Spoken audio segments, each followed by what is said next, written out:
Doctor Dalip Kaur Tiwana ਦਾ ਬਹੁਤ ਹੀ ਛੋਟਾ ਜਿਹਾ ਤੇ ਮਸ਼ਹੂਰ ਨਾਵਲ ਹੈ ਰਿਣ ਪਿੱਤਰਾਂ ਦਾ। ਪਹਿਲਾ ਅੰਗ। ਲੰਡਨ ਦਾ ਇੱਕ ਘਰ ਦਾ ਇੱਕ ਕਮਰਾ। ਕੈਥੀ ਹੈਂਡਬੈਗ ਵਿੱਚ ਚੀਜ਼ਾਂ ਪਾ ਰਹੀ ਹੈ। ਅੱਜ ਸ਼ਾਮ ਨੂੰ ਉਹਨੇ ਹਸਪਤਾਲ ਦਾਖਲ ਹੋਣਾ ਹੈ। ਪਰਸੋਂ ਆਪਰੇਸ਼ਨ ਹੈ। ਪੇਟ ਵਿੱਚ ਰਸੌਲੀ ਹੈ। ਹੋ ਸਕਦਾ ਹੈ ਕੈਂਸਰ ਹੀ ਹੋਵੇ। ਡਾਕਟਰ ਮੈਨੂੰ ਦੱਸਦੇ ਨਾ ਹੋਣ। ਸੋਚਦੀ 35 ਵਰ੍ਹਿਆਂ ਦੀ ਜਵਾਨ ਕੈਥੀ ਦਾ ਮੂੰਹ ਬਹੁਤ ਉਦਾਸ ਹੋ ਗਿਆ। ਚੀਜ਼ਾਂ ਸੰਭਾਲਣੀਆਂ ਛੱਡੋ ਬਿਕਰਮ ਦੇ ਕਮਰੇ ਵੱਲ ਆਈ। ਉਹ ਪੌਪ ਮਿਊਜ਼ਿਕ ਲਗਾਈ ਬੈੱਡ ਤੇ ਪਿਆ ਨਾਵਲ ਪੜ੍ਹ ਰਿਹਾ ਸੀ। ਚੁੱਪਚਾਪ ਉਹ ਕੋਲ ਪਈ ਕੁਰਸੀ ਉੱਪਰ ਬੈਠ ਗਈ। ਆਰ ਯੂ ਆਲ ਰਾਈਟ ਮਾਂ? ਬਿਕਰਮ ਨੇ ਕਿਤਾਬ ਪਰਾਂ ਰੱਖ ਕੇ ਉਸਦੇ ਕੋਲ ਆਉਂਦਿਆਂ ਪੁੱਛਿਆ। ਬਿੱਕੀ? ਹਾਂ ਮਾਂ। ਇਹ ਚਾਬੀ ਹੈ ਅਲਮਾਰੀ ਦੀ। ਕੈਥੀ ਨੇ ਚਾਬੀ ਬਿਕਰਮ ਦੇ ਅੱਗੇ ਮੇਜ਼ ਉੱਪਰ ਰੱਖਦਿਆਂ ਆਖਿਆ। I don't need it, you'll get well ਮਾਂ। ਘਰ ਦੇ ਪੇਪਰਸ, ਕਾਰ ਦੇ ਪੇਪਰਸ, ਇੰਸ਼ੋਰੈਂਸ ਦੇ ਪੇਪਰਸ, ਬੈਂਕ ਦੀ ਕਾਪੀ ਸਭ ਅਲਮਾਰੀ ਵਿੱਚ ਹੀ ਹਨ। ਨਹੀਂ ਮਾਂ, ਤੁਸੀਂ ਛੇਤੀ ਠੀਕ ਹੋ ਕੇ ਘਰ ਆ ਜਾਓਗੇ। ਵਿਕਰਮ ਨੇ ਉਹਦਾ ਹੱਥ ਫੜ ਕੇ ਕਿਹਾ। ਠੀਕ ਹੈ ਬੇਟੇ, ਤੂੰ ਹੁਣ ਵੱਡਾ ਵੀ ਹੋ ਗਿਆ, BA ਦਾ ਸਟੂਡੈਂਟ ਹੈ। ਹੋ ਸਕਦਾ ਮੈਨੂੰ ਹਸਪਤਾਲ ਕਾਫੀ ਚਿਰ ਲੱਗ ਜਾਏ। ਮਾਂ? ਹਾਂ। Don't you want to inform daddy? Kathy ਦੇ ਚਿਹਰੇ ਤੇ ਇੱਕ ਪਰਛਾਵਾਂ ਲੰਘਿਆ। ਉਹਨੂੰ ਉਹ ਦਿਨ ਯਾਦ ਆਇਆ ਜਦੋਂ ਇੱਕ ਦਿਨ ਦਫ਼ਤਰ ਤੋਂ ਆ ਕੇ ਉਹਦੇ ਪਤੀ ਕਰਮਿੰਦਰ ਨੇ ਆਖਿਆ ਸੀ, ਕੈਥੀ ਮੈਂ ਇੰਡੀਆ ਜਾ ਕੇ ਘਰਦਿਆਂ ਦਾ ਪਤਾ ਕਰਕੇ ਆਉਣਾ ਚਾਹੁੰਦਾ। ਪੰਜਾਬ 'ਚ ਬਹੁਤ ਗੜਬੜ ਹੈ।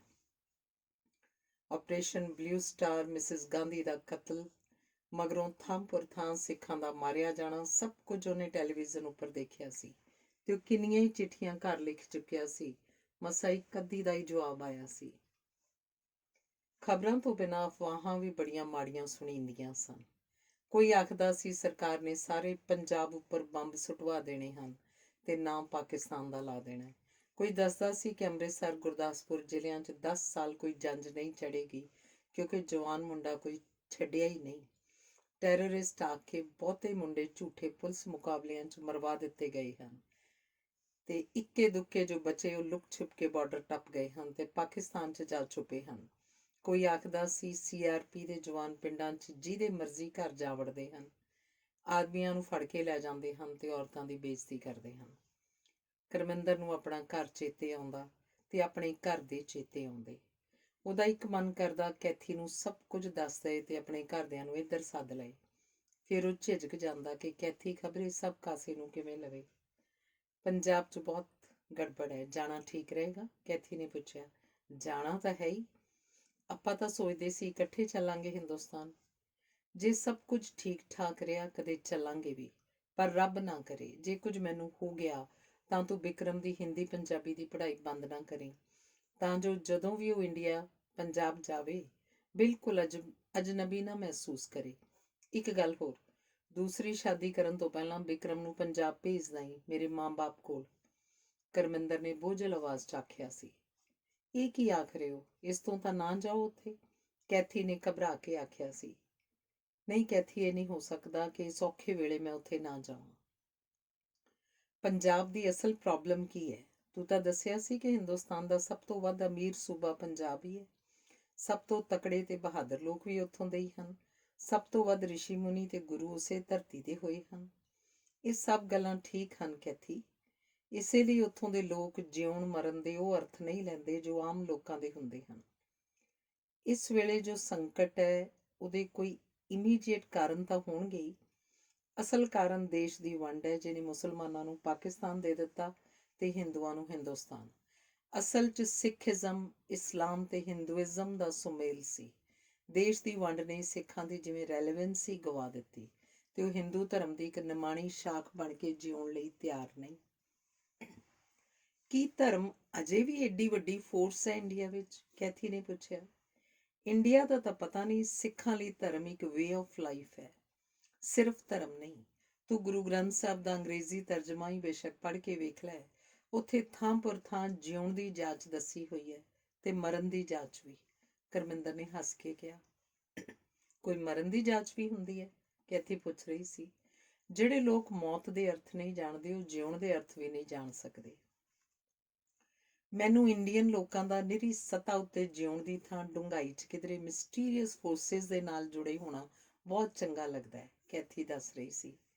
ਤੈਨੂੰ ਇਹ ਵੀ ਇੱਕ ਮਿਸਟਰੀ ਨਹੀਂ ਲੱਗਦੀ ਕਿ ਮੈਂ ਕਿੱਥੇ ਜੰਮਿਆ ਪਲਿਆ ਤੇ ਹਜ਼ਾਰਾਂ ਮੀਲ ਦੂਰ ਆ ਕੇ ਤੈਨੂੰ ਲੱਭ ਲਿਆ? ਕਰਮਿੰਦਰ ਨੇ ਹੱਸ ਕੇ ਪੁੱਛਿਆ।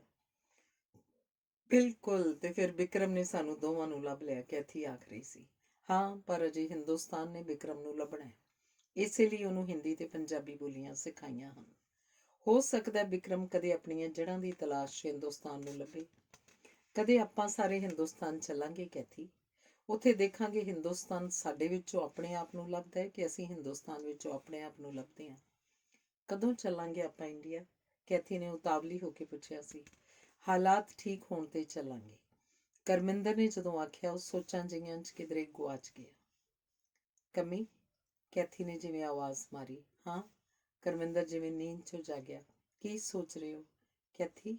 ਦੱਸੋ। ਕੈਥੀ, ਜੇ ਕਦੀ ਮੇਰੇ ਕੋਲੋਂ ਕੋਈ ਗਲਤੀ ਹੋ ਜਾਏ, ਗੁਨਾਹ ਹੋ ਜਾਏ, ਤਾਂ ਮੈਨੂੰ ਮਾਫ਼ ਕਰ ਦੇਂਗੀ ਕਿ ਛੱਡ ਕੇ ਚਲੀ ਜਾਏਂਗੀ?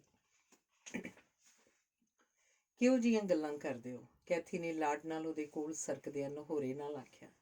ਕੈਥੀ, ਜੇ ਮੈਂ ਸੱਚਮੁੱਚ ਕੁਝ ਗਲਤ ਕੀਤਾ ਹੋਏ? ਕਰਮਿੰਦਰ ਨੇ ਸੰਜੀਦਗੀ ਨਾਲ ਪੁੱਛਿਆ। ਉਹਦਾ ਕੋਈ ਕਾਰਨ ਹੋਏਗਾ। ਕਾਰਨ ਕੈਥੀ ਤੂੰ ਸੀ। ਤੇਰੀ ਮੁਹੱਬਤ 'ਚ ਮੈਂ ਇੰਨਾ ਬੇਬਸ ਹੋ ਗਿਆ ਸੀ ਕਿ ਤੈਨੂੰ ਹਾਸਲ ਕਰਨ ਲਈ ਮੈਂ ਕੁਝ ਵੀ ਕਰ ਸਕਦਾ ਸੀ। ਮੈਂ ਬੜੀ ਖੁਸ਼ ਹਾਂ ਕਿ ਤੇਰੇ ਮਨ 'ਚ ਮੇਰਾ ਇੰਨਾ ਮੁੱਲ ਹੈ, ਕੈਥੀ ਨੇ ਹੱਸ ਕੇ ਆਖਿਆ। ਇਸੇ ਲਈ ਮੈਂ ਤੇਰੇ ਅੱਗੇ ਝੂਠ ਬੋਲਿਆ ਕਿ ਮੈਂ ਸ਼ਾਦੀशुदा ਨਹੀਂ। ਦੇਸ ਮੇਰੀ ਸ਼ਾਦੀ ਹੋ ਚੁੱਕੀ ਸੀ ਤੇ ਮੇਰੀ ਇੱਕ ਬੱਚੀ ਵੀ ਸੀ। ਤੇ ਪਰ ਕਰਮਿੰਦਰ ਨੇ ਝੁੰਝਲਾ ਕੇ ਕੈਥੀ ਦਾ ਹੱਥ ਫੜ ਲਿਆ। ਇਹਦਾ ਮਤਲਬ ਹੈ ਕਮੀ, ਤੂੰ ਇੱਕ ਨਹੀਂ 2 ਔਰਤਾਂ ਨੂੰ ਧੋਖਾ ਦਿੱਤਾ। ਆਪਣੀ ਬੀਵੀ ਨੂੰ ਤੂੰ ਇਹ ਨਹੀਂ ਦੱਸਿਆ ਹੋਣਾ ਕਿ ਇੱਥੇ ਤੂੰ ਮੇਰੇ ਨਾਲ ਵਿਆਹ ਕਰ ਲਿਆ ਤੇ ਤੇਰਾ ਇੱਕ ਬੇਟਾ ਵੀ ਹੈ? ਕੈਥੀ ਨੇ ਜ਼ਰਾ ਤਲਖ ਹੋ ਕੇ ਪੁੱਛਿਆ। ਨਹੀਂ, ਸੁਖਜੀਤ ਨੂੰ, ਮੇਰੀ ਬੀਵੀ ਦਾ ਨਾਮ ਸੁਖਜੀਤ ਹੈ। ਮੈਂ ਜਾ ਕੇ ਆਖਿਆ ਸੀ ਕਿ ਮੈਂ ਕੈਥੀ ਬਿਨਾਂ ਜੀ ਨਹੀਂ ਸਕਦਾ। ਮੈਂ ਉਹਨੂੰ ਇਹ ਵੀ ਦੱਸਿਆ ਸੀ ਕਿ ਐਸੀ ਗੱਲ ਨਹੀਂ ਕਿ ਤੈਨੂੰ ਪਸੰਦ ਨਹੀਂ ਕਰਦਾ ਜਾਂ ਤੇਰੇ 'ਚ ਕੋਈ ਕਮੀ ਹੈ। ਤੇ ਉਹ ਮੰਨ ਗਈ ਨਾ? ਕੈਥੀ ਨੇ ਵਿਅੰਗ ਨਾਲ ਪੁੱਛਿਆ। ਨਹੀਂ, ਕੁਝ ਦਿਨ ਉਹ ਬਹੁਤ ਰੋਂਦੀ ਰਹੀ। ਉਹਨੇ ਇਹ ਵੀ ਆਖਿਆ, ਜੇ ਮੇਰੀ ਬੇਟੀ ਨਾ ਹੁੰਦੀ ਮੈਂ ਆਤਮ ਹੱਤਿਆ ਕਰਕੇ ਤੁਹਾਡੇ ਰਾਹ 'ਚੋਂ ਹਟ ਜਾਂਦੀ। ਮੂਰਖ ਸੀ ਜੋ ਇਉਂ ਆਖਿਆ। ਮੈਂ ਵਸੀਅਤ ਲਿਖ ਕੇ ਉਹਨੂੰ ਦੇ ਦਿੱਤੀ ਕਿ ਮੇਰੀ ਸਾਰੀ ਜਾਇਦਾਦ ਦੀ ਹੱਕਦਾਰ ਸੁਖਜੀਤ ਤੇ ਸਿਰਫ ਸੁਖਜੀਤ ਹੈ। ਮੈਂ ਵੀ ਆਖਿਆ ਕਿ ਮੈਂ ਪਹਿਲਾਂ ਵਾਂਗ ਹੀ ਹਿੰਦੁਸਤਾਨ ਆਉਂਦਾ ਰਹਾਂਗਾ, ਉਹਦੇ ਹਰ ਦੁੱਖ ਸੁੱਖ 'ਚ ਉਹਦੇ ਨਾਲ ਹੋਵਾਂਗਾ। ਫਿਰ ਮੰਨ ਗਈ ਉਹ? ਨਹੀਂ, ਬਸ ਰੋਂਦੀ ਰਹੀ। ਅਖੀਰ ਮੈਂ ਆਖਿਆ, ਜੇ ਤੂੰ ਇਸੇ ਤਰ੍ਹਾਂ ਕਰੇਂਗੀ ਤਾਂ ਮੈਂ ਸੱਚ ਆਖਦਾ, ਮੈਨੂੰ ਕੁਝ ਹੋ ਜਾਏਗਾ, ਮੈਂ ਆਪਣੇ ਗੋਲੀ ਮਾਰ ਲੈਣੀ ਹੈ। ਇਸ ਧਮਕੀ ਨਾਲ ਉਹ ਮੰਨ ਗਈ? ਇਹ ਧਮਕੀ ਨਹੀਂ ਸੀ ਕੈਥੀ, ਇਹ ਸੱਚ ਸੀ। ਫਿਰ ਉਹਨੇ ਆਖਿਆ, ਜੋ ਮਰਜ਼ੀ ਕਰੋ, ਪਰ ਮੇਰੀ ਇੱਕ ਗੱਲ ਮੰਨ ਲਓ, ਇੱਥੇ ਕਿਸੇ ਨੂੰ ਨਾ ਦੱਸਣਾ ਕਿ ਉੱਥੇ ਵਲਾਇਤ 'ਚ ਤੁਸੀਂ ਵਿਆਹ ਕੀਤਾ ਹੈ। ਮੈਨੂੰ ਲੋਕਾਂ ਦੀਆਂ ਨਜ਼ਰਾਂ 'ਚ ਹੌਲਿਆ ਨਾ ਪਾਉਣਾ। ਕਮਾਲ ਹੈ, ਆਪਣੀ ਜ਼ਿੰਦਗੀ ਨਾਲੋਂ ਉਹਨੂੰ ਇਹ ਵਧੇਰੇ ਫਿਕਰ ਹੈ ਕਿ ਲੋਕ ਕੀ ਸੋਚਣਗੇ। ਮੈਂ ਉਹਦੀ ਥਾਂ ਹੁੰਦੀ ਤਾਂ ਆਖਦੀ, ਜਾ ਦਫਾ ਹੋ ਜਾਏ ਇੱਥੋਂ। ਹਿੰਦੁਸਤਾਨੀ ਔਰਤ ਬਹੁਤ ਕੁਝ ਬਰਦਾਸ਼ਤ ਕਰ ਲੈਂਦੀ ਹੈ ਕੈਥੀ, ਇਹ ਗਲਤ ਹੈ ਕਮੀ, ਪਰ ਮੈਂ ਉਹਦਾ ਸ਼ੁਕਰਗੁਜ਼ਾਰ ਹਾਂ। ਕੀ ਅਜੇ ਤੱਕ ਵੀ ਉਹਦਾ ਕਿਸੇ ਹੋਰ ਬੰਦੇ 'ਚ ਇੰਟਰਸਟ ਨਹੀਂ ਬਣਿਆ? ਕਰਮਿੰਦਰ ਹੱਸ ਪਿਆ, ਆਖਣ ਲੱਗਾ, ਹਿੰਦੁਸਤਾਨ 'ਚ ਔਰਤਾਂ ਆਪਣੇ ਪਰਿਵਾਰਾਂ ਲਈ ਜਿਉਂਦੀਆਂ ਹਨ, ਆਪਣੇ ਆਪ ਲਈ ਨਹੀਂ। ਰੱਬਿਸ਼, ਤੁਸੀਂ ਆਪਣੀ ਜ਼ਿੰਦਗੀ ਆਪ ਜਿਉਣੀ ਹੈ, ਤੁਹਾਡੀ ਜ਼ਿੰਦਗੀ ਤੁਹਾਡੇ ਪਰਿਵਾਰ ਨੇ ਨਹੀਂ ਜਿਉਣੀ। ਉੱਥੇ ਇਸ ਤਰ੍ਹਾਂ ਨਹੀਂ। ਗਲਤ ਹੈ ਫਿਰ। ਗਲਤ ਠੀਕ ਵੀ ਹਰ ਸਮੇਂ ਦੇ, ਹਰ ਸਮਾਜ ਦੇ, ਹਰ ਵਿਅਕਤੀ ਦੇ ਆਪਣੇ ਆਪਣੇ ਹੁੰਦੇ ਨੇ। ਇਹ ਕੋਈ ਦਲੀਲ ਨਹੀਂ ਕਿ ਉਸ ਤੁਹਾਡੀ ਵਾਈਫ ਨੇ ਅਜੇ ਤੱਕ ਵੀ ਤੁਹਾਡੇ ਉਹਦੇ ਪਤੀ ਹੋਣ ਦੇ ਢੋਂਗ ਨੂੰ ਕਾਇਮ ਰੱਖਿਆ ਹੋਇਆ। ਹਿੰਦੁਸਤਾਨ 'ਚ ਰਿਸ਼ਤੇ ਕਈ ਸਾਲਾਂ ਤੱਕ ਹੀ, ਕਈ ਜਨਮਾਂ ਤੱਕ ਚਲੇ ਜਾਂਦੇ ਨੇ, ਕਰਮਿੰਦਰ ਨੇ ਹੱਸ ਕੇ ਆਖਿਆ। ਤੇਰਾ ਖਿਆਲ ਹੈ ਉਹ ਅਗਲੇ ਜਨਮ ਵੀ, ਜੇ ਅਗਲਾ ਜਨਮ ਹੁੰਦਾ, ਚਾਹੇਗੀ ਕਿ ਤੂੰ ਉਹਦਾ ਪਤੀ ਹੋਵੇਂ? ਹਾਂ, ਤੇ ਨਾਲ ਹੀ ਚਾਹੇਗੀ ਉਦੋਂ ਮੈਂ ਉਹਨੂੰ ਛੱਡ ਕੇ ਨਾ ਜਾਵਾਂ। ਇਹਦਾ ਮਤਲਬ ਹੈ ਤੁਹਾਡੀਆਂ ਔਰਤਾਂ ਹੀ ਤੁਹਾਨੂੰ ਵਿਗਾੜਦੀਆਂ ਨੇ, ਕੈਥੀ ਨੇ ਆਖਿਆ ਤਾਂ ਉੱਠ ਕੇ ਟੈਲੀਵਿਜ਼ਨ ਔਨ ਕਰ ਦਿੱਤਾ। ਇਹ ਸਭ ਗੱਲਾਂ ਉਹਨੂੰ ਕਿਤੇ ਬੇਆਰਾਮ ਕਰ ਗਈਆਂ ਸਨ। ਮਾਂ, ਡੈਡੀ ਨੂੰ ਨਹੀਂ ਖਬਰ ਕਰਨੀ ਕਿ ਤੁਸੀਂ ਬਿਮਾਰ ਹੋ? ਵਿਕਰਮ ਅਜੇ ਵੀ ਪੁੱਛ ਰਿਹਾ ਸੀ। ਅੰਗ 2। ਕੈਥੀ ਚਾਹੁੰਦੀ ਸੀ ਵਿਕਰਮ ਨੂੰ ਸਭ ਕੁਝ ਦੱਸ ਦਏ ਕਿ ਕਰਮਿੰਦਰ ਜਿਵੇਂ ਇੱਥੇ ਆ ਕੇ ਆਪਣੀ ਬੀਵੀ ਤੇ ਬੇਟੀ ਨੂੰ ਭੁੱਲ ਗਿਆ ਸੀ, ਸ਼ਾਇਦ ਉਸੇ ਤਰ੍ਹਾਂ ਉੱਥੇ ਜਾ ਕੇ ਤੈਨੂੰ ਤੇ ਮੈਨੂੰ ਭੁੱਲ ਗਿਆ। ਪਰ ਦੂਰ ਕਿਧਰੇ ਉਹਦੇ ਮਨ 'ਚ ਇਸ ਗੱਲ ਬਾਰੇ ਬੇਭਰੋਸਗੀ ਸੀ। ਉਹਨੂੰ ਲੱਗਦਾ ਸੀ ਇਹ ਨਹੀਂ ਹੋ ਸਕਦਾ, ਕਰਮਿੰਦਰ ਉਹਨਾਂ ਨੂੰ ਭੁੱਲ ਜਾਏ ਜਾਂ ਉਹਨਾਂ ਨੂੰ ਧੋਖਾ ਦੇ। ਪਰ ਉਹ ਵਾਪਸ ਕਿਉਂ ਨਹੀਂ ਆਇਆ? ਉਹ ਤਾਂ ਆਖਦਾ ਸੀ ਛੇਤੀ ਆ ਜਾਵਾਂਗਾ। ਪੰਜਾਬ ਦੇ ਹਾਲਾਤ ਵੀ ਤਾਂ ਬਹੁਤ ਮਾੜੇ ਸਨ ਉਦੋਂ। ਕੋਈ ਟੈਰਰਿਸਟ ਉਹਨੂੰ ਮਾਰ ਵੀ ਤਾਂ ਸਕਦਾ ਹੈ। ਪਰ ਉਹਦੀ ਕਿਸੇ ਨਾਲ ਕੀ ਦੁਸ਼ਮਣੀ ਹੈ? ਦੁਸ਼ਮਣੀ ਦੀ ਤਾਂ ਇੱਥੇ ਗੱਲ ਹੀ ਨਹੀਂ। ਗੱਡੀਆਂ 'ਚ, ਬੱਸਾਂ 'ਚ, ਘਰਾਂ 'ਚ, ਬਾਜ਼ਾਰਾਂ 'ਚ ਜਿਹੜੇ ਮਾਰੇ ਗਏ ਹਨ, ਉਹ ਕਿਸੇ ਦੇ ਦੁਸ਼ਮਣ ਨਹੀਂ ਸਨ। ਸਰਕਾਰ ਜਿਨ੍ਹਾਂ ਨੂੰ ਮਾਰ ਰਹੀ ਹੈ, ਉਹ ਵੀ ਕੋਈ ਦੁਸ਼ਮਣ ਨਹੀਂ ਸਨ। ਪਰ ਪਟਿਆਲੇ ਦੀ ਕਦੀ ਕੋਈ ਖਬਰ ਨਹੀਂ ਸੀ ਆਈ। ਉਹ ਹਰ ਰੋਜ਼ BBC ਦੀਆਂ ਵਿਦੇਸ਼ ਸੇਵਾਵਾਂ ਤੋਂ ਖਬਰਾਂ ਸੁਣਦੀ ਰਹੀ ਸੀ। ਮੈਂ ਉਹਨੂੰ ਇੰਨਾ ਯਾਦ ਕੀਤਾ ਹੈ, ਇੰਨਾ ਉਡੀਕਿਆ ਹੈ। ਜੇ ਨਹੀਂ ਪਹੁੰਚਿਆ, ਜ਼ਰੂਰ ਕੋਈ ਸੀਰੀਅਸ ਗੱਲ ਹੈ। ਨਹੀਂ ਤਾਂ 15 ਦਿਨ ਆ ਕੇ ਜਾਂਦਾ ਸੀ ਤੇ 10 ਦਿਨਾਂ ਮਗਰੋਂ ਪਰਤ ਆਉਂਦਾ ਸੀ। ਇੱਕ ਦਿਨ ਉਹ ਦੱਸਦਾ ਸੀ ਕਿ ਇੱਕ ਬੇਵਕੂਫ ਜਿਹੇ ਸਾਧ ਦੇ ਮਗਰ ਲੱਗ ਕੇ ਸੁਖਜੀਤ ਨੇ ਚਲੀਹਾ ਕੱਟਿਆ ਸੀ। ਪੂਰੇ 40 ਦਿਨ ਉਹ ਭੁੰਜੇ ਸੁੱਤੀ ਸੀ। ਸਿਰਫ ਇੱਕ ਵੇਲੇ ਰੋਟੀ ਖਾਧੀ ਸੀ ਤੇ ਕੌਤਰ ਸੋ ਪਾਠ ਹਰ ਰੋਜ਼ ਦਾ ਕੀਤਾ ਸੀ, ਤਾਂ ਜੋ ਮੇਮ ਦਾ ਜਾਦੂ ਉਹਦੇ ਸਿਰ ਤੋਂ ਉਤਰ ਜਾਏ। ਤੇ ਉਸ ਵਾਰੀ ਕਰਮਿੰਦਰ ਨੂੰ ਸੁਖਜੀਤ ਉੱਤੇ ਬੜਾ ਤਰਸ ਆਇਆ ਸੀ। ਉਹ ਕਿੰਨੀ ਮਾੜੀ ਹੋ ਗਈ ਸੀ। ਕੈਥੀ ਇਹ ਸੋਚਦੀ ਪਰੇਸ਼ਾਨ ਜਿਹੀ ਹੋ ਗਈ। ਉਹਨੂੰ ਲੱਗਿਆ ਮੰਤਰਾਂ ਤੰਤਰਾਂ ਦੇ ਉਸ ਦੇਸ਼ ਵਿੱਚ ਕੀ ਪਤਾ ਕਰਮਿੰਦਰ ਨਾਲ ਕੀ ਵਾਪਰਿਆ ਸੀ। ਉਹਨੇ ਸੁਣਿਆ ਹੋਇਆ ਸੀ ਆਦਮੀਆਂ ਨੂੰ ਵਸ ਕਰਨ ਲਈ ਉੱਥੇ ਔਰਤਾਂ ਬੜਾ ਕੁਝ ਕਰਦੀਆਂ ਨੇ, ਕੁਝ ਗਲਤ ਖਵਾ ਵੀ ਦਿੰਦੀਆਂ ਨੇ, ਤੇ ਕਈ ਵਾਰ ਇਹ ਸਾਰਾ ਕੁਝ ਇੰਨਾ ਪੁੱਠਾ ਪੈਂਦਾ ਹੈ ਕਿ ਆਦਮੀ ਪਾਗਲ ਹੀ ਹੋ ਜਾਂਦਾ ਹੈ। ਕੈਥੀ ਝੱਲੀ ਜਿਹੀ ਹੋ ਕੇ ਜਿਵੇਂ ਪਾਗਲ ਹੋਈ ਕਰਮਿੰਦਰ ਨੂੰ ਹਿੰਦੁਸਤਾਨ ਲੱਭਦੀ ਫਿਰਦੀ ਸੀ। ਕੀ ਸੋਚ ਰਹੇ ਹੋ ਮਾਂ? ਵਿਕਰਮ ਨੇ ਪੁੱਛਿਆ। ਕੈਥੀ ਤਰਬਕੀ, ਸੋਚਾਂ 'ਚੋਂ ਪਰਤੀ। ਤੇਰੇ ਡੈਡੀ ਦੀ 2 ਸਾਲ ਤੋਂ ਕੋਈ ਖਬਰ ਨਹੀਂ। ਪੰਜਾਬ ਦੇ ਹਾਲਾਤ ਵੀ ਬਹੁਤ ਖਰਾਬ ਹਨ। ਕਿੰਨੇ ਚਿਰ ਤੋਂ ਪਤਾ ਨਹੀਂ। ਮੈਂ ਜਾ ਕੇ ਪਤਾ ਕਰਾਂ? ਆਪਣੇ ਕੋਲ ਐਡਰੈਸ ਵੀ ਤਾਂ ਨਹੀਂ। ਇੰਡੀਆ, ਪੰਜਾਬ, ਪਟਿਆਲਾ, ਡੈਡੀ, ਕਰਮਿੰਦਰ, ਕਿਸੇ ਨਾ ਕਿਸੇ ਤਰ੍ਹਾਂ ਲੱਭ ਲਵਾਂਗਾ ਮਾਂ। ਨਹੀਂ ਵਿਕਰਮ, ਅਜੇ ਨਹੀਂ। ਮੈਂ ਨਹੀਂ ਚਾਹੁੰਦੀ ਅਖੀਰ ਵੇਲੇ ਤੂੰ ਵੀ ਮੇਰੇ ਕੋਲ ਨਾ ਹੋਵੇਂ। ਕੀ ਕਹਿ ਰਹੇ ਹੋ ਮਾਂ? ਆਖਦਿਆਂ ਵਿਕਰਮ ਨੇ ਘਬਰਾ ਕੇ ਕੈਥੀ ਦਾ ਹੱਥ ਫੜ ਲਿਆ। ਵਿਕਰਮ, ਹਿੰਦੁਸਤਾਨ ਦੇ ਲੋਕਾਂ ਦਾ ਵਿਸ਼ਵਾਸ ਹੈ ਕਿ ਮਰਦਾ ਸਿਰਫ ਜਿਸਮ ਹੈ। ਜੇ ਇਹ ਠੀਕ ਹੈ ਤਾਂ ਪਾਪਾ ਦਾ, ਤੇਰਾ, ਮੇਰਾ ਸਭ ਰਿਸ਼ਤੇ ਇੱਥੇ ਨਹੀਂ ਮੁੱਕ ਜਾਂਦੇ। ਕਿਸੇ ਹੋਰ ਥਾਂ, ਕਿਸੇ ਹੋਰ ਸਮੇਂ, ਕਿਸੇ ਹੋਰ ਜਨਮ 'ਚ ਆਪਾਂ ਫਿਰ ਇਕੱਠੇ ਹੋਵਾਂਗੇ। ਨਹੀਂ ਮਾਂ, ਤੁਸੀਂ ਠੀਕ ਹੋ ਜਾਓਗੇ। ਆਪਾਂ ਇੱਥੇ ਹੀ ਸਾਰੇ ਇਕੱਠੇ ਰਹਾਂਗੇ।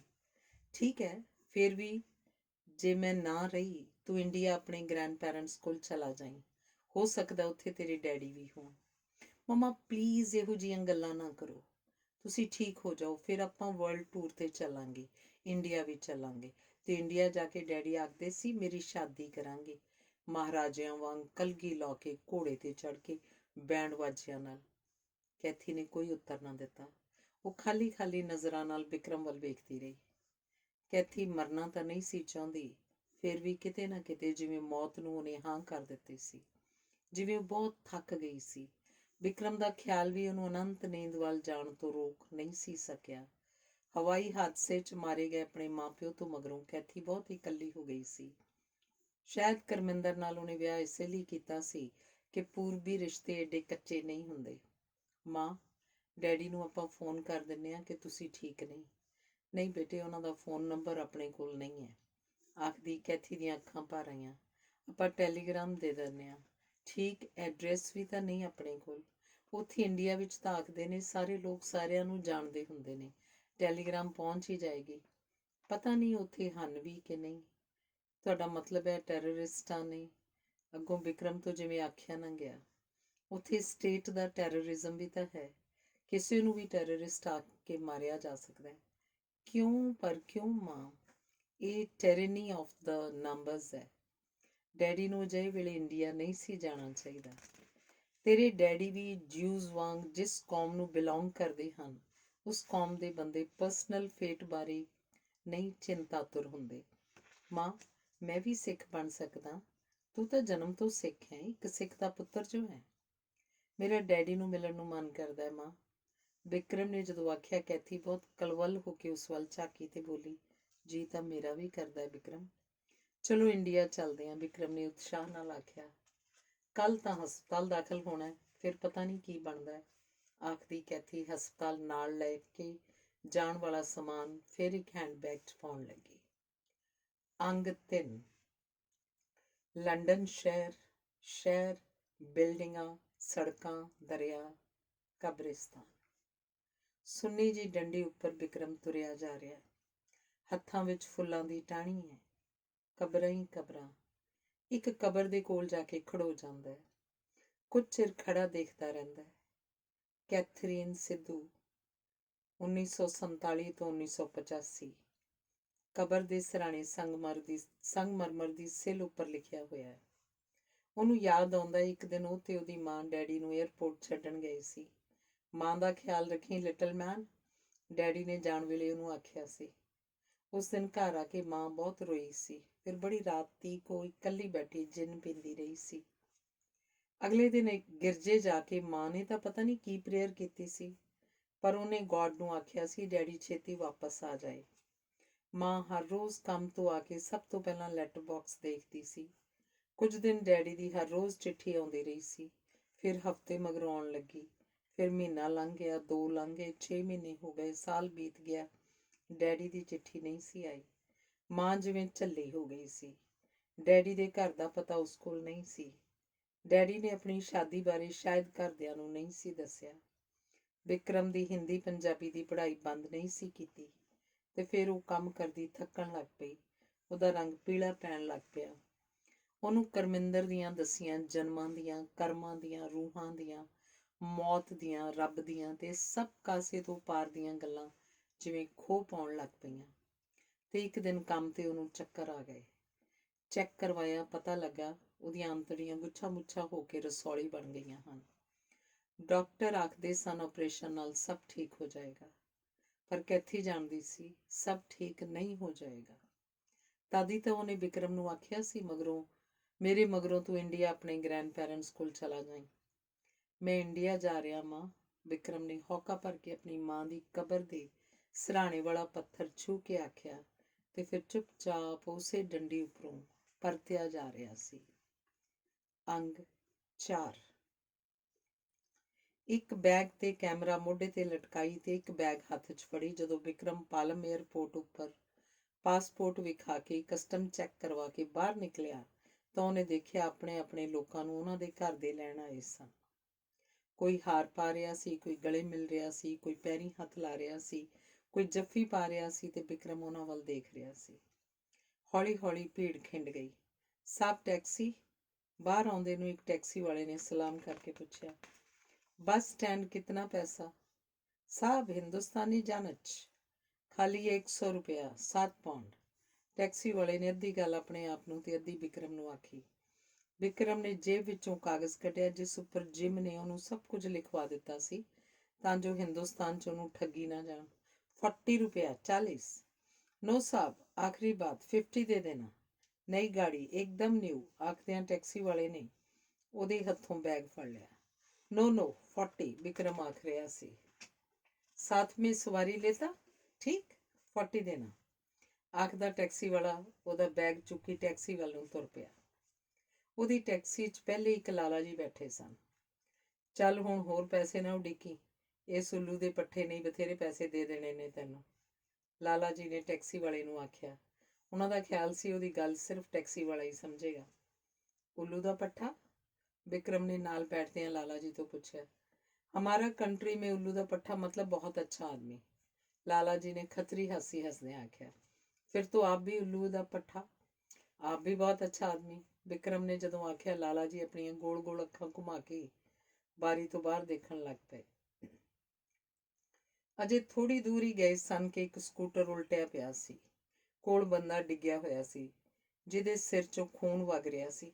रोको रोको, स्टॉप, एक्सीडेंट, बिक्रम ने घबरा के आख्या। पर टैक्सी वाले ने टैक्सी सगों होर तेज कर ली।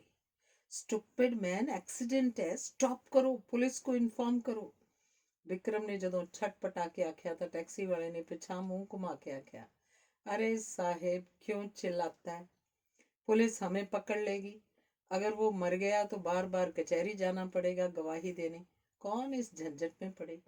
वो आदमी मर रहा है, बिक्रम ने हैरान परेशान होकर पूछा। अरे साहब, एक आध आदमी के मर जाने से कुछ नहीं होता, बहुत आदमी है इधर इंडिया में।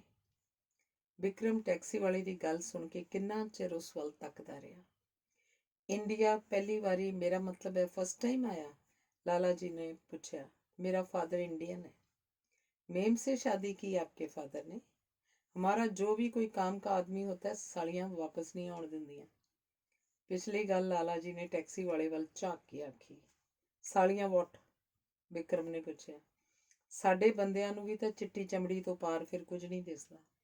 साले कुत्तियां वांगू मगर लगे फिरनगे।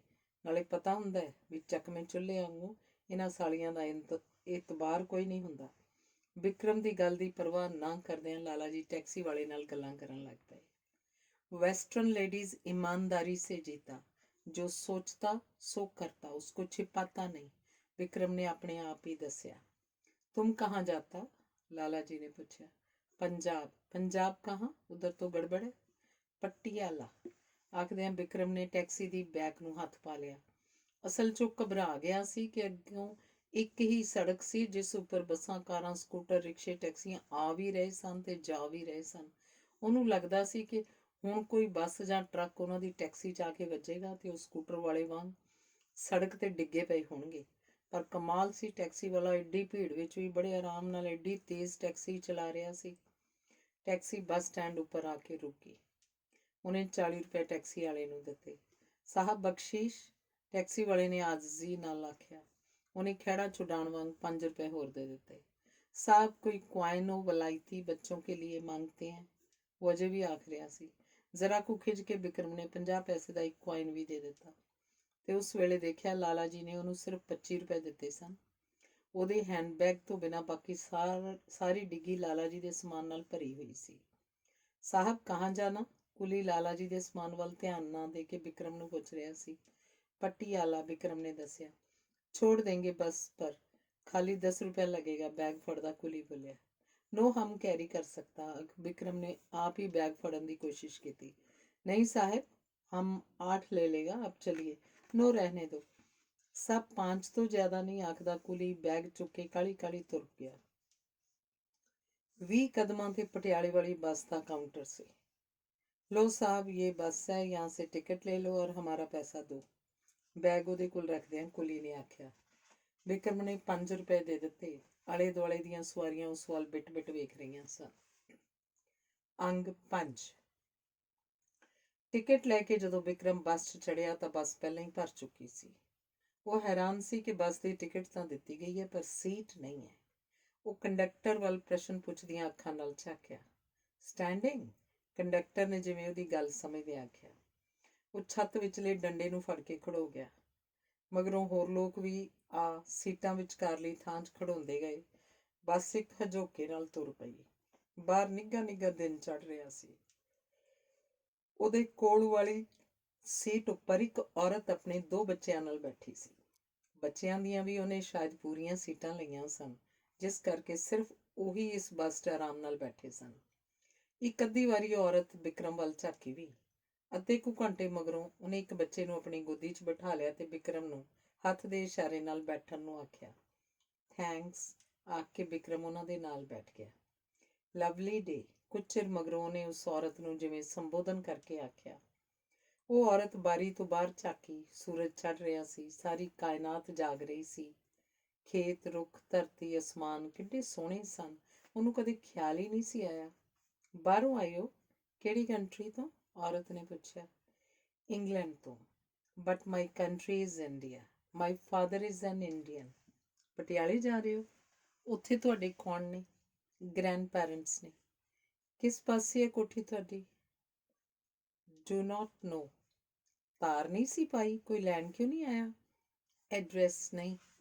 ਕਮਾਲ ਹੈ, ਤੁਹਾਡੇ ਕੋਲ ਆਪਣੇ ਘਰ ਦਾ, ਆਪਣੇ ਗ੍ਰੈਂਡ ਪੈਰੈਂਟਸ ਦਾ ਐਡਰੈਸ ਨਹੀਂ। ਫਿਰ ਲੱਭੋਗੇ ਕਿਸ ਤਰ੍ਹਾਂ ਉਹਨਾਂ ਨੂੰ? ਉਸ ਔਰਤ ਨੇ ਜ਼ਰਾ ਰੁਕ ਕੇ ਪੁੱਛਿਆ।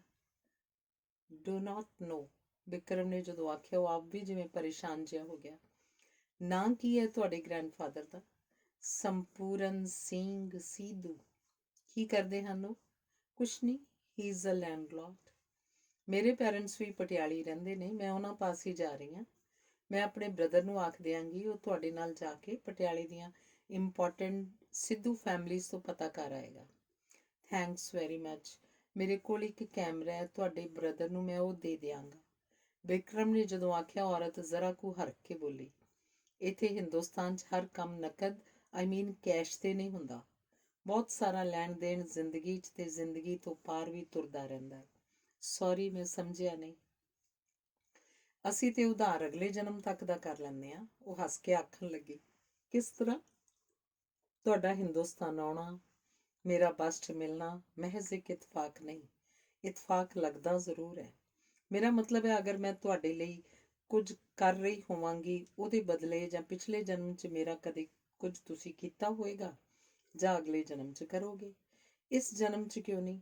ਇੱਕੋ ਜਨਮ 'ਚ ਸਾਰੇ ਹਿਸਾਬ ਕਿਤਾਬ ਪੂਰੇ ਕਰਨ ਦਾ ਵਕਤ ਕਿੱਥੇ ਹੁੰਦਾ? ਇੱਥੇ ਸਾਰੇ ਲੋਕ ਹੀ ਇਉਂ ਸੋਚਦੇ ਨੇ, ਤੇ ਇਉਂ ਕਿਸ ਲਈ ਸੋਚਦੇ ਨੇ? ਤਾਂ ਜੋ ਕਰਮਾਂ ਵਿੱਚ, ਜਨਮਾਂ ਵਿੱਚ ਤੇ ਕਰਮਾਂ ਜਨਮਾਂ ਤੋਂ ਪਾਰ ਰੱਬ ਵਿੱਚ ਯਕੀਨ ਬਣਿਆ ਰਹੇ। ਜਿਉਣ ਲਈ ਰੱਬ ਦੀ ਭਲਾ ਕੀ ਲੋੜ ਹੈ? ਉਧਰ ਵੈਸਟ 'ਚ ਲੋਕੀ ਇਉਂ ਨਹੀਂ ਸੋਚਦੇ, ਵਿਕਰਮ ਨੇ ਦੱਸਿਆ। ਅਸਲ 'ਚ ਉਹਨਾਂ ਕੋਲ ਸੋਚਣ ਦਾ ਵਕਤ ਹੀ ਨਹੀਂ। ਵਕਤ ਤਾਂ ਹੈ, ਪਰ ਉਹ ਸੋਚਦੇ ਨਹੀਂ। ਗॉड ਉਹਨਾਂ ਲਈ ਇਰਰੈਲੇਵੈਂਟ ਹੈ। ਗॉड ਨਹੀਂ, ਉਹਨਾਂ ਦਾ ਆਪਣਾ ਆਪ ਉਹਨਾਂ ਲਈ ਇਰਰੈਲੇਵੈਂਟ ਹੈ। ਮੈਂ ਸਮਝਿਆ ਨਹੀਂ। ਉਹਨਾਂ ਦੀ ਹਰ ਕੋਸ਼ਿਸ਼ ਸਵੈ ਨੂੰ ਲੱਭਣ ਦੀ ਥਾਂ ਸਵੈ ਨੂੰ ਭੁੱਲਣ ਦੀ ਹੁੰਦੀ ਹੈ। ਉਸ ਔਰਤ ਦੀਆਂ ਗੱਲਾਂ ਸੁਣ ਕੇ ਵਿਕਰਮ ਹੈਰਾਨ ਹੋ ਕੇ ਉਸ ਵੱਲ ਝਾਕਿਆ। ਬੜੀ ਸਧਾਰਨ ਕਿਸਮ ਵਾਲੀ ਔਰਤ ਫਿਲਾਸਫੀ ਦੀਆਂ ਗੱਲਾਂ ਕਰ ਰਹੀ ਸੀ। ਤੁਸੀਂ ਕੀ ਕੰਮ ਕਰਦੇ ਹੋ? ਵਿਕਰਮ ਨੇ ਪੁੱਛਿਆ। ਗੁਜ਼ਾਰੇ ਜੋਗਾ ਮੇਰੇ ਹਸਬੈਂਡ ਕਮਾ ਲੈਂਦੇ ਹਨ। ਮੈਂ ਸਿਰਫ ਘਰ ਸੰਭਾਲਦੀ ਤੇ ਬੱਚੇ ਪਾਲਦੀ ਹਾਂ। ਇਹ ਕੰਮ ਬੋਰਿੰਗ ਨਹੀਂ?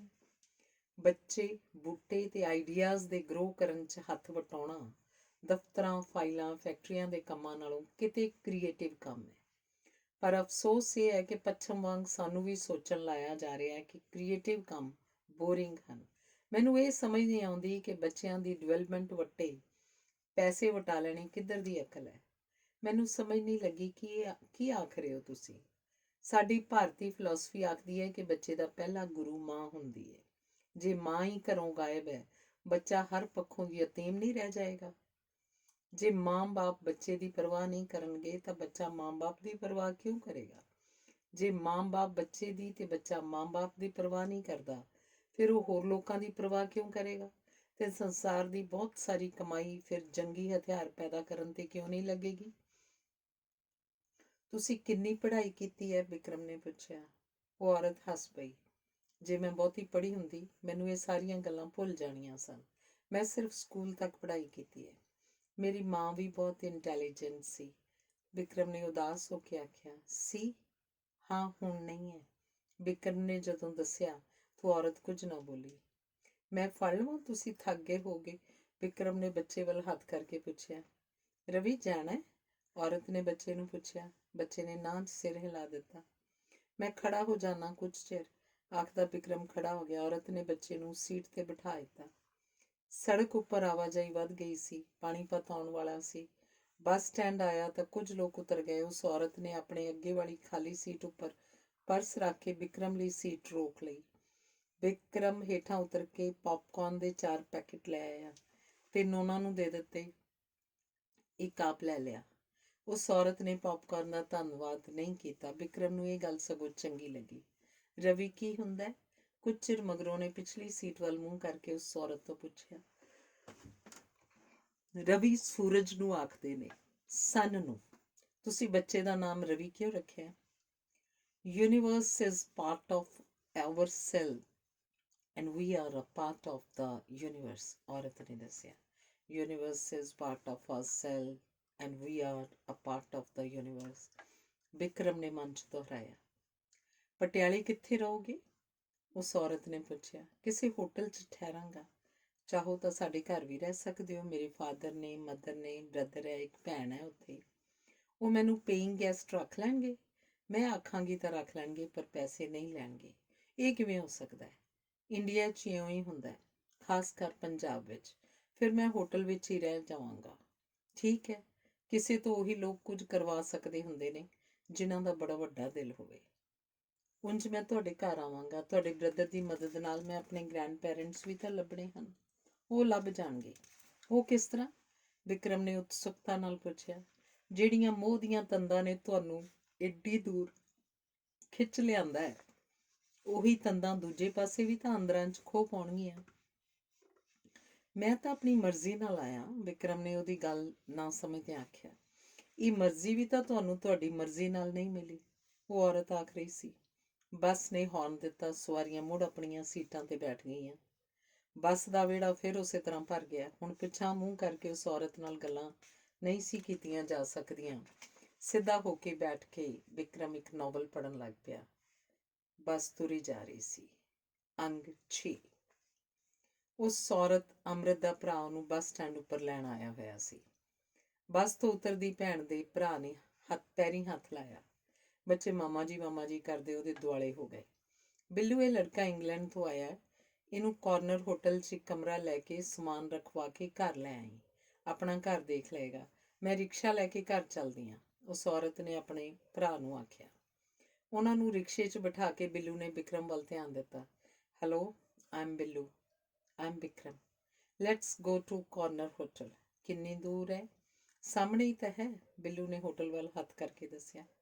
If you want better, I mean expensive hotel, then there's one green hotel also. No, corner is all right, Vikram ਨੇ ਆਖਿਆ। ਕਾਰਨਰ ਹੋਟਲ ਦੇ ਉੱਪਰ ਕਮਰਾ ਮਿਲ ਗਿਆ। ਸਮਾਨ ਰੱਖ ਕੇ ਵਿਕਰਮ ਮੂੰਹ ਹੱਥ ਧੋਣ ਲਈ ਬਾਥਰੂਮ ਚਲਾ ਗਿਆ। ਬਿੱਲੂ ਕੁਰਸੀ ਤੇ ਬੈਠਾ ਵਿਕਰਮ ਦੀ ਕਿਤਾਬ ਦੇ ਵਰਕੇ ਫੋਲ ਰਿਹਾ ਸੀ। ਮੈਂ ਤੁਹਾਡੇ ਘਰ ਸ਼ਾਮੀ ਨਹੀਂ ਜਾ ਸਕਦਾ? ਵਿਕਰਮ ਨੇ ਬੇਆਰਾਮੀ ਜੀ ਨਾਲ ਪੁੱਛਿਆ। ਟਾਇਰਡ? Very much.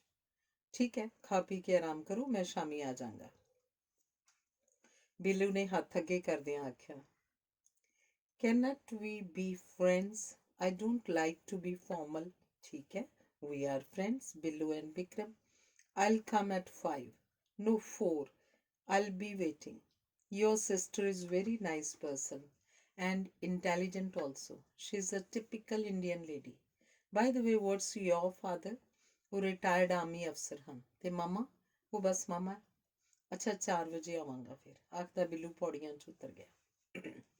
ਉਹਦੇ ਜਾਣ ਮਗਰੋਂ ਵਿਕਰਮ ਕਮਰੇ ਦੇ ਅੱਗੇ ਗੈਲਰੀ 'ਚ ਖੜੋ ਕੇ ਸ਼ਹਿਰ ਵੱਲ ਦੇਖਣ ਲੱਗਾ ਤੇ ਮਨ ਹੀ ਮਨ ਕੋਠੀ ਵੀ ਲੱਭਣ ਲੱਗਿਆ ਜਿੱਥੇ ਉਹਦੇ ਗ੍ਰੈਂਡ ਪੈਰੈਂਟਸ ਹੋਣਗੇ ਤੇ ਪਾਪਾ ਵੀ। ਕੁਝ ਚਿਰ ਮਗਰੋਂ ਕਮਰੇ ਅੰਦਰ ਆ ਗਿਆ। ਬੈਲ ਕਰਕੇ ਬੈਰੀ ਨੂੰ ਸੱਦਿਆ, ਚਾਹ ਲਈ ਆਖਿਆ। ਸਭ ਕੁਝ ਸਾਥ ਕੋ ਵੀ ਚਾਹੀਏ? ਬੈਰੀ ਨੇ ਪੁੱਛਿਆ। ਥੋੜੀ ਦੇਰ ਮੇਂ ਖਾਣਾ ਖਾਏਗਾ, ਅਭੀ ਖਾਲੀ ਚਾय ਲਾਓ, ਵਿਕਰਮ ਨੇ ਬੈਰੀ ਨੂੰ ਦੱਸਿਆ। ਬੈਰਾ ਹੇਠਾਂ ਗਿਆ ਤੇ ਝਾਟੀ ਚਾਹ ਦੀ ਟਰੇ ਲੈ ਕੇ ਆ ਗਿਆ। ਜਦੋਂ ਟਰੇ ਮੇਜ਼ ਉੱਪਰ ਰੱਖ ਰਿਹਾ ਸੀ ਤਾਂ ਵਿਕਰਮ ਨੇ ਉਸ ਤੋਂ ਪੁੱਛਿਆ, ਸੰਪੂਰਨ ਸਿੰਘ ਸਿੱਧੂ ਜਾਣਦੇ ਹੋ? ਕਿਸ ਪਾਸੇ ਰਹਿੰਦੇ ਹਨ? ਪਤਾ ਨਹੀਂ। ਆਪਦੇ ਪਾਸ ਪਤਾ ਨਹੀਂ ਉਹਨਾਂ ਦਾ? ਉਹ ਇੱਥੇ ਇਸੇ ਸ਼ਹਿਰ 'ਚ ਰਹਿੰਦੇ ਨੇ। ਬੈਰਾ ਕੁਝ ਨਾ ਬੋਲਿਆ। ਉਹ ਮੇਰੇ ਦਾਦਾ ਜੀ ਨੇ, ਮੈਂ ਉੱਥੇ ਵਲਾਇਤ ਰਹਿੰਦਾ ਸੀ, ਫਸਟ ਟਾਈਮ ਆਇਆ। ਆਪਕੇ ਡੈਡੀ? ਉਹ ਪਹਿਲਾਂ ਉੱਥੇ ਰਹਿੰਦੇ ਸੀ, ਫਿਰ ਇੱਥੇ ਆ ਗਏ। ਵਿਕਰਮ ਦਾ ਵਿਚਾਰਾ ਜਿਹਾ ਮੂੰਹ ਵੇਖ ਕੇ ਬੈਰੇ ਨੂੰ ਬੜਾ ਤਰਸ ਆਇਆ। साहब, 2 काम करो। एक तो टेलीफोन की डायरेक्टरी में देखो, जो भी उधर संपूर्ण सिंह है सबको फ़ोन करो और पूछो आपका घर वाला उनमें से कौन है। अगर आपके घर में फ़ोन होगा तो आप पा जाएंगे। Very good. विक्रम बहुत खुश हो गया। ਇਹ ਗੱਲ ਤਾਂ ਉਹਨੂੰ ਸੁੱਝੀ ਨਹੀਂ ਸੀ। ਵਿਕਰਮ ਨੇ 10 रुपए ਦਾ ਨੋਟ ਕੱਢ ਕੇ ਬੈਰੀ ਨੂੰ ਦਿੱਤਾ ਤੇ ਆਖਿਆ, ਇਸ खुशी में एक बॉटल बियर पियो जाकर। पैसा नहीं साहब, जब आप वलायत जाएगा ये पुरानी घड़ी दे जाना मेरे को। मेरा लड़का बहुत देर से वलायती घड़ी मांगता है। बैरे ने पैसे मोड़दियां आख्या। नहीं, ये रख लो, विक्रम ने आख्या। ते जदों बैरा जान लगा तो उन्हें पूछया, डायरेक्टरी मिल जाएगा? यस जनाब, अभी लाया, आख बैरा हेठां गया ते टेलीफोन की डायरेक्टरी ले आया। विक्रम ने देखा कई साल पुरानी सी। ये तो ओल्ड है। विक्रम ने जदों आख्या तो बैरा बोलिया, आपके बाबा जी भी तो ओल्ड ही होंगे। मेरा मतलब है अप टू डेट डायरेक्टरी नहीं मिलेगी। यहाँ पुरानी अप टू डेट होता है साहब, आखदा वो चला गया। विक्रम डायरेक्टरी विच संपूर्ण सिंह नाम दे जिन्ने फोन लभे सब दे नंबर नोट करन लग पिया। नंबर नोट करके वो हेठां होटल दे काउंटर कोल आ गया जिथे फोन रखिया सी। फोन करना है। उन्हें होटल दे मैनेजर जो शायद मालिक ही सी तो पूछया। एक फोन दा 1 रुपया लगेगा, आखदा वो चाबी ढूंढ के फोन दा जंदरा खोलन लग्या।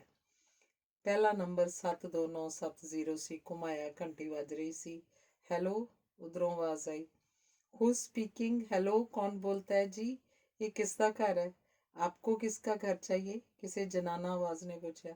करमिंदर सिंह के फादर संपूर्ण सिंह का घर। Wrong number. ਆਖ ਕੇ ਅਗਲੀ ਨੇ ਰਿਸੀਵਰ ਰੱਖ ਦਿੱਤਾ। ਦੂਜਾ ਨੰਬਰ 72561 ਸੀ। ਵਿਕਰਮ ਨੇ ਜਿਵੇਂ ਸਾਹ ਰੋਕ ਕੇ ਨੰਬਰ ਘੁਮਾਇਆ। ਹੈਲੋ, किसी ने पूछा। करमिंदर सिंह के फादर संपूर्ण सिंह का घर यही है क्या? मालिक घर नहीं है जी, 5 बजे के बाद आ जाएंगे। बीवी जी नहा रही हैं, बड़ी माँ जी गाँव गई हैं और मुन्नी कॉलेज गई है। नौकर ने सारा कुछ दस दिता सी। विक्रम नूं लग्या साडी कोठी 'च इन्ने सारे लोग नहीं हो सकते। मेरे डैडी ਤਾਂ ਇੱਕੋ ਇੱਕ ਪੁੱਤਰ ਸਨ ਆਪਣੇ ਡੈਡੀ ਦੇ। ਇਸ ਤੋਂ ਮਗਰੋਂ ਸੰਪੂਰਨ ਸਿੰਘ ਨਾਮ ਦੇ ਕਈ ਨੰਬਰਾਂ ਉੱਪਰ ਉਹਨੇ ਫੋਨ ਕੀਤਾ। ਕਰਮਿੰਦਰ ਸਿੰਘ ਦੇ ਫਾਦਰ ਸੰਪੂਰਨ ਸਿੰਘ ਦਾ ਘਰ ਉਹਨੂੰ ਨਾ ਮਿਲਿਆ। 9 ਰੁਪਏ ਦੀ ਥਾਂ 10 ਰੁਪਏ ਕਾਊਂਟਰ ਉੱਪਰ ਰੱਖ ਕੇ ਜਦੋਂ ਉੱਪਰ ਜਾਣ ਲੱਗਾ ਤਾਂ ਮੈਨੇਜਰ ਨੇ ਪੁੱਛਿਆ, ਕਿਸਕਾ ਐਡਰੈਸ ਢੂੰढते हैं आप? ਇੱਥੇ ਇਸੇ ਸ਼ਹਿਰ 'ਚ ਮੇਰੇ ग्रैंडफादर ਰਹਿੰਦੇ ਨੇ, संपूर्ण सिंह सिद्धू। आप ऐसे करें, यादविंदर कॉलोनी में एक सिद्धू रहता है, एडवोकेट जनरल, उनसे मिलो शाम को। उसको सभी लोग जानते हैं, वो भी सब बहुत से लोगों को जानता है। सिद्धू लोगों को तो ज़रूर ही जानता होगा। आप उससे पूछ दो मैं उनसे मिलने कब आऊँ। इधर इंडिया में अपॉइंटमेंट की ज़रूरत नहीं होती, जाओ बेल करो और चले जाओ। फिर भी आप पूछ दो प्लीज़। मैनेजर ने एडवोकेट सिद्धू ਨੂੰ फ़ोन ਕੀਤਾ। ਚੰਗੀ ਕਿਸਮਤ ਉਹ ਘਰ ਹੀ ਸੀ। ਮੈਨੇਜਰ ਨੇ ਜਦੋਂ ਦੱਸਿਆ ਇੱਕ ਅੰਗਰੇਜ਼ ਲੜਕਾ ਤੁਹਾਨੂੰ ਮਿਲਣਾ ਚਾਹੁੰਦਾ ਤਾਂ ਉਹਨੇ ਆਖਿਆ, ਹੁਣੇ ਭੇਜ ਦਿਓ, ਸ਼ਾਮੀ ਤਾਂ ਮੈਂ ਘਰ ਨਹੀਂ ਹੋਵਾਂਗਾ। ਮੈਨੇਜਰ ਨੇ ਯਾਦਵਿੰਦਰ ਕਾਲੋਨੀ ਲਈ ਵਿਕਰਮ ਨੂੰ 2 ਰੁਪਏ 'ਚ ਰਿਕਸ਼ਾ ਕਰ ਦਿੱਤਾ ਤੇ ਸਿੱਧੂ ਦੀ ਕੋਠੀ ਦਾ ਨੰਬਰ ਦੱਸ ਦਿੱਤਾ। ਵਿਕਰਮ ਨੇ ਪਹੁੰਚ ਕੇ ਬੈਲ ਕੀਤੀ। ਆ ਜਾਓ, ਕਮ ਇਨ ਪਲੀਜ਼। ਅੰਦਰੋਂ ਆਵਾਜ਼ ਆਈ। ਉਹ ਅੰਦਰ ਲੰਘ ਗਿਆ।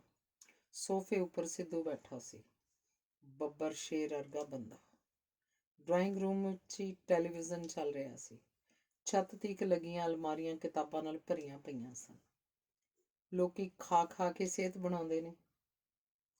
ਸਿੱਧੂ ਸਾਹਿਬ ਨੇ ਪੜ੍ਹ ਕੇ ਸਿਹਤ ਬਣਾਈ ਲੱਗਦੀ ਸੀ। ਬੈਠੋ, sit down please. Name? Sidhu ने पूछा। विक्रम सिद्धू।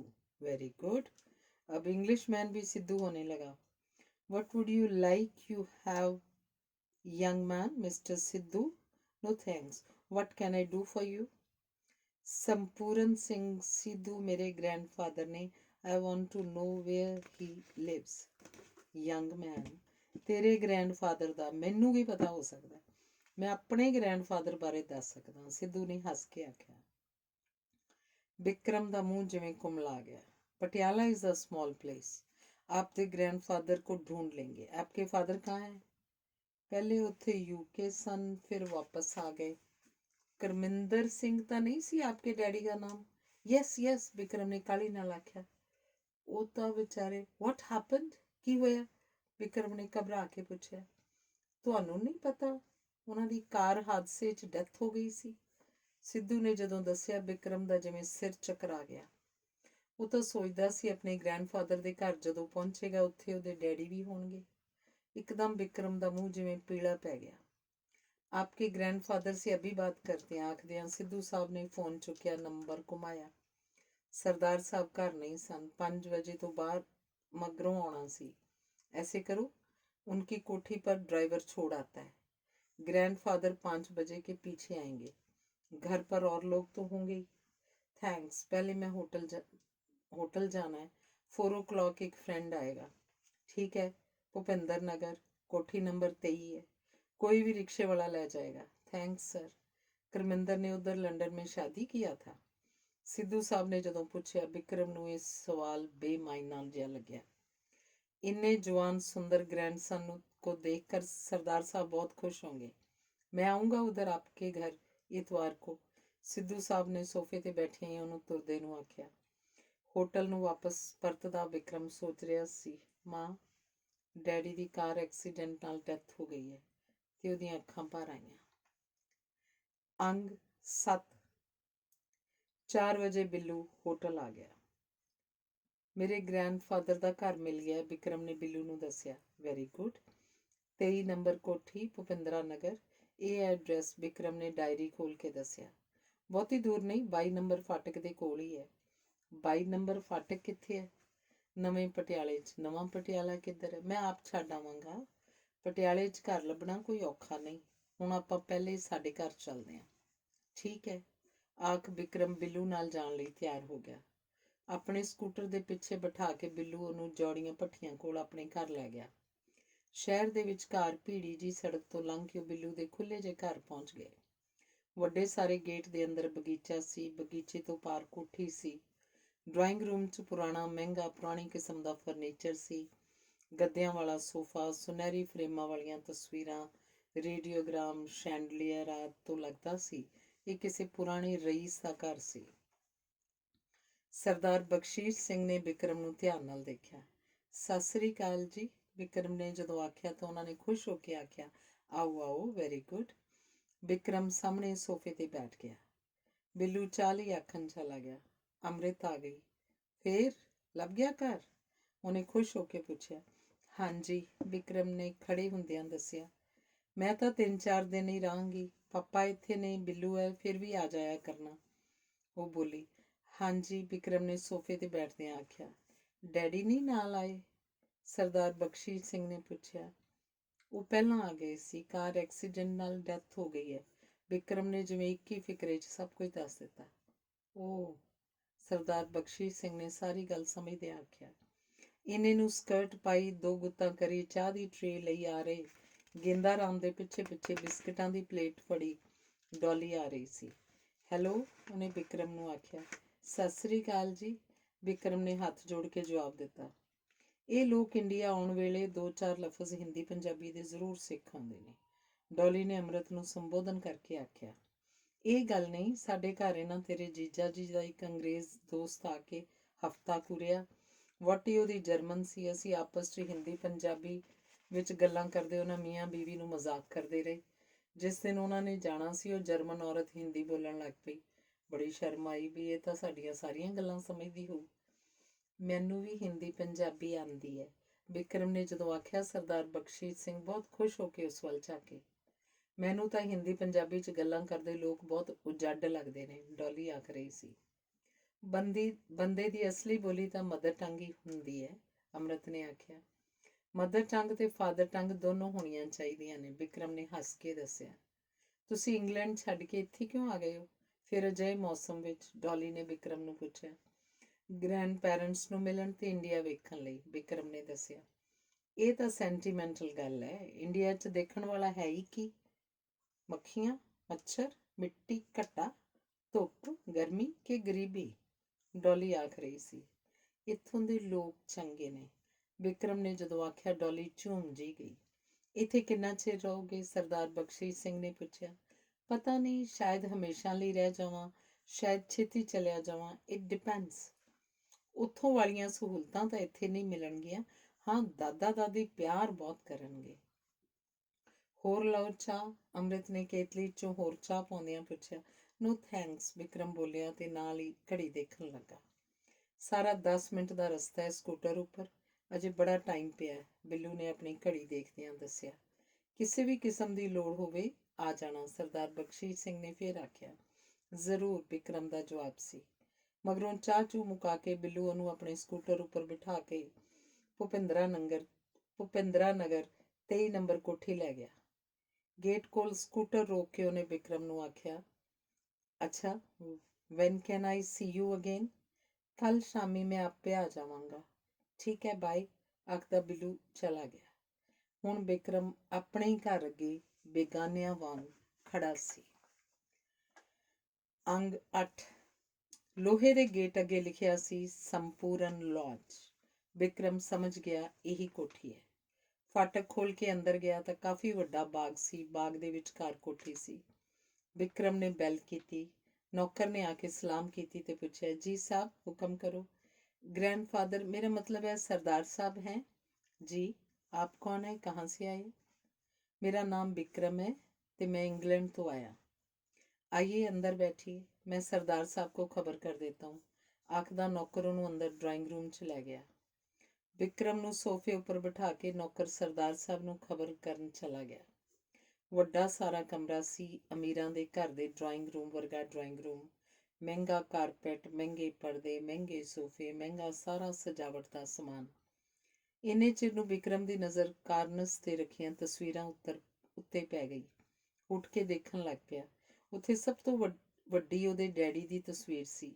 ਇੱਕ ਤਸਵੀਰ 'ਚ ਕਿਸੇ ਔਰਤ ਨਾਲ ਖੜਾ ਸੀ ਤੇ ਔਰਤ ਨੇ ਬੱਚਾ ਵੀ ਚੁੱਕਿਆ ਹੋਇਆ ਸੀ। ਬਹੁਤ ਪਿਆਰ ਨਾਲ ਵਿਕਰਮ ਤਸਵੀਰ ਦੇਖ ਰਿਹਾ ਸੀ ਜਦੋਂ ਸਰਦਾਰ ਸੰਪੂਰਨ ਸਿੰਘ ਕਮਰੇ 'ਚ ਦਾਖਲ ਹੋਏ। ਵਿਕਰਮ ਨੇ ਚੌਂਕ ਕੇ ਉੱਪਰ ਦੇਖਿਆ। ਸਤਿ ਸ਼੍ਰੀ ਅਕਾਲ। ਅੱਛਾ ਸਤਿ ਸ਼੍ਰੀ ਅਕਾਲ, ਬੈਠੋ। ਇੰਗਲੈਂਡ ਤੋਂ ਆਏ ਹੋ? ਕੀ ਨਾਮ ਹੈ? ਵਿਕਰਮ। ਵਿਕਰਮ ਸਿੱਧੂ।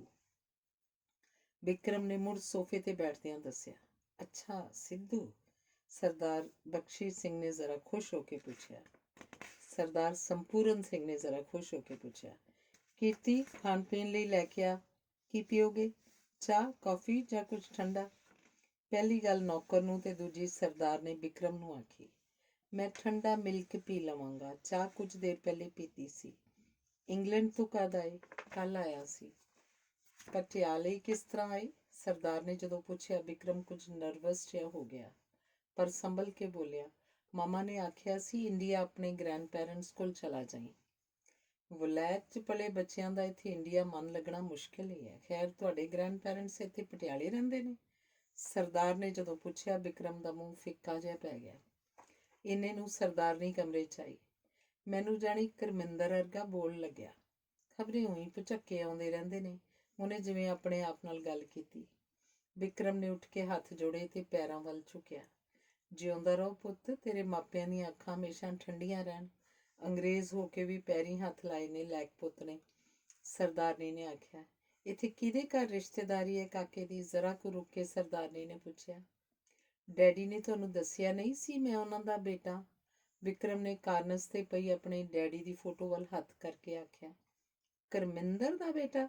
ਸਰਦਾਰਨੀ ਨੇ ਹੈਰਾਨ ਹੋ ਕੇ ਪੁੱਛਿਆ। ਉਹਨੇ ਉੱਥੇ ਵਲੈਤ ਵਿਆਹ ਕੀਤਾ ਸੀ, ਪਰ ਉਹਦੀ ਤਾਂ ਵਹੁਟੀ ਇੱਥੇ ਸੀ, ਧੀ ਵੀ। ਕਿਸੇ ਹੋਰ ਕਰਮਿੰਦਰ ਦੀ ਗੱਲ ਤਾਂ ਨਹੀਂ ਕਰਦਾ ਕਾਕਾ? ਸਰਦਾਰਨੀ ਪੁੱਛ ਰਹੀ ਸੀ। ਵਿਕਰਮ ਨੇ ਆਪਣੀ ਪੈਂਟ ਦੀ ਜੇਬ 'ਚੋਂ ਪਰਸ ਕੱਢਿਆ। ਪਰਸ 'ਚੋਂ ਆਪਣੀ ਮਾਮਾ ਡੈਡੀ ਦੀ ਤਸਵੀਰ ਕੱਢ ਕੇ ਸਰਦਾਰਨੀ ਨੂੰ ਫੜਾਉਂਦਾ ਬੋਲਿਆ, ਇਹ ਨੇ ਮੇਰੇ ਮੰਮਾ ਡੈਡੀ। ਸਰਦਾਰਨੀ ਨੇ ਉਹ ਫੋਟੋ ਦੇਖ ਕੇ ਸਰਦਾਰ ਨੂੰ ਫੜਾ ਦਿੱਤੀ। ਸਰਦਾਰ ਵੀ ਉਸ ਤਸਵੀਰ ਨੂੰ ਕਿੰਨਾ ਚਿਰ ਦੇਖਦਾ ਰਿਹਾ। ਸਰਦਾਰਨੀ ਦਾ ਗਲ ਭਰ ਆਇਆ ਸੀ। ਉਹ ਮੁੜ ਕੇ ਵਿਕਰਮ ਵੱਲ ਝਾਕੀ। ਕਰਮਿੰਦਰ ਦਾ ਮੜੰਗਾ ਪੈਂਦਾ ਸੀ। ਇਹਦਾ ਕੀ ਸਬੂਤ ਹੈ ਕਿ ਕਰਮਿੰਦਰ ਨੇ ਉੱਥੇ ਵਿਆਹ ਕੀਤਾ ਸੀ? ਸਰਦਾਰ ਸੰਪੂਰਨ ਸਿੰਘ ਨੇ ਜਦੋਂ ਆਖਿਆ, ਵਿਕਰਮ ਦਾ ਮੂੰਹ ਫਿੱਕਾ ਪੈ ਗਿਆ। ਉਹ ਤਾਂ ਸੋਚਦਾ ਸੀ ਮੇਰਾ ਦਾਦਾ। ਤੇਰੀ ਮਾਂ ਉੱਥੇ ਹੀ ਹੈ ਵਲੈਤ, ਕਿ ਉਹ ਵੀ ਨਾਲ ਆਈ ਹੈ? ਸਰਦਾਰਨੀ ਨੇ ਪੁੱਛਿਆ। ਉਹ ਨਹੀਂ ਹੈ, ਡੈਥ ਹੋ ਗਈ ਹੈ। 2 ਸਾਲ ਹੋ ਗਏ। ਤੁਸੀਂ ਦੋਨਾਂ ਨੇ ਪਹਿਲਾਂ ਕਦੇ ਕਿਉਂ ਨਾ ਲਿਖਿਆ? ਸਰਦਾਰ ਪੁੱਛ ਰਿਹਾ ਸੀ। ਡੈਡੀ ਦੇ ਨਾਲ ਆਉਣਾ ਸੀ ਅਸੀਂ ਇੰਡੀਆ। ਉਹ ਜਦੋਂ ਆਏ ਆਏ ਸੀ ਛੇਤੀ ਵਾਪਸ ਆਵਾਂਗਾ, ਇਕੱਠੇ ਇੰਡੀਆ ਚੱਲਾਂਗੇ। ਉਹ ਮੁੜ ਕੇ ਗਏ ਨਹੀਂ। ਮਾਂ ਜਦੋਂ ਹਸਪਤਾਲ ਜਾਣ ਲੱਗੀ, ਸ਼ਾਇਦ ਉਹ ਜਾਣਦੀ ਸੀ ਨਹੀਂ ਬਚੇਗੀ। ਉਹਨੇ ਆਖਿਆ ਸੀ ਆਪਣੇ ਗ੍ਰੈਂਡ ਪੈਰੈਂਟਸ ਕੋਲ ਚਲਾ ਜਾਈਂ। ਵਿਕਰਮ ਨੇ ਜਿਵੇਂ ਰੁਕ ਕੇ ਦੱਸਿਆ ਤੇ ਨਾਲ ਹੀ ਉਹਨੂੰ ਲੱਗਿਆ, ਮੈਂ ਕਿਸ ਲਈ ਇੱਥੇ ਆਇਆ ਹਾਂ। ਬਹੂ ਨੂੰ ਨਾ ਅਜੇ ਕੁਝ ਦੱਸਿਓ, ਪਹਿਲਾਂ ਪੂਰਾ ਪਤਾ ਸੁਤਾ ਕਰ ਲਓ। ਸਰਦਾਰਨੀ ਨੇ ਸਰਦਾਰ ਨੂੰ ਦੱਬਵੀਂ ਆਵਾਜ਼ 'ਚ ਆਖਿਆ। ਪਤਾ ਲੱਗਿਆ ਡੈਡੀ ਦੀ ਵੀ ਕਾਰ ਹਾਦਸੇ 'ਚ ਡੈਥ ਹੋ ਗਈ ਹੈ। ਵਿਕਰਮ ਨੇ ਜਦੋਂ ਆਖਿਆ ਤਾਂ ਉਹਦਾ ਮੂੰਹ ਬੜਾ ਵਿਚਾਰਾ ਜਿਹਾ ਹੋ ਗਿਆ ਸੀ। ਨੌਕਰ ਠੰਡਾ ਦੁੱਧ ਨਾਲ ਕੇਕ ਦੇ ਪੀਸ ਰੱਖ ਗਿਆ। ਵਿਕਰਮ ਦਾ ਜਿਵੇਂ ਕੁਝ ਵੀ ਖਾਣ ਪੀਣ ਦਾ ਮਨ ਨਹੀਂ ਸੀ ਰਹਿ ਗਿਆ। ਲਓ ਪੀਓ, ਸਰਦਾਰ ਨੇ ਹੱਥ ਕਰਕੇ ਵਿਕਰਮ ਨੂੰ ਆਖਿਆ। ਵਿਕਰਮ ਉਵੇਂ ਨਿੰਮੋ ਝੂਣਾ ਬੈਠਾ ਸੀ। ਨਹੀਂ ਬੇਟੇ, ਜੇ ਇਹ ਠੀਕ ਹੈ ਕਿ ਤੂੰ ਕਰਮਿੰਦਰ ਦਾ ਹੀ ਬੇਟਾ ਹੈ ਤਾਂ। ਵਿਕਰਮ ਦੀਆਂ ਅੱਖਾਂ ਭਰ ਆਈਆਂ। ਘਰ ਪਰੀਆਂ ਵਰਗੀ ਬਹੂ, ਨਾਲੇ ਧੀ। ਮੈਂ ਵੀ ਆਖਾਂ, ਜਾਣ ਵੇਲੇ ਤਾਂ ਆਖਦਾ ਸੀ 2 ਸਾਲ ਦਾ ਹੀ ਕੋਰਸ ਹੈ। ਹੁਣ ਆਉਣ ਦਾ ਨਾਂ ਹੀ ਕਿਉਂ ਨਹੀਂ ਲੈਂਦਾ? ਟਾਲ ਟੋਲ ਕਿਉਂ ਕਰੀ ਜਾਂਦਾ? ਉੱਥੇ ਤਾਂ ਜੈ ਖਾਣੇ ਦੀਆਂ ਉਂਝ ਹੀ ਗਲ ਪੈਂਦੀਆਂ ਫਿਰਦੀਆਂ ਨੇ। ਬੰਦਾ ਫੇਰ ਬੰਦਾ ਹੈ। ਸਰਦਾਰਨੀ ਪਤਾ ਨਹੀਂ ਕਿਹਦੇ ਨਾਲ ਗੱਲਾਂ ਕਰ ਰਹੀ ਸੀ। ਉੱਥੇ ਤੇਰੀ ਮਾਮਾ ਦੇ ਹੋਰ ਰਿਸ਼ਤੇਦਾਰ ਵੀ ਤਾਂ ਹੋਣਗੇ। ਸਰਦਾਰ ਆਪਣੇ ਪੁੱਤਰ ਦੇ ਵਿਆਹ ਦਾ ਸੱਚ ਜਾਣਨ ਲਈ ਜਿਵੇਂ ਪੁੱਛ ਰਿਹਾ ਸੀ। ਮੇਰੀ ਮਾਂ ਜਰਮਨ ਸੀ, ਉਹਦੇ ਬਾਕੀ ਘਰ ਦੇ ਬਰਲਿਨ 'ਚ ਹਨ, ਪਰ ਮੈਂ ਨਹੀਂ ਜਾਣਦਾ। ਮਾਂ ਦੀ ਇੱਕ ਸਿਸਟਰ ਇੱਕ ਵਾਰੀ ਆਈ ਸੀ ਬਸ। ਇਹ ਕਿਵੇਂ ਪਤਾ ਲੱਗੇ ਵੀ ਕਰਮਿੰਦਰ ਨੇ ਤੇਰੀ ਮਾਂ ਨਾਲ ਵਿਆਹ ਕੀਤਾ ਸੀ? ਸਰਦਾਰਨੀ ਨੇ ਸਿੱਧਾ ਸਵਾਲ ਕੀਤਾ। ਵਿਕਰਮ ਸੋਚੀ ਪੈ ਗਿਆ। ਇਹ ਗੱਲ ਤਾਂ ਕਦੇ ਉਹਨੇ ਸੋਚੀ ਨਹੀਂ ਸੀ। ਉਸ ਵੇਲੇ ਬੜੀ ਸੋਹਣੀ ਇੱਕ ਜਵਾਨ ਕੁੜੀ ਉੱਥੇ ਆਈ। ਵਿਕਰਮ ਨੂੰ ਦੇਖ ਕੇ ਪਰਤਣ ਹੀ ਲੱਗੀ ਸੀ ਜਦੋਂ ਸਰਦਾਰ ਸੰਪੂਰਨ ਸਿੰਘ ਨੇ ਉਹਨੂੰ ਬੁਲਾ ਕੇ ਆਖਿਆ, ਸਿੰਮੀ, ਡਰਾਈਵਰ ਨੂੰ ਆਖ ਗੱਡੀ ਬਾਹਰ ਕੱਢੇ। ਅੱਛਾ, ਮੈਂ ਚੱਲਦਾ ਫਿਰ। ਵਿਕਰਮ ਨੇ ਇਸ ਗੱਲ ਨੂੰ ਚਲੇ ਜਾਣ ਦਾ ਇਸ਼ਾਰਾ ਸਮਝਿਆ ਤੇ ਉੱਠ ਖੜਾ ਹੋਇਆ। ਕਿੱਥੇ? ਸਰਦਾਰਨੀ ਨੇ ਚੌਂਕ ਕੇ ਆਖਿਆ। ਕਾਰਨਰ ਹੋਟਲ 'ਚ ਰਹਾਂਗਾ। ਕਿੰਨੇ ਦਿਨ ਰਹਿਣਾ ਇੰਡੀਆ? ਸਰਦਾਰ ਨੇ ਪੁੱਛਿਆ। ਪਤਾ ਨਹੀਂ, ਵਿਕਰਮ ਨੇ ਬਹੁਤ ਉਦਾਸ ਹੋ ਕੇ ਆਖਿਆ। ਲੈ ਦੁੱਧ ਪੀ ਲੈ। ਜਾਣ ਤੋਂ ਪਹਿਲਾਂ ਸਰਦਾਰਨੀ ਨੇ ਗਲਾਸ ਚੁੱਕ ਕੇ ਵਿਕਰਮ ਵੱਲ ਕਰਦਿਆਂ ਆਖਿਆ। ਮਨ ਨਹੀਂ ਕਰਦਾ। ਵਿਕਰਮ ਨੇ ਦੁੱਧ ਪੀਣੋਂ ਨਾ ਕੀਤੀ। ਉਹਨੂੰ ਕਰਮਿੰਦਰ ਨੂੰ ਵੀ ਦੁੱਧ ਘੱਟ ਹੀ ਸਵਾਦ ਲੱਗਦਾ ਸੀ। ਵਿੱਚ ਬੋਰਨਵੀਟਾ ਪਾ ਦਿਆਂ? ਸਰਦਾਰਨੀ ਨੇ ਬੇਧਿਆਨੀ ਆਖਿਆ। ਹਾਂ ਠੀਕ ਹੈ। ਵਿਕਰਮ ਨੇ ਜ਼ਰਾ ਖੁਸ਼ ਹੋ ਕੇ ਆਖਿਆ। ਉਹ ਵੀ ਬੋਰਨਵੀਟਾ ਪਾ ਕੇ ਹੀ ਪੀਂਦਾ ਸੀ। ਬੜੇ ਪਾਪਾ ਗੱਡੀ ਤਿਆਰ ਹੈ, ਸਿੰਮੀ ਨੇ ਆ ਕੇ ਦੱਸਿਆ ਤੇ ਉਹ ਧਿਆਨ ਨਾਲ ਵਿਕਰਮ ਵੱਲ ਦੇਖਦੀ ਰਹੀ। ਗੈਸਟ ਰੂਮ ਖੁਲਵਾ ਦਿਓ, ਅਸੀਂ ਸਮਾਨ ਲੈ ਕੇ ਆਏ। ਸਰਦਾਰ ਨੇ ਜਦੋਂ ਸਰਦਾਰਨੀ ਨੂੰ ਆਖਿਆ ਤਾਂ ਵਿਕਰਮ ਹੈਰਾਨ ਜਿਹਾ ਹੋ ਗਿਆ। ਕਾਰਨਰ ਹੋਟਲ ਪਹੁੰਚ ਕੇ ਵਿਕਰਮ ਵਾਲੇ ਕਮਰੇ 'ਚ ਆ ਕੇ ਸਰਦਾਰ ਕੁਰਸੀ ਉੱਪਰ ਬੈਠ ਗਿਆ। ਆਪਣੀਆਂ ਇੱਧਰ ਉੱਧਰ ਪਈਆਂ ਚੀਜ਼ਾਂ ਚੁੱਕ ਕੇ ਬੈਗ 'ਚ ਪਾਉਂਦਾ ਵਿਕਰਮ ਇੱਕ ਦੋ ਵਾਰੀ ਦਾਦੇ ਵੱਲ ਝਾਕਿਆ। ਬੈਲ ਕਰਕੇ ਬਹਿਰੇ ਤੋਂ ਠੰਡਾ ਪਾਣੀ ਤਾਂ ਮੰਗਵਾ ਵਿਕਰਮ, ਸਰਦਾਰ ਨੇ ਆਖਿਆ। ਕੁਝ ਠੰਡਾ ਮੰਗਵਾਵਾਂ? ਮੇਰਾ ਮਤਲਬ ਹੈ ਬੀਅਰ ਜਾਂ ਕੋਕਾ ਕੋਲਾ? ਨਹੀਂ ਬਸ ਠੀਕ ਹੈ, ਸਰਦਾਰ ਨੇ ਉਸ ਵੱਲ ਧਿਆਨ ਨਾਲ ਦੇਖਦਿਆਂ ਆਖਿਆ। ਵਿਕਰਮ ਨੂੰ ਲੱਗਿਆ ਉਹਦਾ ਦਾਦਾ ਜਿਵੇਂ ਕੋਈ ਗੱਲ ਕਰਨੀ ਚਾਹੁੰਦਾ। ਉਹ ਬੈਲ ਕਰਨ ਦੀ ਥਾਂ ਪੌੜੀਆਂ ਉਤਰ ਕੇ ਆਪ ਪਾਣੀ ਲਈ ਆਖਣ ਚਲਾ ਗਿਆ। ਕਰਮਿੰਦਰ ਨੂੰ ਚਾਹੀਦਾ ਸੀ ਘੱਟੋ ਘੱਟ ਮੈਨੂੰ ਤਾਂ ਸਭ ਕਾਸੇ ਬਾਰੇ ਲਿਖ ਦਿੱਤਾ। ਸਰਦਾਰ ਨੇ ਜਿਵੇਂ ਆਪਣੇ ਆਪ ਨਾਲ ਗੱਲ ਕੀਤੀ। ਪਤਾ ਨਹੀਂ ਕੀ ਰੱਬ ਦੀ ਮਾਰ ਲੱਗ ਜਾਂਦੀ ਹੈ, ਜਿਹੜੇ ਵੀ ਲੜਕੇ ਬਾਹਰ ਜਾਂਦੇ ਨੇ ਜ਼ਰੂਰ ਆਪਣੀਆਂ ਬੀਵੀਆਂ ਬੱਚਿਆਂ ਨੂੰ ਛੱਡ ਕੇ ਫੌਰਨ ਲੜਕੀਆਂ ਨਾਲ ਸ਼ਾਦੀਆਂ ਕਰ ਲੈਂਦੇ ਨੇ। ਨਾ ਵੀ ਸ਼ਾਦੀਆਂ ਕਰਨ, ਵਾਪਸ ਆਪਣੀਆਂ ਬੀਵੀਆਂ ਬੱਚਿਆਂ ਕੋਲ ਨਹੀਂ ਪਰਤਦੇ। ਕਰਮਿੰਦਰ ਬੀਵੀ ਦੇ ਹੁੰਦਿਆਂ, ਬੱਚੀ ਦੇ ਹੁੰਦਿਆਂ ਹੋਰ ਸ਼ਾਦੀ ਨਹੀਂ ਸੀ ਕਰ ਸਕਦਾ। ਪਰ ਡੈਡੀ ਨੇ ਮਾਂ ਨਾਲ ਸ਼ਾਦੀ ਕੀਤੀ ਸੀ। ਵਿਕਰਮ ਨੇ ਜਿਵੇਂ ਰੋਣ ਹਾਕਾ ਹੋ ਕੇ ਆਖਿਆ। ਕੀਤੀ ਹੋਏਗੀ, ਮੈਂ ਮੰਨਦਾ, ਪਰ ਇੱਧਰ ਲੋਕਾਂ ਦਾ ਖਿਆਲ ਹੈ ਕਿ ਪੱਛਮੀ ਲੜਕੀਆਂ ਉਂਝ ਹੀ ਬੰਦਿਆਂ ਨੂੰ ਵਰਗਲਾ ਲੈਂਦੀਆਂ ਹਨ, ਬਿਨਾਂ ਸ਼ਾਦੀ ਤੋਂ ਹੀ ਉਹਨਾਂ ਦੇ ਨਾਲ ਰਹਿਣ ਲੱਗ ਜਾਂਦੀਆਂ ਹਨ। ਮੇਰੀ ਮਾਂ ਨੂੰ ਤੁਸੀਂ ਦੇਖਿਆ ਨਹੀਂ। ਵਿਕਰਮ ਨੇ ਬਸ ਇੰਨਾ ਹੀ ਆਖਿਆ। ਤੇਰਾ ਹੁਣ ਕੀ ਪਲਾਨ ਹੈ? ਕੋਈ ਪਲਾਨ ਨਹੀਂ, ਵਾਪਸ ਚਲਿਆ ਜਾਵਾਂਗਾ ਕੁਝ ਦਿਨਾਂ ਤੱਕ। ਮੈਂ ਆਪਣੇ ਗ੍ਰੈਂਡ ਪੈਰੈਂਟਸ ਨੂੰ ਦੇਖਣਾ ਸੀ। ਵਿਕਰਮ ਨੇ ਜਦੋਂ ਆਖਿਆ, ਸਰਦਾਰ ਨੂੰ ਲੱਗਿਆ ਵਿਕਰਮ ਬਿਲਕੁਲ ਕਰਮਿੰਦਰ ਵਾਂਗ ਗੱਲਾਂ ਕਰ ਰਿਹਾ ਸੀ। ਘਰ ਚਲਦੇ ਹਾਂ, ਅਜੇ ਤੂੰ ਕਿਸੇ ਨਾਲ ਕੋਈ ਗੱਲ ਨਾ ਕਰੀ, ਆਪਾਂ ਸੋਚ ਲਵਾਂਗੇ, ਸਰਦਾਰ ਨੇ ਆਖਿਆ ਤੇ ਜਾਣ ਲਈ ਉੱਠ ਖੜਾ ਹੋਇਆ। ਵਿਕਰਮ ਜਾਣ ਲਈ ਉੱਠਿਆ ਨਹੀਂ। ਚਲੋ ਘਰ ਚਲੀਏ, ਸਰਦਾਰ ਨੇ ਆਖਿਆ। ਇੱਥੇ ਹੀ ਠੀਕ ਹਾਂ, ਵਿਕਰਮ ਨੇ ਅੱਖਾਂ ਜੀਆਂ ਭਰ ਕੇ ਆਖਿਆ। ਨਹੀਂ ਬੇਟੇ, ਮੇਰੀਆਂ ਗੱਲਾਂ ਦਾ ਬੁਰਾ ਨਾ ਮਨਾ। ਮੈਂ ਤਾਂ ਇਸ ਲਈ ਪੁੱਛ ਰਿਹਾ ਸੀ ਕਿ ਲੀਗਲੀ ਤੂੰ ਕਰਮਿੰਦਰ ਦਾ ਬੇਟਾ ਹੋ ਸਕਦਾ ਜਾਂ ਨਹੀਂ, ਸਰਦਾਰ ਨੇ ਉਹਦਾ ਮੋਢਾ ਥਾਪੜ ਕੇ ਕਿਹਾ। ਵਿਕਰਮ ਨੇ ਉੱਠ ਕੇ ਆਪਣਾ ਬੈਗ ਖੋਲ੍ਹਿਆ, ਡਾਇਰੀ ਕੱਢੀ। ਉਸ ਵਿੱਚ ਉਹਦੀ ਮੰਮਾ ਤੇ ਡੈਡੀ ਦੀਆਂ ਕਈ ਤਸਵੀਰਾਂ ਸਨ। ਆਪਣੇ ਦਾਦੇ ਦੇ ਅੱਗੇ ਰੱਖ ਦਿੱਤੀਆਂ, ਜਿਹੜਾ ਫਿਰ ਕੁਰਸੀ ਤੇ ਬੈਠ ਗਿਆ ਸੀ। ਸਰਦਾਰ ਨੇ ਧਿਆਨ ਨਾਲ ਤਸਵੀਰਾਂ ਵੇਖੀਆਂ। ਇੱਕ ਤਸਵੀਰ ਉਹਨਾਂ ਦੇ ਵਿਆਹ ਵੇਲੇ ਦੀ ਸੀ। ਤਸਵੀਰਾਂ ਵਿਕਰਮ ਨੂੰ ਫੜਾ ਦਿੱਤੀਆਂ ਤੇ ਆਖਿਆ, ਚਲੋ ਚਲੀਏ।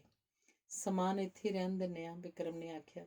ਨਹੀਂ ਬੇਟੇ, ਤੂੰ ਅੱਛਾ ਕੀਤਾ ਆ ਗਿਆ, ਸਾਨੂੰ ਤਾਂ ਪਤਾ ਹੀ ਨਹੀਂ ਸੀ ਲੱਗਣਾ। ਕਰਮਿੰਦਰ ਨੂੰ ਘੱਟੋ ਘੱਟ ਮੈਨੂੰ ਲਿਖ ਦੇਣਾ ਚਾਹੀਦਾ ਸੀ।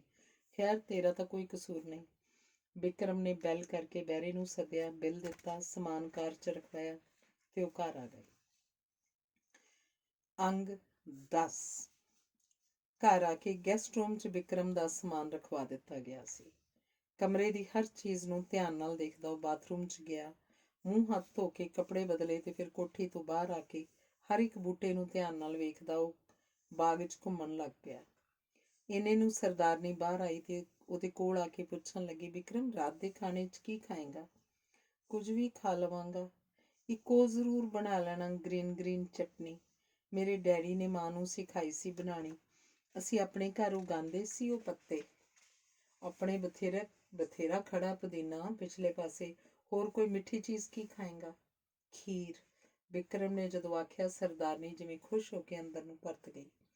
ਬਾਗ 'ਚ ਘੁੰਮਦਿਆਂ ਵਿਕਰਮ ਨੇ ਦੇਖਿਆ ਉੱਪਰਲੇ ਕਮਰੇ ਦੀ ਖਿੜਕੀ ਵਿੱਚ ਖਲੋਤੀ ਇੱਕ ਔਰਤ ਉਹਨੂੰ ਲਗਾਤਾਰ ਦੇਖੀ ਜਾ ਰਹੀ ਸੀ। ਵਿਕਰਮ ਮੁੜ ਕੇ ਉੱਪਰ ਨਹੀਂ ਝਾਕਿਆ, ਪਰ ਉਹਨੂੰ ਪਤਾ ਸੀ ਉਹ ਔਰਤ ਅਜੇ ਵੀ ਉੱਥੇ ਹੀ ਖੜੀ ਉਸ ਵੱਲ ਦੇਖ ਰਹੀ ਸੀ। ਵਿਕਰਮ ਅੰਦਰ ਪਰਤ ਆਇਆ। ਡਰਾਇੰਗ ਰੂਮ 'ਚ ਉਹਦੇ ਦਾਦਾ ਜੀ ਬੈਠੇ ਉਰਦੂ ਦਾ ਅਖਬਾਰ ਪੜ੍ਹ ਰਹੇ ਸਨ।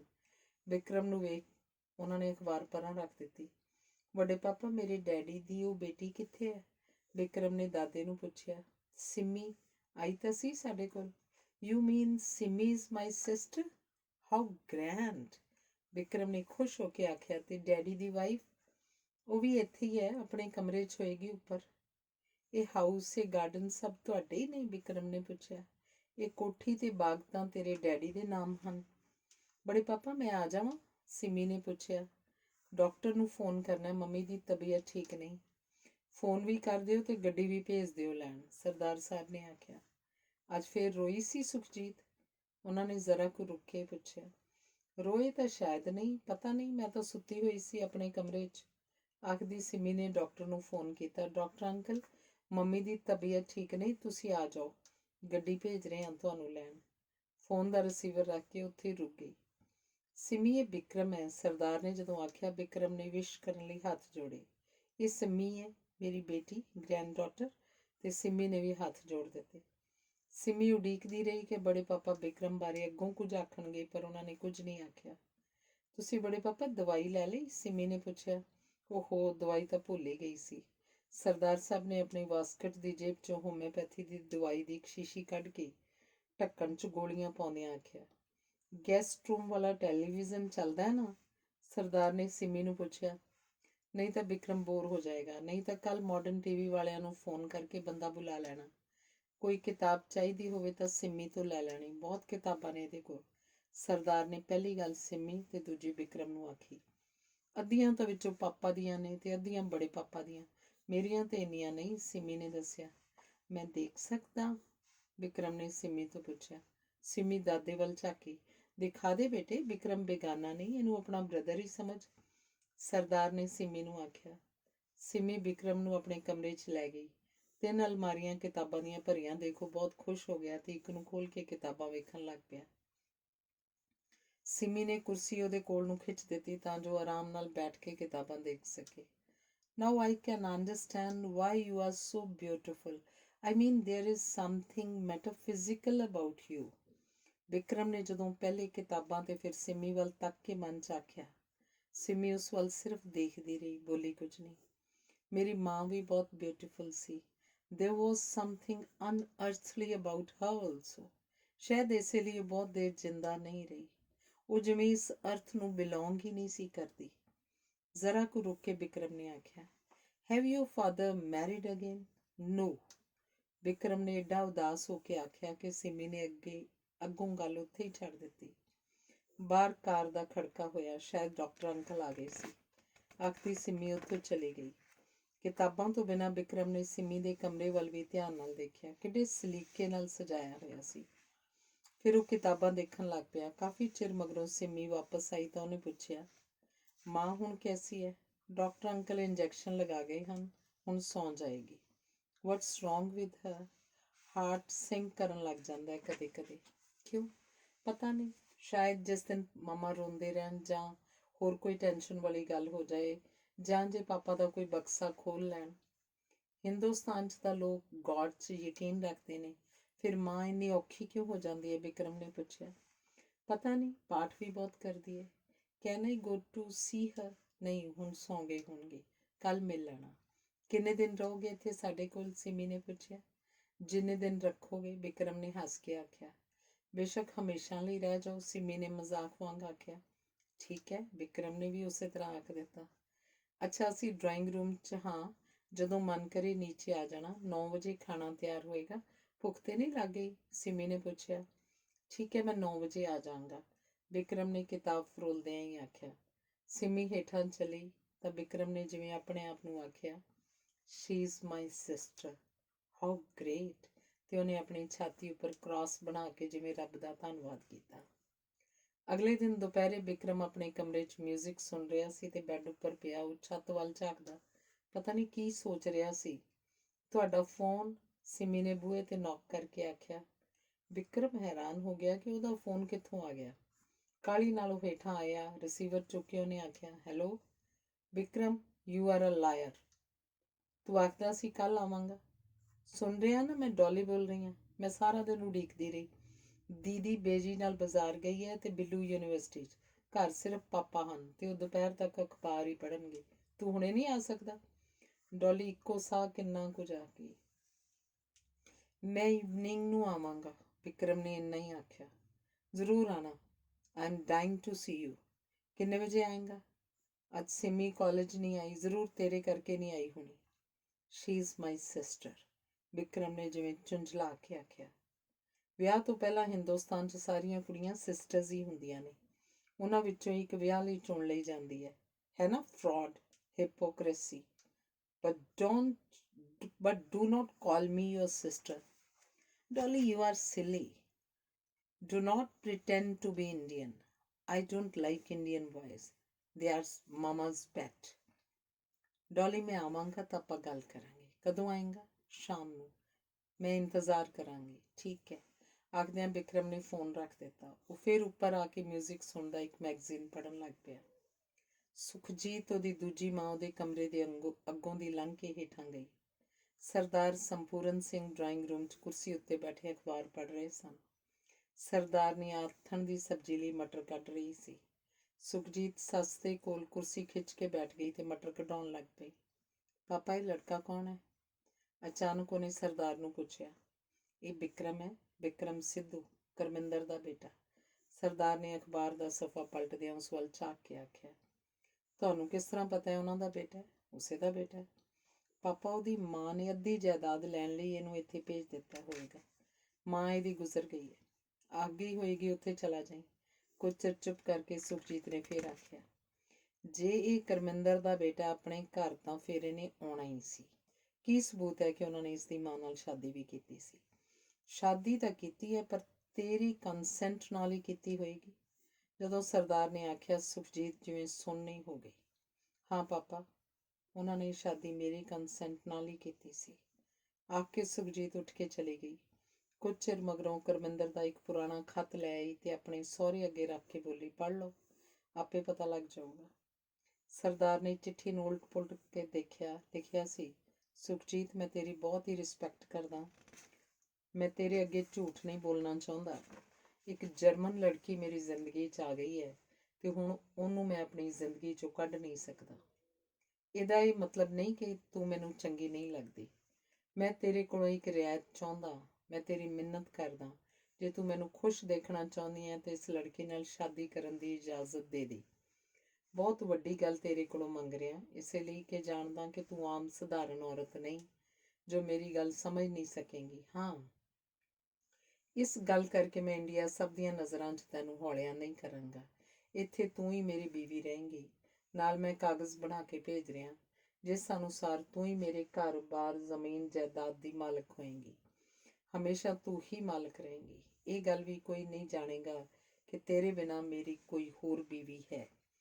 ਤੂੰ ਵੀ ਮੇਰੀ ਜ਼ਿੰਦਗੀ ਦਾ ਉਨਾ ਹੀ ਹਿੱਸਾ ਰਹੇਂਗੀ ਜਿੰਨੀ ਇਹ ਜਰਮਨ ਲੜਕੀ ਹੈ। ਮੈਂ ਸਾਲ 'ਚ ਇੱਕ ਅੱਧੀ ਵਾਰੀ ਇੰਡੀਆ ਆ ਜਾਇਆ ਕਰਾਂਗਾ।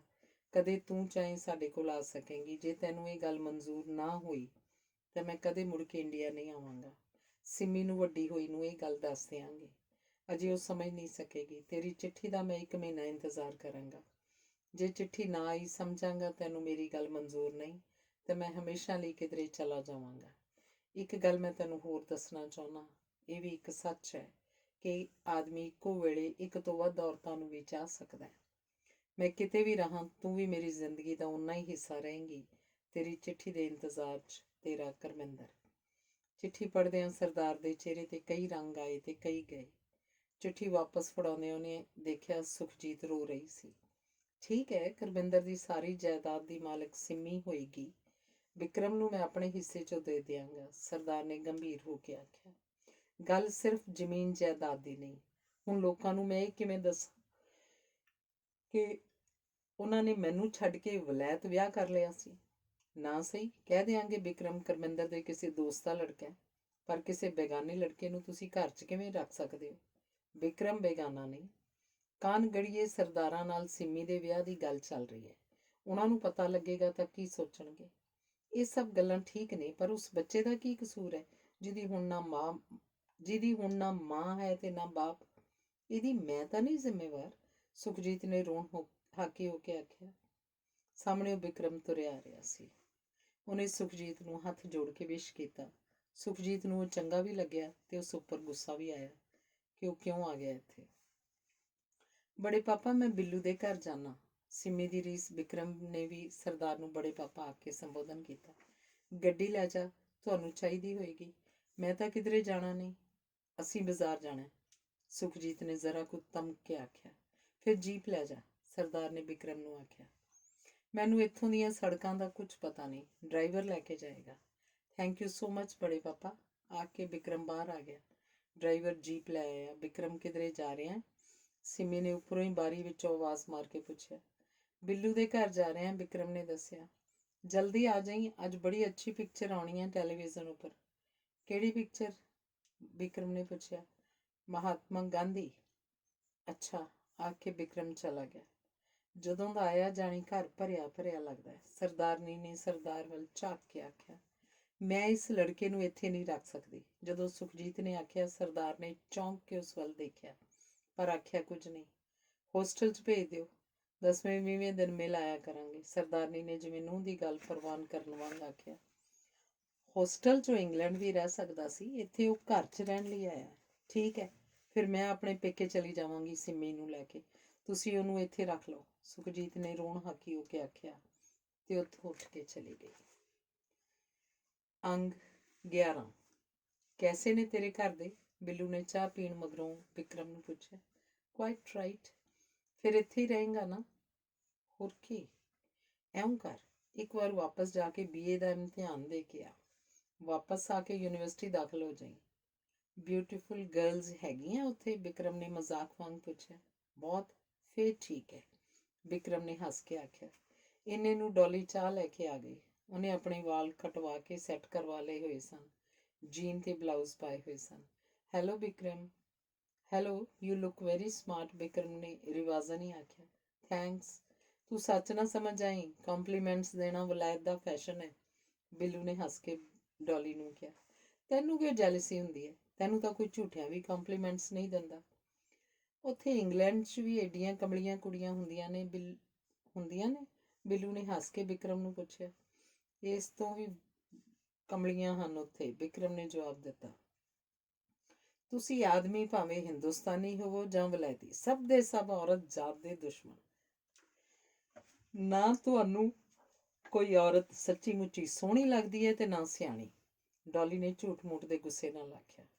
ਲੱਗੇ ਤਾਂ ਜੇ ਕੋਈ ਹੋਵੇ, ਬਿੱਲੂ ਨੇ ਉਹਨੂੰ ਖਿਜਾਉਣ ਲਈ ਆਖਿਆ। ਕੀ ਬਿੱਲੂ ਠੀਕ ਆਖਦਾ ਵਿਕਰਮ? ਡੋਲੀ ਨੇ ਵਿਕਰਮ ਤੋਂ ਪੁੱਛਿਆ। ਨਹੀਂ, ਠੀਕ ਨਹੀਂ, ਵਿਕਰਮ ਨੇ ਸ਼ਰਾਰਤ ਨਾਲ ਆਖਿਆ। ਤੂੰ ਇੰਗਲੈਂਡ ਵਾਪਸ ਕਦੋਂ ਜਾਏਂਗਾ? ਡੋਲੀ ਨੇ ਵਿਕਰਮ ਤੋਂ ਪੁੱਛਿਆ। ਕੀ ਗੱਲ? ਮੈਂ ਕੁਝ ਚੀਜ਼ਾਂ ਮੰਗਵਾਉਣੀਆਂ ਹਨ, ਕਾਸਮੈਟਿਕਸ ਦੀਆਂ। ਜਦ ਤੂੰ ਆਖੇਂਗੀ ਕਾਸਮੈਟਿਕਸ ਦੀਆਂ ਚੀਜ਼ਾਂ ਲੈਣ ਚਲਿਆ ਜਾਵਾਂਗਾ, ਵਿਕਰਮ ਨੇ ਸ਼ਰਾਰਤ ਨਾਲ ਆਖਿਆ। ਨਹੀਂ, ਮੈਂ ਨਾਲ ਚੱਲਾਂਗੀ ਕਾਸਮੈਟਿਕਸ ਦੀਆਂ ਚੀਜ਼ਾਂ ਲੈਣ, ਡੋਲੀ ਨੇ ਆਪਣੇ ਜਾਣੇ ਮਜ਼ਾਕ ਕੀਤਾ। ਫਿਰ ਅੱਜ ਹੀ ਚੱਲਦੇ ਹਾਂ, ਠੀਕ ਹੈ ਨਾ ਬਿੱਲੂ? ਵਿਕਰਮ ਨੇ ਹੱਸ ਕੇ ਆਖਿਆ। ਨਾਲੇ ਬਿੱਲੂ ਲਈ ਉੱਥੋਂ ਕੋਈ ਮੇਮ ਲੱਭ ਲਿਆਵਾਂਗੇ, ਡੋਲੀ ਨੇ ਮਜ਼ਾਕ ਕੀਤਾ। ਮੇਮ ਤਾਂ ਇਹਨੂੰ ਆਪ ਨੂੰ ਨਹੀਂ ਲੱਭੀ, ਮੇਰੇ ਲਈ ਕੀ ਲੱਭ ਕੇ ਲਿਆਏਗਾ, ਬਿੱਲੂ ਨੇ ਹੱਸ ਕੇ ਆਖਿਆ। ਮੈਨੂੰ ਤਾਂ ਇੰਡੀਅਨ ਕੁੜੀਆਂ ਪਸੰਦ ਨੇ, ਵਿਕਰਮ ਆਖ ਰਿਹਾ ਸੀ। ਇੰਡੀਅਨ ਕੁੜੀਆਂ ਤੋਂ ਤਾਂ ਰੱਬ ਬਚਾਵੇ, ਜ਼ਰਾ ਕੋਈ ਇੰਟਰਸਟ ਸ਼ੋ ਕਰੋ, ਅਗਲੀ ਐਸੀ ਲਸੂੜੇ ਦੀ ਗਿੱਟ ਖੋ ਕੇ ਚਿੰਬੜਦੀ ਹੈ ਕਿ ਮਗਰੋਂ ਲਾਉਣੀ ਔਖੀ ਹੋ ਜਾਂਦੀ ਹੈ, ਬਿੱਲੂ ਦੱਸ ਰਿਹਾ ਸੀ। ਵੇਖ ਨਾ, ਵੱਡਾ ਯੂਸਫ ਆਇਆ, ਕੁੜੀ ਭਾਵੇਂ ਕੋਈ ਸਿਆਣਦੀ ਨਾ ਹੋਵੇ, ਸ਼ੇਖੀਆਂ ਦੇਖੋ, ਆਖਦੀ ਡੋਲੀ ਅੰਦਰੋਂ ਕੇਤਲੀ 'ਚ ਹੋਰ ਚਾਹ ਦਾ ਪਾਣੀ ਪਾਉਣ ਲਈ ਚਲੀ ਗਈ। ਮੈਂ ਆਪ ਨਹੀਂ ਲਿਫਟ ਦਿੰਦਾ, ਨਹੀਂ ਕੁੜੀਆਂ ਤਾਂ ਤੁਹਾਡੇ 2 ਫਿਕਰਿਆਂ ਉੱਪਰ ਮਰ ਮਿਟਦੀਆਂ ਨੇ, ਬਿੱਲੂ ਦੱਸ ਰਿਹਾ ਸੀ। ਕਿਹੜੇ 2 ਫਿਕਰੇ? ਮੈਨੂੰ ਵੀ ਦੱਸ ਦੇ, ਵਿਕਰਮ ਨੇ ਹੱਸ ਕੇ ਪੁੱਛਿਆ। 2 ਦਾ ਵੀ ਇੱਕ ਹੀ ਕਾਫੀ ਹੈ, ਆਈ ਲਵ ਯੂ, ਤੇ ਕਿਸੇ ਵੀ ਕੁੜੀ ਦਾ ਦਿਮਾਗ ਖਰਾਬ ਹੋ ਜਾਂਦਾ, ਬਿੱਲੂ ਨੇ ਦੱਸਿਆ। ਉੱਥੇ ਵਿਲਾਇਤ 'ਚ ਹੁਣ ਕੁੜੀਆਂ ਏਡੀਆਂ ਪਾਗਲ ਨਹੀਂ, ਉਹਨਾਂ ਨੂੰ ਪਤਾ ਹੁੰਦਾ ਕੌਣ ਸੰਸੀਅਰ ਹੈ ਤੇ ਕੌਣ ਨਹੀਂ। ਬਾਕੀ ਜਿਵੇਂ ਲੜਕੇ ਉਹਨਾਂ ਨਾਲ ਪਲੇ ਕਰਦੇ ਹਨ, ਉਹ ਵੀ ਲੜਕਿਆਂ ਨਾਲ ਪਲੇ ਕਰਦੀਆਂ ਰਹਿੰਦੀਆਂ ਹਨ, ਵਿਕਰਮ ਦੱਸ ਰਿਹਾ ਸੀ। ਲੱਗਦਾ ਉਧਰ ਮੁੰਡੇ ਕੁੜੀਆਂ 'ਚ ਕੋਈ ਫਰਕ ਨਹੀਂ, ਬਿੱਲੂ ਆਖ ਰਿਹਾ ਸੀ ਜਦ ਡੋਲੀ ਚਾਹ ਦਾ ਪਾਣੀ ਲੈ ਕੇ ਆ ਗਈ। ਵਧੀਆ ਹੈ ਨਾ ਉਧਰ? ਇੱਧਰ ਤਾਂ ਕੁੜੀ ਹੋਣਾ ਪਾਪ ਹੈ, ਇਕੱਲਿਆਂ ਬਾਹਰ ਨਾ ਜਾਓ, ਦੇਰ ਨਾਲ ਘਰ ਨਾ ਆਓ, ਕਿਸੇ ਲੜਕੇ ਨਾਲ ਗੱਲ ਨਾ ਕਰੋ, ਇਹ ਨਾ ਕਰੋ, ਵਾਹ ਨਾ ਕਰੋ, ਬਸ ਸਾਰਾ ਵੇਲਾ ਇਹੀ ਸੁਣਦੇ ਰਹੋ, ਡੋਲੀ ਜਿਵੇਂ ਸ਼ਿਕਾਇਤ ਲਗਾ ਰਹੀ ਸੀ। ਇਹ ਗੱਲਾਂ ਮਾਪਿਆਂ ਦਾ ਤੁਹਾਡੇ ਲਈ ਕੰਸਰਨ ਸ਼ੋ ਕਰਦੀਆਂ ਹਨ। ਉੱਧਰ ਤਾਂ ਕੋਈ ਕਿਸੇ ਬਾਰੇ ਬੋਦਰਡ ਹੀ ਨਹੀਂ, ਰੋਕਣਾ ਟੋਕਣਾ ਕੀ ਹੈ?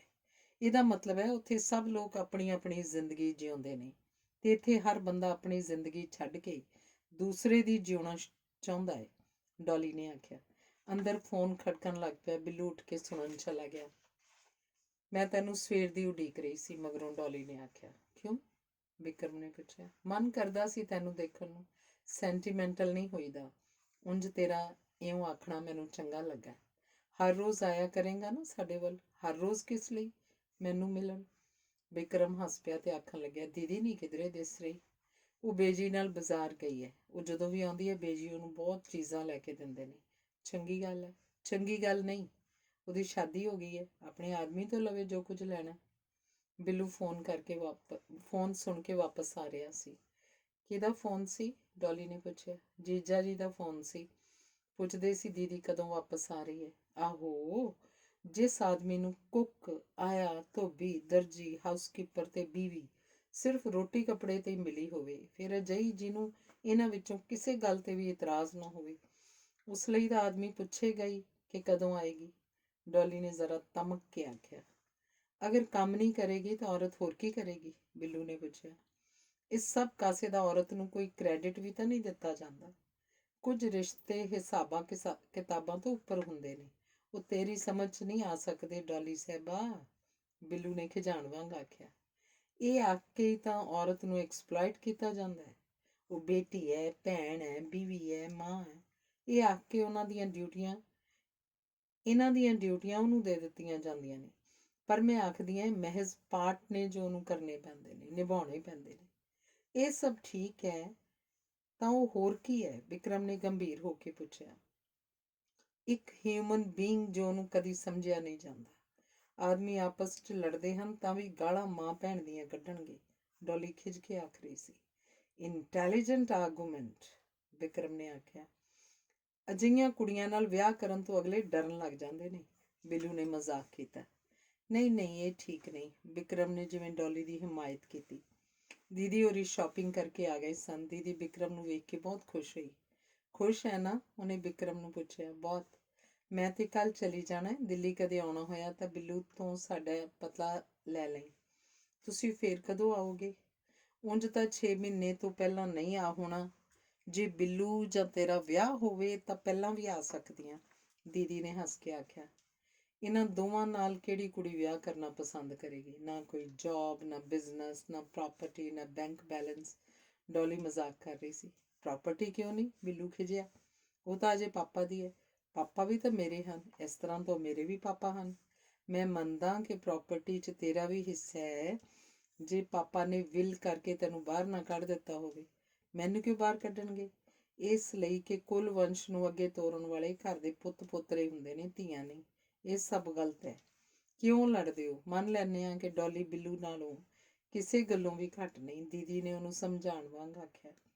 ਆਪਾਂ ਵਿਕਰਮ ਦੀ ਰਾਏ ਪੁੱਛ ਲੈਂਦੇ ਹਾਂ, ਬਿੱਲੂ ਨੇ ਆਖਿਆ। ਕਿਸੇ ਵੀ ਹੋਰ ਗੱਲ ਨਾਲੋਂ, ਚੀਜ਼ ਨਾਲੋਂ ਹਿਊਮਨ ਰਿਲੇਸ਼ਨਸ਼ਿਪ ਜ਼ਿਆਦਾ ਜ਼ਰੂਰੀ ਹੈ।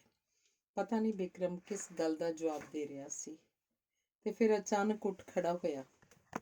ਅੱਛਾ, ਮੈਂ ਚੱਲਦਾ, ਆਖੋ ਸਾਰਿਆਂ ਨੂੰ ਇੱਕੋ ਵਾਰੀ ਹੱਥ ਜੋੜ ਕੇ ਘਰ ਤੋਂ ਬਾਹਰ ਆ ਗਿਆ।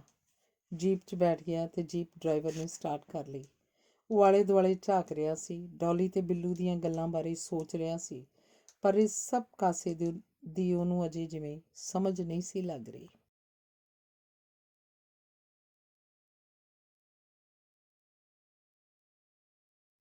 ਅੰਗ 12। ਘਰ ਪਹੁੰਚਿਆ, ਕੁਝ ਦੇਰ ਟੈਲੀਵਿਜ਼ਨ ਦੇਖਿਆ, ਫਿਰ ਸਾਰੇ ਟੱਬਰ ਨੇ ਟੇਬਲ 'ਤੇ ਬੈਠ ਕੇ ਰੋਟੀ ਖਾਧੀ। ਉਹਨੇ ਦੇਖਿਆ ਬੜੇ ਪਾਪਾ ਕੁਝ ਉਖੜੇ ਸਨ ਤੇ ਸਿੰਮੀ ਦੀ ਮੰਮੀ ਬਹੁਤ ਖਾਮੋਸ਼ ਸੀ ਤੇ ਚੁੱਪਚਾਪ ਨੀਵੀਂ ਪਾਈ ਰੋਟੀ ਖਾਂਦੀ ਰਹੀ। ਤੂੰ ਵਿਕਰਮ ਆਪਣੀ ਪੜ੍ਹਾਈ ਦਾ ਕੀ ਕਰਨਾ ਹੈ? ਸਰਦਾਰ ਨੇ ਰੋਟੀ ਖਾਂਦਿਆਂ ਪੁੱਛਿਆ ਸੀ। ਸੋਚਦਾ ਉੱਥੇ ਜਾ ਕੇ BA ਦੇ ਪੇਪਰ ਦੇ ਦਿਆਂ। BA ਕਲੀਅਰ ਕਰਕੇ ਇੱਥੇ ਯੂਨੀਵਰਸਿਟੀ 'ਚ MBA ਜੁਆਇਨ ਕਰ ਲਵਾਂਗਾ, ਵਿਕਰਮ ਨੇ ਦੱਸਿਆ। ਵੈਸੇ ਜੇ ਤੂੰ MBA ਉੱਥੋਂ ਹੀ ਕਰਦਾ ਜ਼ਿਆਦਾ ਬਿਹਤਰ ਰਹੇਗਾ।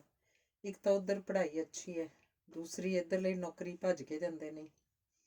I don't feel happy there. ਮੇਰਾ ਵੱਡੇ ਪਾਪਾ ਉੱਥੇ ਮਨ ਨਹੀਂ ਲੱਗਦਾ, ਵਿਕਰਮ ਨੇ ਜਦੋਂ ਆਖਿਆ। ਸੁਖਜੀਤ ਅਜੇ ਵੀ ਨੀਵੀਂ ਪਾਈ ਰੋਟੀ ਖਾ ਰਹੀ ਸੀ। ਸਿਰਫ ਸਿੰਮੀ ਨੇ ਦਾਦੇ ਵੱਲ ਤੇ ਵਿਕਰਮ ਵੱਲ ਦੇਖਿਆ। ਤੇ ਪਾਪਾ ਵੀ ਆਖਦੇ ਹੁੰਦੇ ਸਨ ਆਪਾਂ ਇੰਡੀਆ ਚੱਲਾਂਗੇ, ਵਿਕਰਮ ਜ਼ਰਾ ਕੁ ਰੁਕ ਕੇ ਬੋਲਿਆ। ਇਹ ਠੀਕ ਨਹੀਂ। ਉਹਨਾਂ ਨੇ ਮੇਰੇ ਨਾਲ ਵਾਅਦਾ ਕੀਤਾ ਸੀ ਉਹ ਔਰਤ ਹਮੇਸ਼ਾ ਉੱਥੇ ਹੀ ਰਹੇਗੀ ਤੇ ਹਿੰਦੁਸਤਾਨ 'ਚ ਕੋਈ ਨਹੀਂ ਆਏਗੀ, ਸੁਖਜੀਤ ਨੇ ਬਹੁਤ ਗੰਭੀਰ ਹੋ ਕੇ ਆਖਿਆ। ਪਾਪਾ ਜਦੋਂ ਆਏ ਉਦੋਂ ਉਹਨਾਂ ਨੇ ਮਾਂ ਨੂੰ ਆਖਿਆ ਸੀ ਜੇ ਮੈਂ ਵਾਪਸ ਨਾ ਆਇਆ ਤੂੰ ਹੋਰ ਸ਼ਾਦੀ ਕਰਨ ਤੋਂ ਪਹਿਲਾਂ ਵਿਕਰਮ ਨੂੰ ਇੰਡੀਆ ਭੇਜ ਦੇਈਂ। ਮਾਂ ਨੇ ਹੋਰ ਸ਼ਾਦੀ ਨਹੀਂ ਸੀ ਕੀਤੀ। ਪਰ ਜਦੋਂ ਹਸਪੀਟਲ ਜਾਣ ਲੱਗੀ ਉਹਨੇ ਆਖਿਆ ਸੀ, ਜੇ ਮੈਂ ਠੀਕ ਨਾ ਹੋ ਸਕੀ ਤਾਂ ਤੂੰ ਆਪਣੇ ਗ੍ਰੈਂਡ ਪੈਰੈਂਟਸ ਕੋਲ ਇੰਡੀਆ ਚਲਾ ਜਾਈਂ।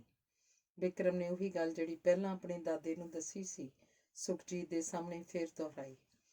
ਤੁਹਾਡਾ ਖਿਆਲ ਹੈ ਇਹ ਗੱਲ ਲੋਕਾਂ ਨੂੰ ਦੱਸ ਕੇ ਮੈਂ ਆਪਣਾ ਤੇ ਉਹਨਾਂ ਦਾ ਮਜ਼ਾਕ ਬਣਾਵਾਂ? ਸੁਖਜੀਤ ਜ਼ਰਾ ਤਲਖੀ ਨਾਲ ਸਹੁਰੇ ਨੂੰ ਪੁੱਛ ਰਹੀ ਸੀ। ਤੇ ਦੋ ਵਿਆਹ ਕਿਤੇ ਲੋਕਾਂ ਦੇ ਹੁੰਦੇ ਨਹੀਂ? ਸਾਡੇ ਵੇਲਿਆਂ 'ਚ ਤਾਂ ਪਟਿਆਲੇ ਦੇ ਹਰੇਕ ਸਰਦਾਰ ਦੇ ਦੋ ਤਿੰਨ ਤੀਵੀਆਂ ਹੁੰਦੀਆਂ ਸੀ। ਲੋਕਾਂ ਤੋਂ ਡਰਦੇ ਹੁਣ ਜਵਾਕ ਨੂੰ ਘਰੋਂ ਕੱਢ ਦਈਏ? ਉਹਦੀ ਸੱਸ ਜ਼ਰਾ ਖਿੱਝ ਕੇ ਬੋਲੀ। ਇਹ ਹੁਣ ਘਰ-ਬਾਰ ਦਾ ਮਾਲਕ ਬਣਨਾ ਚਾਹੁੰਦਾ, ਹੋਰ ਕੀ। ਮਾਂ ਦੇ ਮਰਨ ਦਾ ਵੀ ਖਬਰੇ ਬਹਾਨਾ ਹੀ ਹੋਵੇ। ਸੁਖਜੀਤ ਹੋਰ ਔਖੀ ਹੋ ਕੇ ਬੋਲੇ। ਮਾਮਾ, ਜੇ ਵਿਕਰਮ ਮੇਰਾ ਬ੍ਰਦਰ ਹੈ ਤੇ ਇਹਦਾ ਵੀ ਸਭ ਕਾਸੇ 'ਚ ਉਨਾ ਹੀ ਹਿੱਸਾ ਹੈ ਜਿੰਨਾ ਮੇਰਾ। ਤੁਸੀਂ ਔਖੇ ਕਿਸ ਗੱਲ ਹੀ ਹੋ ਰਹੇ ਹੋ? ਸਿਮੀ ਨੇ ਆਖਿਆ। ਤੂੰ ਚੁੱਪ ਕਰ। ਕੱਲ ਨੂੰ ਇਹ ਆਖੂਗਾ ਤੂੰ ਵੀ ਨਾ ਹੋਏ ਤਾਂ ਇਕੱਲਾ ਹੀ ਸਭ ਕਾਸੇ ਦਾ ਮਾਲਕ ਬਣ ਬੈਠੇ। ਸੁਖਜੀਤ ਹੋਰ ਗੁੱਸੇ ਨਾਲ ਬੋਲੀ। ਮੈਂ ਆਖਿਆ ਸੀ ਤੁਹਾਨੂੰ ਫਿਕਰ ਕਰਨ ਦੀ ਲੋੜ ਨਹੀਂ। ਜ਼ਮੀਨ ਉਹਨੂੰ ਮੈਂ ਆਪਣੇ ਹਿੱਸੇ 'ਚੋਂ ਦੇ ਦਿਆਂਗਾ, ਸਰਦਾਰ ਨੇ ਆਖਿਆ। ਮੈਨੂੰ ਕੁਝ ਨਹੀਂ ਚਾਹੀਦਾ, ਮੈਂ ਸਿਰਫ ਇੱਥੇ ਰਹਿਣਾ ਚਾਹੁੰਦਾ, ਆਪਣੇ ਲੋਕਾਂ ਕੋਲ। ਵਿਕਰਮ ਬੋਲਿਆ। ਠੀਕ ਹੈ, ਪਹਿਲਾਂ ਤੇਰੀ ਮਾਂ ਨੇ ਮੇਰਾ ਆਦਮੀ ਸਾਂਭ ਲਿਆ, ਹੁਣ ਬਾਕੀ ਦਾ ਸਭ ਕੁਝ ਤੂੰ ਸਾਂਭ ਲਈ। ਅਸੀਂ ਚਲੀਆਂ ਜਾਵਾਂਗੀਆਂ ਇੱਥੋਂ। ਸੁਖਜੀਤ ਬਹੁਤ ਤਲਖ ਹੋ ਰਹੀ ਸੀ। No, you do not do this. ਮੈਂ ਹੀ ਚਲਿਆ ਜਾਵਾਂਗਾ, ਆਖਦਾ ਵਿਕਰਮ ਰੋਟੀ ਵਿੱਚ ਛੱਡ ਕੇ ਉੱਪਰ ਆਪਣੇ ਕਮਰੇ 'ਚ ਚਲਾ ਗਿਆ। ਉਸ ਤੋਂ ਮਗਰੋਂ ਸਰਦਾਰ ਨੇ ਵੀ ਉੱਠ ਕੇ ਹੱਥ ਧੋ ਲਏ। ਸਰਦਾਰਨੀ ਵੀ ਸਰਦਾਰ ਨੂੰ ਦਵਾਈ ਫੜਾਉਣ ਦੇ ਬਹਾਨੇ ਉੱਠ ਗਈ। ਸਿੰਮੀ ਮਾਂ ਵੱਲ ਝਾਕੀ। ਉਹ ਬਹੁਤ ਗੁੱਸੇ 'ਚ ਸੀ ਤੇ ਨਾਲ ਹੀ ਅੱਖਾਂ ਪਾਣੀ ਨਾਲ ਭਰੀਆਂ ਹੋਈਆਂ ਸਨ। ਮਮਾ, ਤੁਸੀਂ ਇਉਂ ਕਿਉਂ ਕਰਦੇ ਹੋ? ਸਿੰਮੀ ਨੇ ਡਰਦੀ ਨੇ ਆਖਿਆ। ਤੂੰ ਦੇਖ ਲਈ, ਇਹ ਲੜਕਾ ਜਾਏਗਾ ਨਹੀਂ। ਮੰਮੀ, ਕੀ ਇਹ ਅੱਛਾ ਨਹੀਂ ਕੋਈ ਮੇਰਾ ਬ੍ਰਦਰ ਹੋਵੇ? ਜਿਹੜਾ ਅੱਜ ਤੇਰਾ ਬ੍ਰਦਰ ਬਣਦਾ ਹੈ, ਜਾਇਦਾਦ ਦੀ ਖਾਤਰ ਕੱਲ ਨੂੰ ਤੈਨੂੰ ਮਰਵਾ ਵੀ ਸਕਦਾ ਹੈ। ਇਹ ਉਸੇ ਔਰਤ ਦਾ ਪੁੱਤਰ ਹੈ ਨਾ ਜਿਹਨੇ ਮੇਰੀ ਜ਼ਿੰਦਗੀ ਤਬਾਹ ਕੀਤੀ ਹੈ। ਸੁਖਜੀਤ ਨੇ ਬਹੁਤ ਗੁੱਸੇ ਨਾਲ ਆਖਿਆ। ਇਸ ਵਿੱਚ ਤਾਂ ਡੈਡੀ ਦਾ ਕਸੂਰ ਹੈ, ਉਹ ਨਾ ਕਰਦੇ ਹੋਰ ਸ਼ਾਦੀ। ਡੈਡੀ ਨੂੰ ਤਾਂ ਫਸਾ ਲਿਆ ਹੋਣਾ ਹੈ। ਉੱਥੋਂ ਦੀਆਂ ਔਰਤਾਂ ਨੂੰ ਬਹੁਤ ਖੇਖਣ ਆਉਂਦੇ ਨੇ ਆਦਮੀਆਂ ਨੂੰ ਮਗਰ ਲਾਉਣ ਦੇ। ਇੱਕ ਵਾਰੀ ਫਸਾ ਕੇ ਫਿਰ ਆਖਦੀ ਹੋ ਹੁਣ ਵਿਆਹ ਕਰ। ਡੈਡੀ ਕੋਈ ਬੱਚੇ ਥੋੜੇ ਸਨ ਫਸਾਉਣ ਨੂੰ। ਬੱਚੇ ਤਾਂ ਨਹੀਂ ਸਨ, ਪਰ ਉਹਨਾਂ ਨੂੰ ਅੱਜ ਕੱਲ੍ਹ ਦੀ ਦੁਨੀਆ ਦਾ ਉੱਕਾ ਪਤਾ ਨਹੀਂ ਸੀ। ਨਾ ਉਹ ਆਪ ਕਿਸੇ ਨਾਲ ਛਲ ਕਰਦੇ ਸਨ ਤੇ ਨਾ ਹੀ ਕਿਸੇ ਦੇ ਛਲ ਨੂੰ ਸਮਝ ਸਕਦੇ ਸਨ। ਕਾਸ਼ ਡੈਡੀ ਜਿਉਂਦੇ ਹੁੰਦੇ। ਮੈਂ ਖਬਰੇ ਪਿਛਲੇ ਜਨਮ ਕਿੱਡੇ ਕੁ ਮਾੜੇ ਕਰਮ ਕੀਤੇ ਨੇ। ਮੰਮੀ, ਪਤਾ ਨਹੀਂ ਕਿਉਂ ਮੇਰਾ ਮਨ ਕਰਦਾ ਵਿਕਰਮ ਇੱਥੇ ਹੀ ਰਹੇ। ਜੇ ਵਾਪਸ ਚਲਾ ਗਿਆ ਫਿਰ ਕਦੇ ਨਹੀਂ ਆਏਗਾ। ਚੰਗਾ ਦਫਾ ਹੋਵੇ। ਜੇ ਡੈਡੀ ਜਿਉਂਦੇ ਹੁੰਦੇ ਉਹਨਾਂ ਨੂੰ ਮਾੜਾ ਲੱਗਣਾ ਸੀ ਕਿ ਵਿਕਰਮ ਨੂੰ ਰੱਖਿਆ ਨਹੀਂ, ਜਦੋਂ ਕਿ ਉਹਦੀ ਮਾਂ ਵੀ ਮਰ ਗਈ ਹੋਈ ਹੈ। ਡੈਡੀ ਜਿਉਂਦੇ ਹੁੰਦੇ ਤਾਂ ਮੈਂ ਉਹਨਾਂ ਨੂੰ ਪੁੱਛਦੀ ਵੀ ਮੇਰੇ ਨਾਲ ਆ ਕਰਨੀ ਸੀ। ਮੰਮੀ, ਪਰ ਵਿਕਰਮ ਦਾ ਤਾਂ ਇਸ 'ਚ ਕੋਈ ਕਸੂਰ ਨਹੀਂ। ਤੂੰ ਨਹੀਂ ਸਮਝਦੀ। ਮੈਂ ਕਿਉਂ ਥੋਰ ਘਰ 'ਚ ਬੀਜ ਲਵਾਂ? ਇਸ ਮੁੰਡੇ ਨੇ ਕੱਲ ਨੂੰ ਤੇਰਾ ਦੁਸ਼ਮਣ ਬਣ ਜਾਣਾ। ਮੰਮੀ, ਜਦੋਂ ਮੇਰੀ ਸ਼ਾਦੀ ਹੋ ਗਈ ਵਿਕਰਮ ਤੇਰੇ ਕੋਲ ਤਾਂ ਰਹੇਗਾ। ਤੇਰਾ ਦਿਮਾਗ ਖਰਾਬ ਹੋ ਗਿਆ? ਤੁਸੀਂ ਸਾਰੇ ਮੇਰੇ ਕਿਉਂ ਦੁਸ਼ਮਣ ਹੋ ਗਏ? ਮੈਂ ਸੱਪ ਨੂੰ ਘਰ 'ਚ ਨਹੀਂ ਪਾਲ ਸਕਦੀ, ਆਖਦੀ ਸੁਰਜੀਤ ਉੱਠ ਖੜੀ ਹੋਈ। ਹੱਥ ਧੋਤੇ ਤੇ ਉੱਪਰ ਜਾ ਕੇ ਆਪਣੇ ਬੈੱਡ ਤੇ ਪੈ ਗਈ। ਮੰਮੀ, ਦਵਾਈ ਦਿਆਂ? ਸਿੰਮੀ ਨੇ ਪੁੱਛਿਆ। ਨਹੀਂ, ਉਹਨੇ ਐਡੀ ਹਰਕ ਕੇ ਆਖਿਆ ਕਿ ਸਿੰਮੀ ਦੀ ਮੁੜ ਕੋਈ ਗੱਲ ਕਰਨ ਦੀ ਹਿੰਮਤ ਨਾ ਪਈ। ਅੰਗ 13। ਬਹੁਤ ਰਾਤ ਗਈ ਤੱਕ ਵਿਕਰਮ ਨੂੰ ਨੀਂਦ ਨਹੀਂ ਆਈ। ਮੈਂ ਇੱਥੇ ਕਿਸ ਲਈ ਆ ਗਿਆ?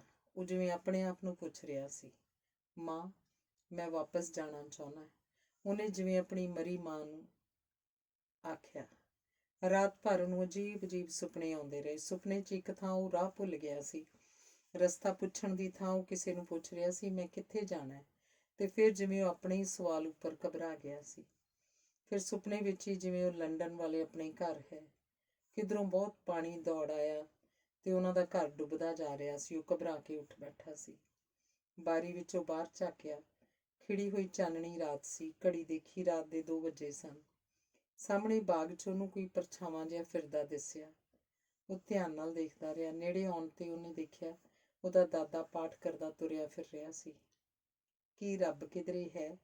ਵਿਕਰਮ ਨੂੰ ਪਤਾ ਨਹੀਂ ਕਿਉਂ ਖਿਆਲ ਆਇਆ। ਫਿਰ ਉਹਨੇ ਕਮਰੇ ਦੀ ਬੱਤੀ ਜਗਾ ਲਈ। ਕਮਰੇ ਤੋਂ ਬਾਹਰ ਆ ਕੇ ਪੌੜੀਆਂ ਉਤਰ ਕੇ ਬਾਗ 'ਚ ਆ ਗਿਆ। ਬੜੇ ਪਾਪਾ ਪਾਠ ਕਰ ਰਹੇ ਹੋ? ਤੂੰ ਸੁੱਤਾ ਨਹੀਂ? ਉਹਦੀ ਗੱਲ ਦਾ ਜਵਾਬ ਦੇਣ ਦੀ ਥਾਂ ਸਰਦਾਰ ਨੇ ਵਿਕਰਮ ਨੂੰ ਪੁੱਛਿਆ। ਜਾਗ ਖੁੱਲ ਗਈ ਸੀ। ਵਿਕਰਮ ਨੇ ਹੌਲੀ ਸਰਦਾਰ ਦੇ ਨਾਲ ਤੁਰਦਿਆਂ ਦੱਸਿਆ। ਮੈਂ ਬੜੇ ਪਾਪਾ ਚਲਿਆ ਜਾਵਾਂਗਾ, ਉਹਨੇ ਰੁਕ ਕੇ ਆਖਿਆ। ਸਰਦਾਰ ਨੇ ਕੋਈ ਉੱਤਰ ਨਹੀਂ ਦਿੱਤਾ। ਫਿਰ ਕੁਝ ਪਲ ਰੁਕ ਕੇ ਉਹਨੇ ਆਖਿਆ, ਵਿਕਰਮ। ਹਾਂ ਬੜੇ ਪਾਪਾ। ਵਿਕਰਮ, ਇੱਥੇ ਪੰਜਾਬ ਦੇ ਹਾਲਾਤ ਠੀਕ ਨਹੀਂ। ਜਿਹਨੂੰ ਮਰਜ਼ੀ ਟੈਰਰਿਸਟ ਆਖ ਕੇ ਫੜ ਲਿਆ ਜਾਂਦਾ ਹੈ ਤੇ ਫਿਰ ਝੂਠੇ ਐਨਕਾਊਂਟਰ ਵਿਖਾ ਕੇ ਗੋਲੀ ਮਾਰ ਦਿੱਤੀ ਜਾਂਦੀ ਹੈ। ਤੂੰ ਇੱਥੇ ਰਹੇਂਗਾ, ਮੈਨੂੰ ਬਹੁਤ ਫਿਕਰ ਰਹੇਗਾ। ਪਰ ਇਹ ਸਭ ਕਿਉਂ ਹੈ ਬੜੇ ਪਾਪਾ? ਆਪਣੇ ਮੁਲਕ ਵਿੱਚ ਆਪਣੀ ਸਰਕਾਰ ਆਪਣੇ ਲੋਕਾਂ ਨਾਲ ਤੇ ਕਦੇ ਇਉਂ ਕਰਦੀ ਨਹੀਂ ਹੁੰਦੀ। ਸਭ ਝਗੜਿਆਂ ਦੀ ਜੜ ਪਾਕਿਸਤਾਨ ਦਾ ਬਣ ਜਾਣਾ ਹੈ। ਹੁਣ ਹਿੰਦੂ ਲੋਕ ਸਮਝਦੇ ਹਨ ਕਿ ਹਿੰਦੁਸਤਾਨ ਸਿਰਫ ਉਹਨਾਂ ਦਾ ਹੈ। ਬੜੇ ਪਾਪਾ ਨੇ ਦੱਸਿਆ। ਕੀ ਸੱਚਮੁੱਚ ਸਿੱਖ ਖਾਲਿਸਤਾਨ ਬਣਾਉਣਾ ਚਾਹੁੰਦੇ ਨੇ? ਉਹਨਾਂ ਨੂੰ ਇਸ ਪਾਸੇ ਧਕੇਲਿਆ ਜਾ ਰਿਹਾ ਹੈ। ਇਹ ਸਭ ਕਿੰਨਾ ਕੁ ਚਿਰ ਇਸ ਤਰ੍ਹਾਂ ਚੱਲੇਗਾ? ਸੈਂਟਰ ਦੀ ਸਰਕਾਰ ਚਾਹੇ ਤਾਂ ਇਹ ਮਸਲਾ ਇੱਕੋ ਦਿਨ 'ਚ ਹੱਲ ਹੋ ਸਕਦਾ ਹੈ। ਇਸ ਤਰ੍ਹਾਂ ਕਿਵੇਂ ਚੱਲੇਗਾ ਬੜੇ ਪਾਪਾ? ਦੇਖੋ ਰੱਬ ਕੀ ਕਰਦਾ। ਤੂੰ ਇੰਜ ਕਰ, BA ਉੱਥੇ ਲੰਡਨ ਹੀ ਕਰ ਲੈ। ਉਦੋਂ ਤੱਕ ਸ਼ਾਇਦ ਕੋਈ ਰਾਹ ਨਿਕਲ ਆਵੇ ਤੇ ਹਾਲਾਤ ਬਦਲ ਜਾਣ। ਫਿਰ ਅੱਗੋਂ ਤੈਨੂੰ ਚੰਡੀਗੜ੍ਹ ਯੂਨੀਵਰਸਿਟੀ 'ਚ ਦਾਖਲ ਕਰਵਾ ਦਿਆਂਗੇ। ਮੈਂ ਉੱਥੇ ਹੀ ਠੀਕ ਹਾਂ, ਇੰਗਲੈਂਡ ਵਿੱਚ। ਵਿਕਰਮ ਨੇ ਜਿਵੇਂ ਰੋਣ ਹਾਕਾ ਹੋ ਕੇ ਆਖਿਆ। ਇਉਂ ਕਰਾਂਗੇ, ਚੰਡੀਗੜ੍ਹ ਇੱਕ ਕੋਠੀ ਲੈ ਲਾਂਗੇ। ਤੇਰੀ ਗ੍ਰੈਂਡ ਮਦਰ ਤੇਰੇ ਕੋਲ ਰਹਿ ਪਏਗੀ। ਸਿੰਮੀ ਦੀ ਮੰਮੀ ਮਾਈਂਡ ਕਰਦੀ ਹੈ ਕਿ ਤੁਸੀਂ ਕਿਸੇ ਨੂੰ ਦੱਸੋ ਕਿ ਮੈਂ ਤੁਹਾਡਾ ਗ੍ਰੈਂਡਸਨ ਹਾਂ? ਇਹਦਾ ਇਉਂ ਸੋਚਣਾ ਸੁਭਾਵਕ ਹੈ, ਨੈਚੁਰਲ ਹੈ। ਉਹ ਇੱਕ ਔਰਤ ਹੈ। ਇੱਥੇ ਰਹਿ ਕੇ I don't want to hurt her. Vikram ਨੇ ਜਦੋਂ ਆਖਿਆ, ਉਹਦਾ ਦਾਦਾ ਚੁੱਪ ਜਿਹਾ ਕਰ ਗਿਆ। ਫਿਰ ਕਿੰਨਾ ਚਿਰ ਕੋਈ ਨਾ ਬੋਲਿਆ। ਜੇਲ੍ਹ ਦੇ ਘੜਿਆਲ ਨੇ 3 ਵਜਾਏ। ਅੱਛਾ ਵਿਕਰਮ, ਤੂੰ ਸੌਂ ਜਾ ਕੇ, ਸੋਚਾਂਗਾ ਕੀ ਕਰਨਾ ਹੈ, ਸਰਦਾਰ ਨੇ ਜਦੋਂ ਆਖਿਆ। ਵਿਕਰਮ ਵਾਪਸ ਆਪਣੇ ਕਮਰੇ 'ਚ ਆ ਗਿਆ। ਆ ਕੇ ਲਾਈਟ ਬੁਝਾ ਕੇ ਆਪਣੇ ਬੈੱਡ ਉੱਪਰ ਲੰਮਾ ਪੈ ਗਿਆ ਤੇ ਦਿਨ ਚੜ੍ਹਨ ਨੂੰ ਉਡੀਕਣ ਲੱਗਿਆ। ਪਿਆ ਉਹਨੂੰ ਪਤਾ ਨਹੀਂ ਕਦੋਂ ਨੀਂਦ ਆ ਗਈ। ਜਾਗਿਆ ਤਾਂ ਕਾਫੀ ਦਿਨ ਚੜ੍ਹਿਆ ਹੋਇਆ ਸੀ। ਨੌਕਰ ਪਤਾ ਨਹੀਂ ਕਦੋਂ ਦਾ ਚਾਹ ਰੱਖ ਗਿਆ ਸੀ, ਜੋ ਪਈ ਠੰਡੀ ਵੀ ਹੋ ਗਈ ਸੀ। ਉਹ ਉੱਠਿਆ, ਤਿਆਰ ਹੋਇਆ। ਬੜੇ ਪਾਪਾ, ਮੈਂ ਬਿੱਲੂ ਵੱਲ ਚੱਲਿਆ। ਵਿਕਰਮ ਨੇ ਅਖਬਾਰ ਪੜ੍ਹ ਰਹੇ ਜਦੋਂ ਆਪਣੇ ਦਾਦੇ ਨੂੰ ਆਖਿਆ ਤਾਂ ਉਹ ਅਖਬਾਰ ਪਰਾਂ ਕਰਕੇ ਉਸ ਵੱਲ ਝਾਕਿਆ ਤੇ ਬੋਲਿਆ, ਸੁਬਈ? ਹਾਂ। ਬ੍ਰੇਕਫਾਸਟ ਕਰਕੇ ਜਾਈਂ। ਕੋਲ ਬੈਠੀ ਗੁਟਕੇ ਤੋਂ ਪਾਠ ਕਰਦੀ ਕਰਦੀ ਉਹਦੀ ਦਾਦੀ ਬੋਲੀ। ਬ੍ਰੇਕਫਾਸਟ ਦੀ ਭੁੱਖ ਨਹੀਂ, ਜੇ ਲੱਗੀ ਉਹਨਾਂ ਦੇ ਘਰ ਲੈ ਲਾਂਗਾ। ਭੁੱਖ ਕਿਉਂ ਨਹੀਂ? ਲੈ ਕੇ ਜਾਈਂ, ਨਹੀਂ ਤਾਂ ਦੁੱਧ ਪੀ ਕੇ ਜਾ। ਦਾਦੀ ਉੱਠ ਕੇ ਰਸੋਈ ਵੱਲ ਨੂੰ ਜਾਂਦੀ ਬੋਲੀ। ਵਿਕਰਮ ਰੁਕ ਗਿਆ, ਉੱਥੇ ਕੁਰਸੀ ਤੇ ਬੈਠ ਗਿਆ। ਵਿਕਰਮ, ਸਵੇਰੇ ਸਵੇਰੇ ਕਿੱਧਰ ਨੂੰ ਤਿਆਰ ਹੋ ਗਿਆ? ਅੱਜ ਤਾਂ ਆਪਾਂ ਬੇਜੀ ਦੇ ਨਾਲ ਗੁਰਦੁਆਰੇ ਚੱਲਾਂਗੇ।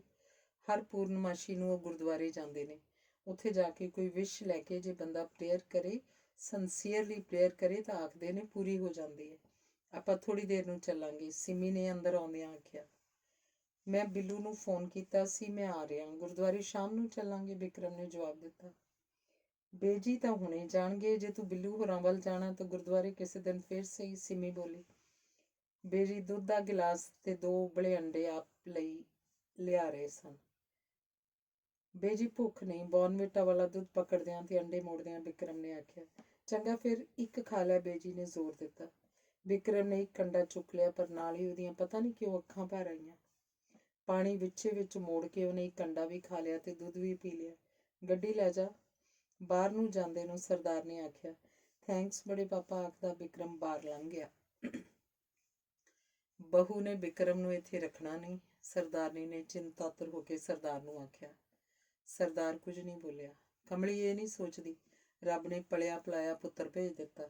ਕੱਲ ਨੂੰ ਉਹਦੀ ਧੀ ਦੀ ਬਾਂਹ ਬਣੂਗਾ, ਉਹਦਾ ਪਿੱਛਾ ਪੂਰੂਗਾ। ਸਰਦਾਰਨੀ ਨੇ ਜਿਵੇਂ ਆਪਣੇ ਆਪ ਨਾਲ ਗੱਲ ਕੀਤੀ। ਉਹਨੂੰ ਪੱਛਮੀ ਲੋਕਾਂ ਉੱਤੇ ਇਤਬਾਰ ਨਹੀਂ, ਸਰਦਾਰ ਨੇ ਦੱਸਿਆ। ਪੱਛਮੀ ਹੁੰਦਾ ਤਾਂ ਆਪਣੇ ਘਰਦਿਆਂ ਨੂੰ ਟੋਲਦਾ ਐਡੀ ਦੂਰ ਤੁਰ ਆਉਂਦਾ। ਮੈਨੂੰ ਉਹਦੀਆਂ ਸਭ ਆਦਤਾਂ ਕਰਮਿੰਦਰ ਵਰਗੀਆਂ ਲੱਗਦੀਆਂ ਨੇ। ਕੀ ਕਰੀਏ ਫਿਰ? ਸਰਦਾਰ ਨੇ ਜ਼ਰਾ ਦਮ ਲੈ ਕੇ ਆਖਿਆ। ਸਾਫ਼-ਸਾਫ਼ ਆਖਦੇ ਹੋਏ ਵੀ ਘਰ ਦਾ ਪੁੱਤ ਹੈ। ਇਹ ਤਾਂ ਉਹ ਵੀ ਜਾਣਦੀ ਹੈ। ਇਸ ਗੱਲੋਂ ਵੀ ਉਹ ਸੱਚੀ ਹੈ ਕਿ ਕਰਮਿੰਦਰ ਨੇ ਆਖਿਆ ਸੀ ਕਿ ਇਹ ਗੱਲ ਕੋਈ ਨਹੀਂ ਜਾਣੇਗਾ। ਕਰਮਿੰਦਰ ਦੀ ਵਿਲ ਅਨੁਸਾਰ ਉਹ ਤੇ ਸਿੰਮੀ ਸਭ ਕਾਸੇ ਦੀਆਂ ਮਾਲਿਕ ਹਨ। ਜੇ ਹਿੱਸਾ ਵੀ ਨਹੀਂ ਵੰਡਾ ਸਕਦਾ, ਫਿਰ ਕੀ ਰੌਲਾ ਹੈ? ਰੌਲਾ ਇਹ ਹੈ ਕਿ ਜਿੱਥੇ ਸਿੰਮੀ ਦੇ ਰਿਸ਼ਤੇ ਦੀ ਗੱਲ ਚੱਲ ਰਹੀ ਹੈ, ਉਹ ਕੀ ਸੋਚਣਗੇ ਤੇ ਵਿਕਰਮ ਨੂੰ ਜਾਇਦਾਦ ਦਾ ਹਿੱਸੇਦਾਰ ਮੰਨ ਕੇ ਉਹ ਸ਼ਾਇਦ ਕਿਸੇ ਹੋਰ ਬਹਾਨੇ ਰਿਸ਼ਤੇ ਤੋਂ ਹੀ ਇਨਕਾਰ ਕਰ ਦੇਣ। ਤੁਹਾਡਾ ਖਿਆਲ ਹੈ ਸ਼ਫੀਪੁਰੀਏ ਜਾਇਦਾਦ ਕਰਕੇ ਹੀ ਗੱਲਬਾਤ ਚਲਾ ਰਹੇ ਨੇ? ਕੋਈ ਆਖੇ ਭਾਵੇਂ ਨਾ, ਕਿਸੇ ਸਰਦਾਰ ਦੀ ਇਕੱਲੀ ਧੀ ਹੋਣਾ ਅਗਲਿਆਂ ਨੂੰ ਬਹੁਤ ਫਰਕ ਪਾਉਂਦਾ ਹੈ। ਇਹੋ ਜਿਹੇ ਘਰ ਫਿਰ ਰਿਸ਼ਤਾ ਕਾਹਦੇ ਲਈ ਕਰਨਾ ਹੈ? ਅੱਜ ਦੇ ਜ਼ਮਾਨੇ 'ਚ ਸਭ ਘਰ ਹੀ ਇਹੋ ਜਿਹੇ ਮਿਲਣਗੇ। ਜੇ ਇਹ ਗੱਲ ਹੈ ਤਾਂ ਅਗਲੇ ਨੂੰ ਦੱਸ ਦਿਓ ਵੀ ਸਭ ਕੁਝ ਸਿੰਮੀ ਦਾ ਹੀ ਹੈ। ਸੁਖਜੀਤ ਅਨੁਸਾਰ ਕਰਮਿੰਦਰ ਨੇ ਉਹਨਾਂ ਲੋਕਾਂ ਦੀਆਂ ਨਜ਼ਰਾਂ 'ਚ ਇਹ ਗੱਲ ਵੀ ਹੌਲਿਆਂ ਪਾਉਂਦੀ ਹੈ ਕਿ ਉਹਨੇ ਉੱਧਰ ਕਿਸੇ ਮੇਮ ਨਾਲ ਵਿਆਹ ਕੀਤਾ ਹੋਇਆ ਸੀ। ਤੇ ਕਰਮਿੰਦਰ ਤੋਂ ਵੱਧ ਉਹ ਆਪ ਹੌਲੀ ਪੈ ਗਈ ਮਹਿਸੂਸ ਕਰਦੀ ਹੈ। ਸਰਦਾਰ ਨੇ ਸਮਝਾਇਆ, ਪਰ ਇਹ ਸਭ ਕਾਸੇ ਵਿੱਚ ਉਸ ਵਿਚਾਰੇ ਵਿਕਰਮ ਦਾ ਕੀ ਕਸੂਰ ਹੈ? ਸਰਦਾਰਨੀ ਪੁੱਛ ਰਹੀ ਸੀ। ਉਹਦਾ ਕਸੂਰ ਇਹ ਹੈ ਕਿ ਉਹਨੇ ਗਲਤ ਮਾਪੇ ਚੁਣ ਲਏ, ਨਹੀਂ ਤਾਂ ਉਹ ਲੜਕੀ ਕਰਮਿੰਦਰ ਦੇ ਮਗਰੋਂ ਸਿਰਫ ਵਿਕਰਮ ਲਈ ਕਿਉਂ ਨਹੀਂ ਸੀ ਜੀ ਸਕਦੀ? ਤੁਸੀਂ ਤਾਂ ਉਲਟੀਆਂ ਗੱਲਾਂ ਕਰਦੇ ਹੋ। ਵਿਕਰਮ ਦੇ ਕੀ ਵੱਸ ਸੀ ਮਾਪੇ ਚੁਣਨਾ? ਵਿਕਰਮ ਦੇ ਪਿਛਲੇ ਕਰਮਾਂ ਦਾ ਹੀ ਫਲ ਹੋਏਗਾ ਕਿ ਉਹਨੂੰ ਅਜਿਹੇ ਮਾਪੇ ਮਿਲੇ ਜਿਹੜੇ ਸੁੱਖ ਦੇਣ ਦੀ ਥਾਂ ਦੁੱਖ ਦੇ ਕੇ ਚਲੇ ਗਏ। ਸਰਦਾਰ ਨੇ ਜਦੋਂ ਉਦਾਸ ਹੋ ਕੇ ਆਖਿਆ। ਸਰਦਾਰਨੀ ਅੱਗੋਂ ਕੁਝ ਨਾ ਬੋਲੀ। ਬੇਜੀ ਗੁਰਦੁਆਰੇ ਨਹੀਂ ਚੱਲਣਾ? ਸਿੰਮੀ ਨੇ ਅੰਦਰ ਆਉਂਦਿਆਂ ਪੁੱਛਿਆ। ਅੱਜ ਪੂਰਨਮਾਸ਼ੀ ਹੈ? ਮੈਨੂੰ ਤਾਂ ਭੁੱਲ ਹੀ ਗਿਆ ਸੀ। ਚੱਲਦੇ ਆ। ਰਿਕਸ਼ਾ ਤੇ ਜਾਣਾ ਪਏਗਾ, ਗੱਡੀ ਤਾਂ ਵਿਕਰਮ ਲੈ ਗਿਆ। ਤੇ ਜੀਪ? ਉਸ ਤੇ ਬੜੇ ਪਾਪਾ ਨੇ ਫਾਰਮ ਤੇ ਜਾਣਾ ਹੋਏਗਾ। ਨਹੀਂ, ਫਾਰਮ ਤੇ ਜਾਣ ਦਾ ਮੇਰਾ ਮਨ ਨਹੀਂ, ਤੁਸੀਂ ਜੀਪ ਲੈ ਜਾਓ, ਸਰਦਾਰ ਨੇ ਉਹਨਾਂ ਨੂੰ ਦੱਸਿਆ। ਮੈਂ ਵਿਕਰਮ ਨੂੰ ਆਖਿਆ ਸੀ ਤੂੰ ਵੀ ਚੱਲੀ। ਦੱਸਿਆ ਸੀ ਉੱਥੇ ਸੱਚੇ ਮਨ ਨਾਲ ਬੰਦਾ ਅਰਦਾਸ ਕਰਕੇ ਜੋ ਵੀ ਮੰਗ ਮੰਗਦਾ ਪੂਰੀ ਹੋ ਜਾਂਦੀ ਹੈ। ਪਰ ਉਹਨੇ ਦੋਸਤ ਤੇ ਜਾਣਾ ਸੀ। ਰਸਤੇ 'ਚ ਸੀਮਾ ਨੇ ਦਾਦੀ ਨੂੰ ਦੱਸਿਆ। ਤੁਸੀਂ ਵੀ ਬੇਜੀ ਸੁੱਖ ਲੈਣਾ ਸੀ ਕੁਝ ਚਿਰ ਅਟਕ ਕੇ ਸਿੰਮੀ ਨੇ ਆਖਿਆ। ਪੂਰਨਮਾਸ਼ੀ ਦਾ ਕਰਮਿੰਦਰ ਦਾ ਜਨਮ ਸੀ। ਹਰੇਕ ਪੂਰਨਮਾਸ਼ੀ ਮੈਂ ਆਖਦੀ। ਸਰਦਾਰਨੀ ਦਾ ਮਨ ਭਰ ਆਇਆ। ਬੇਜੀ? ਹਾਂ ਬੇਜੀ, ਵਿਕਰਮ ਨੂੰ ਇੱਥੇ ਹੀ ਰੱਖ ਲਓ। ਉਹ ਘਰ ਵਿੱਚ ਹੈ ਤਾਂ ਬਹੁਤ ਚੰਗਾ ਲੱਗਦਾ। ਜੇ ਤੁਸੀਂ ਰੋਕੋਗੇ ਨਹੀਂ, ਉਹ ਵਾਪਸ ਚਲਿਆ ਜਾਊਗਾ। ਸਿੰਮੀ ਨੇ ਜਦੋਂ ਆਖਿਆ, ਸਰਦਾਰਨੀ ਸੋਚਾਂ ਜਿਹੀਆਂ 'ਚ ਖੋ ਗਈ। ਅੰਗ 14। ਬਿੱਲੂ ਯਾਰ, ਅੱਜ ਯੂਨੀਵਰਸਿਟੀ ਤੋਂ ਛੁੱਟੀ ਕਰ, ਆਪਾਂ ਥੋੜਾ ਘੁੰਮਾਂਗੇ। ਵਿਕਰਮ ਨੇ ਜਦੋਂ ਆਖਿਆ ਤਾਂ ਬਿੱਲੂ ਥੋੜਾ ਹੱਸ ਪਿਆ। ਇਹਨੂੰ ਯੂਨੀਵਰਸਿਟੀ ਜਾਏ ਬਿਨਾਂ ਨਹੀਂ ਸਰਦਾ, ਡੌਲੀ ਨੇ ਸ਼ਰਾਰਤ ਨਾਲ ਆਖਿਆ। ਐਂ ਕਰ, ਅੱਜ ਤੂੰ ਵੀ ਮੇਰੇ ਨਾਲ ਯੂਨੀਵਰਸਿਟੀ ਚੱਲ, ਬਿੱਲੂ ਨੇ ਆਖਿਆ। ਤੈਨੂੰ ਆਪਣੀਆਂ ਸਹੇਲੀਆਂ ਵਿਖਾ ਕੇ ਸ਼ੇਖੀ ਮਾਰੇਗਾ ਨਾ? ਡੌਲੀ ਨੇ ਵਿਕਰਮ ਨੂੰ ਕਿਹਾ। ਛੱਡ ਯਾਰ, ਕੁੜੀਆਂ ਸਾਰੀਆਂ ਇੱਕੋ ਜਿਹੀਆਂ ਹੀ ਹੁੰਦੀਆਂ ਨੇ। ਵਿਕਰਮ ਨੇ ਜਦੋਂ ਆਖਿਆ ਤਾਂ ਡੌਲੀ ਜ਼ਰਾ ਕੁਝ ਚਿੜ ਜਿਹੀ ਗਈ ਤੇ ਬੋਲੀ, ਸਾਰੀਆਂ ਇੱਕੋ ਜਿਹੀਆਂ ਨਹੀਂ ਹੁੰਦੀਆਂ। ਹਾਂ, ਡੌਲੀ ਵਰਗੀਆਂ ਐਕਸੈਪਸ਼ਨਸ ਨੂੰ ਛੱਡ ਕੇ। ਵਿਕਰਮ ਨੇ ਹੱਸ ਕੇ ਜਿਵੇਂ ਆਪਣੀ ਗਲਤੀ ਦਰੁਸਤ ਕੀਤੀ। ਠੀਕ ਹੈ ਯਾਰ, ਡੌਲੀ ਠੀਕ ਆਖਦੀ ਹੈ, ਸਾਰੀਆਂ ਕੁੜੀਆਂ ਇੱਕੋ ਜਿਹੀਆਂ ਨਹੀਂ ਹੁੰਦੀਆਂ। ਕੁਝ ਘੁੱਗੀਆਂ ਵਰਗੀਆਂ, ਕੁਝ ਗੁਟਾਰਾਂ ਵਰਗੀਆਂ, ਕੁਝ ਬਿੱਲੀਆਂ ਵਰਗੀਆਂ, ਕੁਝ ਚੂਹੀਆਂ ਵਰਗੀਆਂ। ਤੇ ਬਿੱਲੂ ਦੱਸ ਰਿਹਾ ਸੀ ਜਦੋਂ ਡੌਲੀ ਹਰਕ ਕੇ ਪਈ ਤੇ ਬੋਲੀ, ਮੁੰਡੇ ਵੀ ਹੁੰਦੇ ਨੇ, ਕੁਝ ਬੋਤਿਆਂ ਵਰਗੇ, ਕੁਝ ਖੋਤਿਆਂ ਵਰਗੇ, ਕੁਝ ਗਿੱਦੜਾਂ ਵਰਗੇ, ਕੁਝ ਲੁੰਬੜਾਂ ਵਰਗੇ, ਕੁਝ। ਬਸ ਤੁਸੀਂ ਦੋਵੇਂ ਭੈਣ ਭਾਈ ਰਲ ਕੇ ਕਿਉਂ ਜਾਨਵਰਾਂ ਦੀ ਬੇਇੱਜ਼ਤੀ ਕਰਨ ਲੱਗੇ ਹੋ? ਵਿਕਰਮ ਨੇ ਹੱਸ ਕੇ ਆਖਿਆ। ਅੱਛਾ, ਮੈਂ ਚਾਹ ਲੈ ਕੇ ਆਉਣੀ ਆ, ਆਖਦੀ ਡੌਲੀ ਉੱਠ ਕੇ ਜਾਣ ਲੱਗੀ। ਜਦੋਂ ਵਿਕਰਮ ਨੇ ਆਖਿਆ, ਇੰਨੀ ਚੰਗੀ ਚਾਹ ਨਾ ਪਿਆਇਆ ਕਰ ਡੌਲੀ, ਫਿਰ ਤੇਰੀ ਚਾਹ ਯਾਦ ਆਇਆ ਕਰੇਗੀ। ਜਦੋਂ ਯਾਦ ਆਈ ਪੀਣ ਆ ਗਿਆ। ਉਹ ਹੱਸ ਕੇ ਬੋਲੀ, ਜਦੋਂ ਤੇਰਾ ਵਿਆਹ ਹੋ ਗਿਆ ਤੇਰਾ ਬੰਦਾ ਸੋਟਾ ਲੈ ਕੇ ਆਏਗਾ। ਆਖਦੇ ਨੇ ਹਿੰਦੁਸਤਾਨੀ ਮਰਦ ਬਹੁਤ ਪੋਜ਼ੈਸਿਵ ਹੁੰਦੇ ਨੇ। ਹਿੰਦੁਸਤਾਨੀ ਬੰਦੇ ਨਾਲ ਮੈਂ ਵਿਆਹ ਹੀ ਨਹੀਂ ਕਰਨਾ, ਡੌਲੀ ਨੇ ਆਖਿਆ ਤੇ ਫਿਰ ਆਪ ਹੀ ਆਪਣੀ ਗੱਲ ਤੇ ਝੀਂਪ ਗਈ ਤੇ ਕਾਹਲੀ ਨਾਲ ਚਾਹ ਲੈਣ ਚਲੀ ਗਈ। ਅੱਜ ਯੂਨੀਵਰਸਿਟੀ ਨਾ ਜਾਵਾਂ ਤਾਂ ਆਪਾਂ ਕੀ ਕਰਾਂਗੇ? ਬਿੱਲੂ ਨੇ ਪੁੱਛਿਆ। ਅੱਜ ਮੈਂ ਆਪਣੇ ਫੋਰ ਫਾਦਰਸ ਦਾ ਸ਼ਹਿਰ ਦੇਖਣਾ ਚਾਹੁੰਦਾ। ਤੂੰ ਹੁਣ ਇੱਥੇ ਹੀ ਰਹਿਣਾ ਹੈ? ਪਤਾ ਨਹੀਂ, ਵਿਕਰਮ ਗੱਲ ਟੋਕ ਕੇ ਬੋਲਿਆ। ਕੀ ਗੱਲ? ਬਿੱਲੂ ਨੇ ਇਹਦੇ ਮੂੰਹ ਵੱਲ ਵੇਖ ਕੇ ਪੁੱਛਿਆ। ਸੁਣਿਆ ਇੱਥੇ ਦਾ ਇੱਕ ਰਾਜਾ ਸੀ, ਉਹਦੀਆਂ 360 ਰਾਣੀਆਂ ਸੀ। ਇੱਕ ਵਾਰੀ ਉਹੀ ਰਾਜਾ ਅੰਗਰੇਜ਼ ਗਵਰਨਰ ਦੀ ਕੁੜੀ ਨੂੰ ਚੁੱਕ ਕੇ ਨੱਠ ਆਇਆ। ਬਿੱਲੂ ਦੱਸ ਰਿਹਾ ਸੀ। ਆਪਣੀ ਕਾਰ ਲੰਘਾ ਕੇ ਉਹਨੇ ਰਾਜਪੁਰੇ ਦਾ ਰੇਲਵੇ ਫਾਟਕ ਬੰਦ ਕਰਵਾ ਦਿੱਤਾ। ਪਿੱਛੋਂ ਉਸ ਕੁੜੀ ਨੂੰ ਸ਼ਿਮਲਾ ਹੀ ਦੇ ਦਿੱਤਾ। ਪਿੱਛੋਂ ਉਹਦਾ ਵਜ਼ੀਰ ਗਿਆ ਤੇ ਉਹਨੇ ਆਖਿਆ, ਅਸੀਂ ਨਹੀਂ ਮੰਨਦੇ ਕਿ ਸਾਡੇ ਰਾਜੇ ਨੇ ਸ਼ਿਮਲਾ ਕਿਸੇ ਲੜਕੀ ਨੂੰ ਦੇ ਦਿੱਤਾ। ਉਹਦਾ ਲਿਖਿਆ ਵਿਖਾਓ। ਜਦੋਂ ਉਸ ਲੜਕੀ ਨੇ ਮਹਾਰਾਜੇ ਦਾ ਲਿਖਿਆ ਵਿਖਾਇਆ ਤਾਂ ਵਜ਼ੀਰ ਝੱਟ ਕਾਗਜ਼ ਮੂੰਹ 'ਚ ਪਾ ਕੇ ਨਿਕਲ ਗਿਆ ਤੇ ਇਉਂ ਸ਼ਿਮਲਾ ਪਟਿਆਲੇ ਰਿਆਸਤ ਨਾਲੋਂ ਟੁੱਟਦਾ ਬਚਿਆ ਸੀ। ਅਜੇ ਰਾਜੇ ਦੇ ਵਿਰੁੱਧ ਰਿਵੋਲਟ ਕਿਉਂ ਨਹੀਂ ਸੀ ਹੁੰਦੇ? ਵਿਕਰਮ ਨੇ ਹੈਰਾਨ ਹੋ ਕੇ ਪੁੱਛਿਆ। ਇਸ ਲਈ ਕਿ ਹਿੰਦੁਸਤਾਨ ਦੇ ਲੋਕ ਸਮਝਦੇ ਹਨ ਕਿ ਆਪਣੇ ਆਪਣੇ ਕਰਮਾਂ ਦਾ ਹਿਸਾਬ ਧਰਮਰਾਜ ਅੱਗੇ ਹਰ ਇੱਕ ਬੰਦੇ ਨੂੰ ਦੇਣਾ ਪਏਗਾ। ਫਿਰ ਕਿਸੇ ਦੂਸਰੇ ਦੇ ਕਰਮਾਂ ਦੀ ਆਪਾਂ ਚਿੰਤਾ ਕਿਉਂ ਕਰੀਏ? ਉਹਦੀਆਂ ਸੱਚੀ 360 ਰਾਣੀਆਂ ਸਨ। ਕਹਿੰਦੇ ਨੇ ਉਹ ਕ੍ਰਿਸ਼ਨ ਦਾ ਅਵਤਾਰ ਸੀ। ਸ੍ਰੀ ਕ੍ਰਿਸ਼ਨ ਦੀਆਂ ਵੀ 360 ਸਹੇਲੀਆਂ ਸਨ ਤੇ ਫਿਰ ਵੀ ਸ੍ਰੀ ਕ੍ਰਿਸ਼ਨ ਪੂਜਨ ਯੋਗ ਹੈ ਨਾ?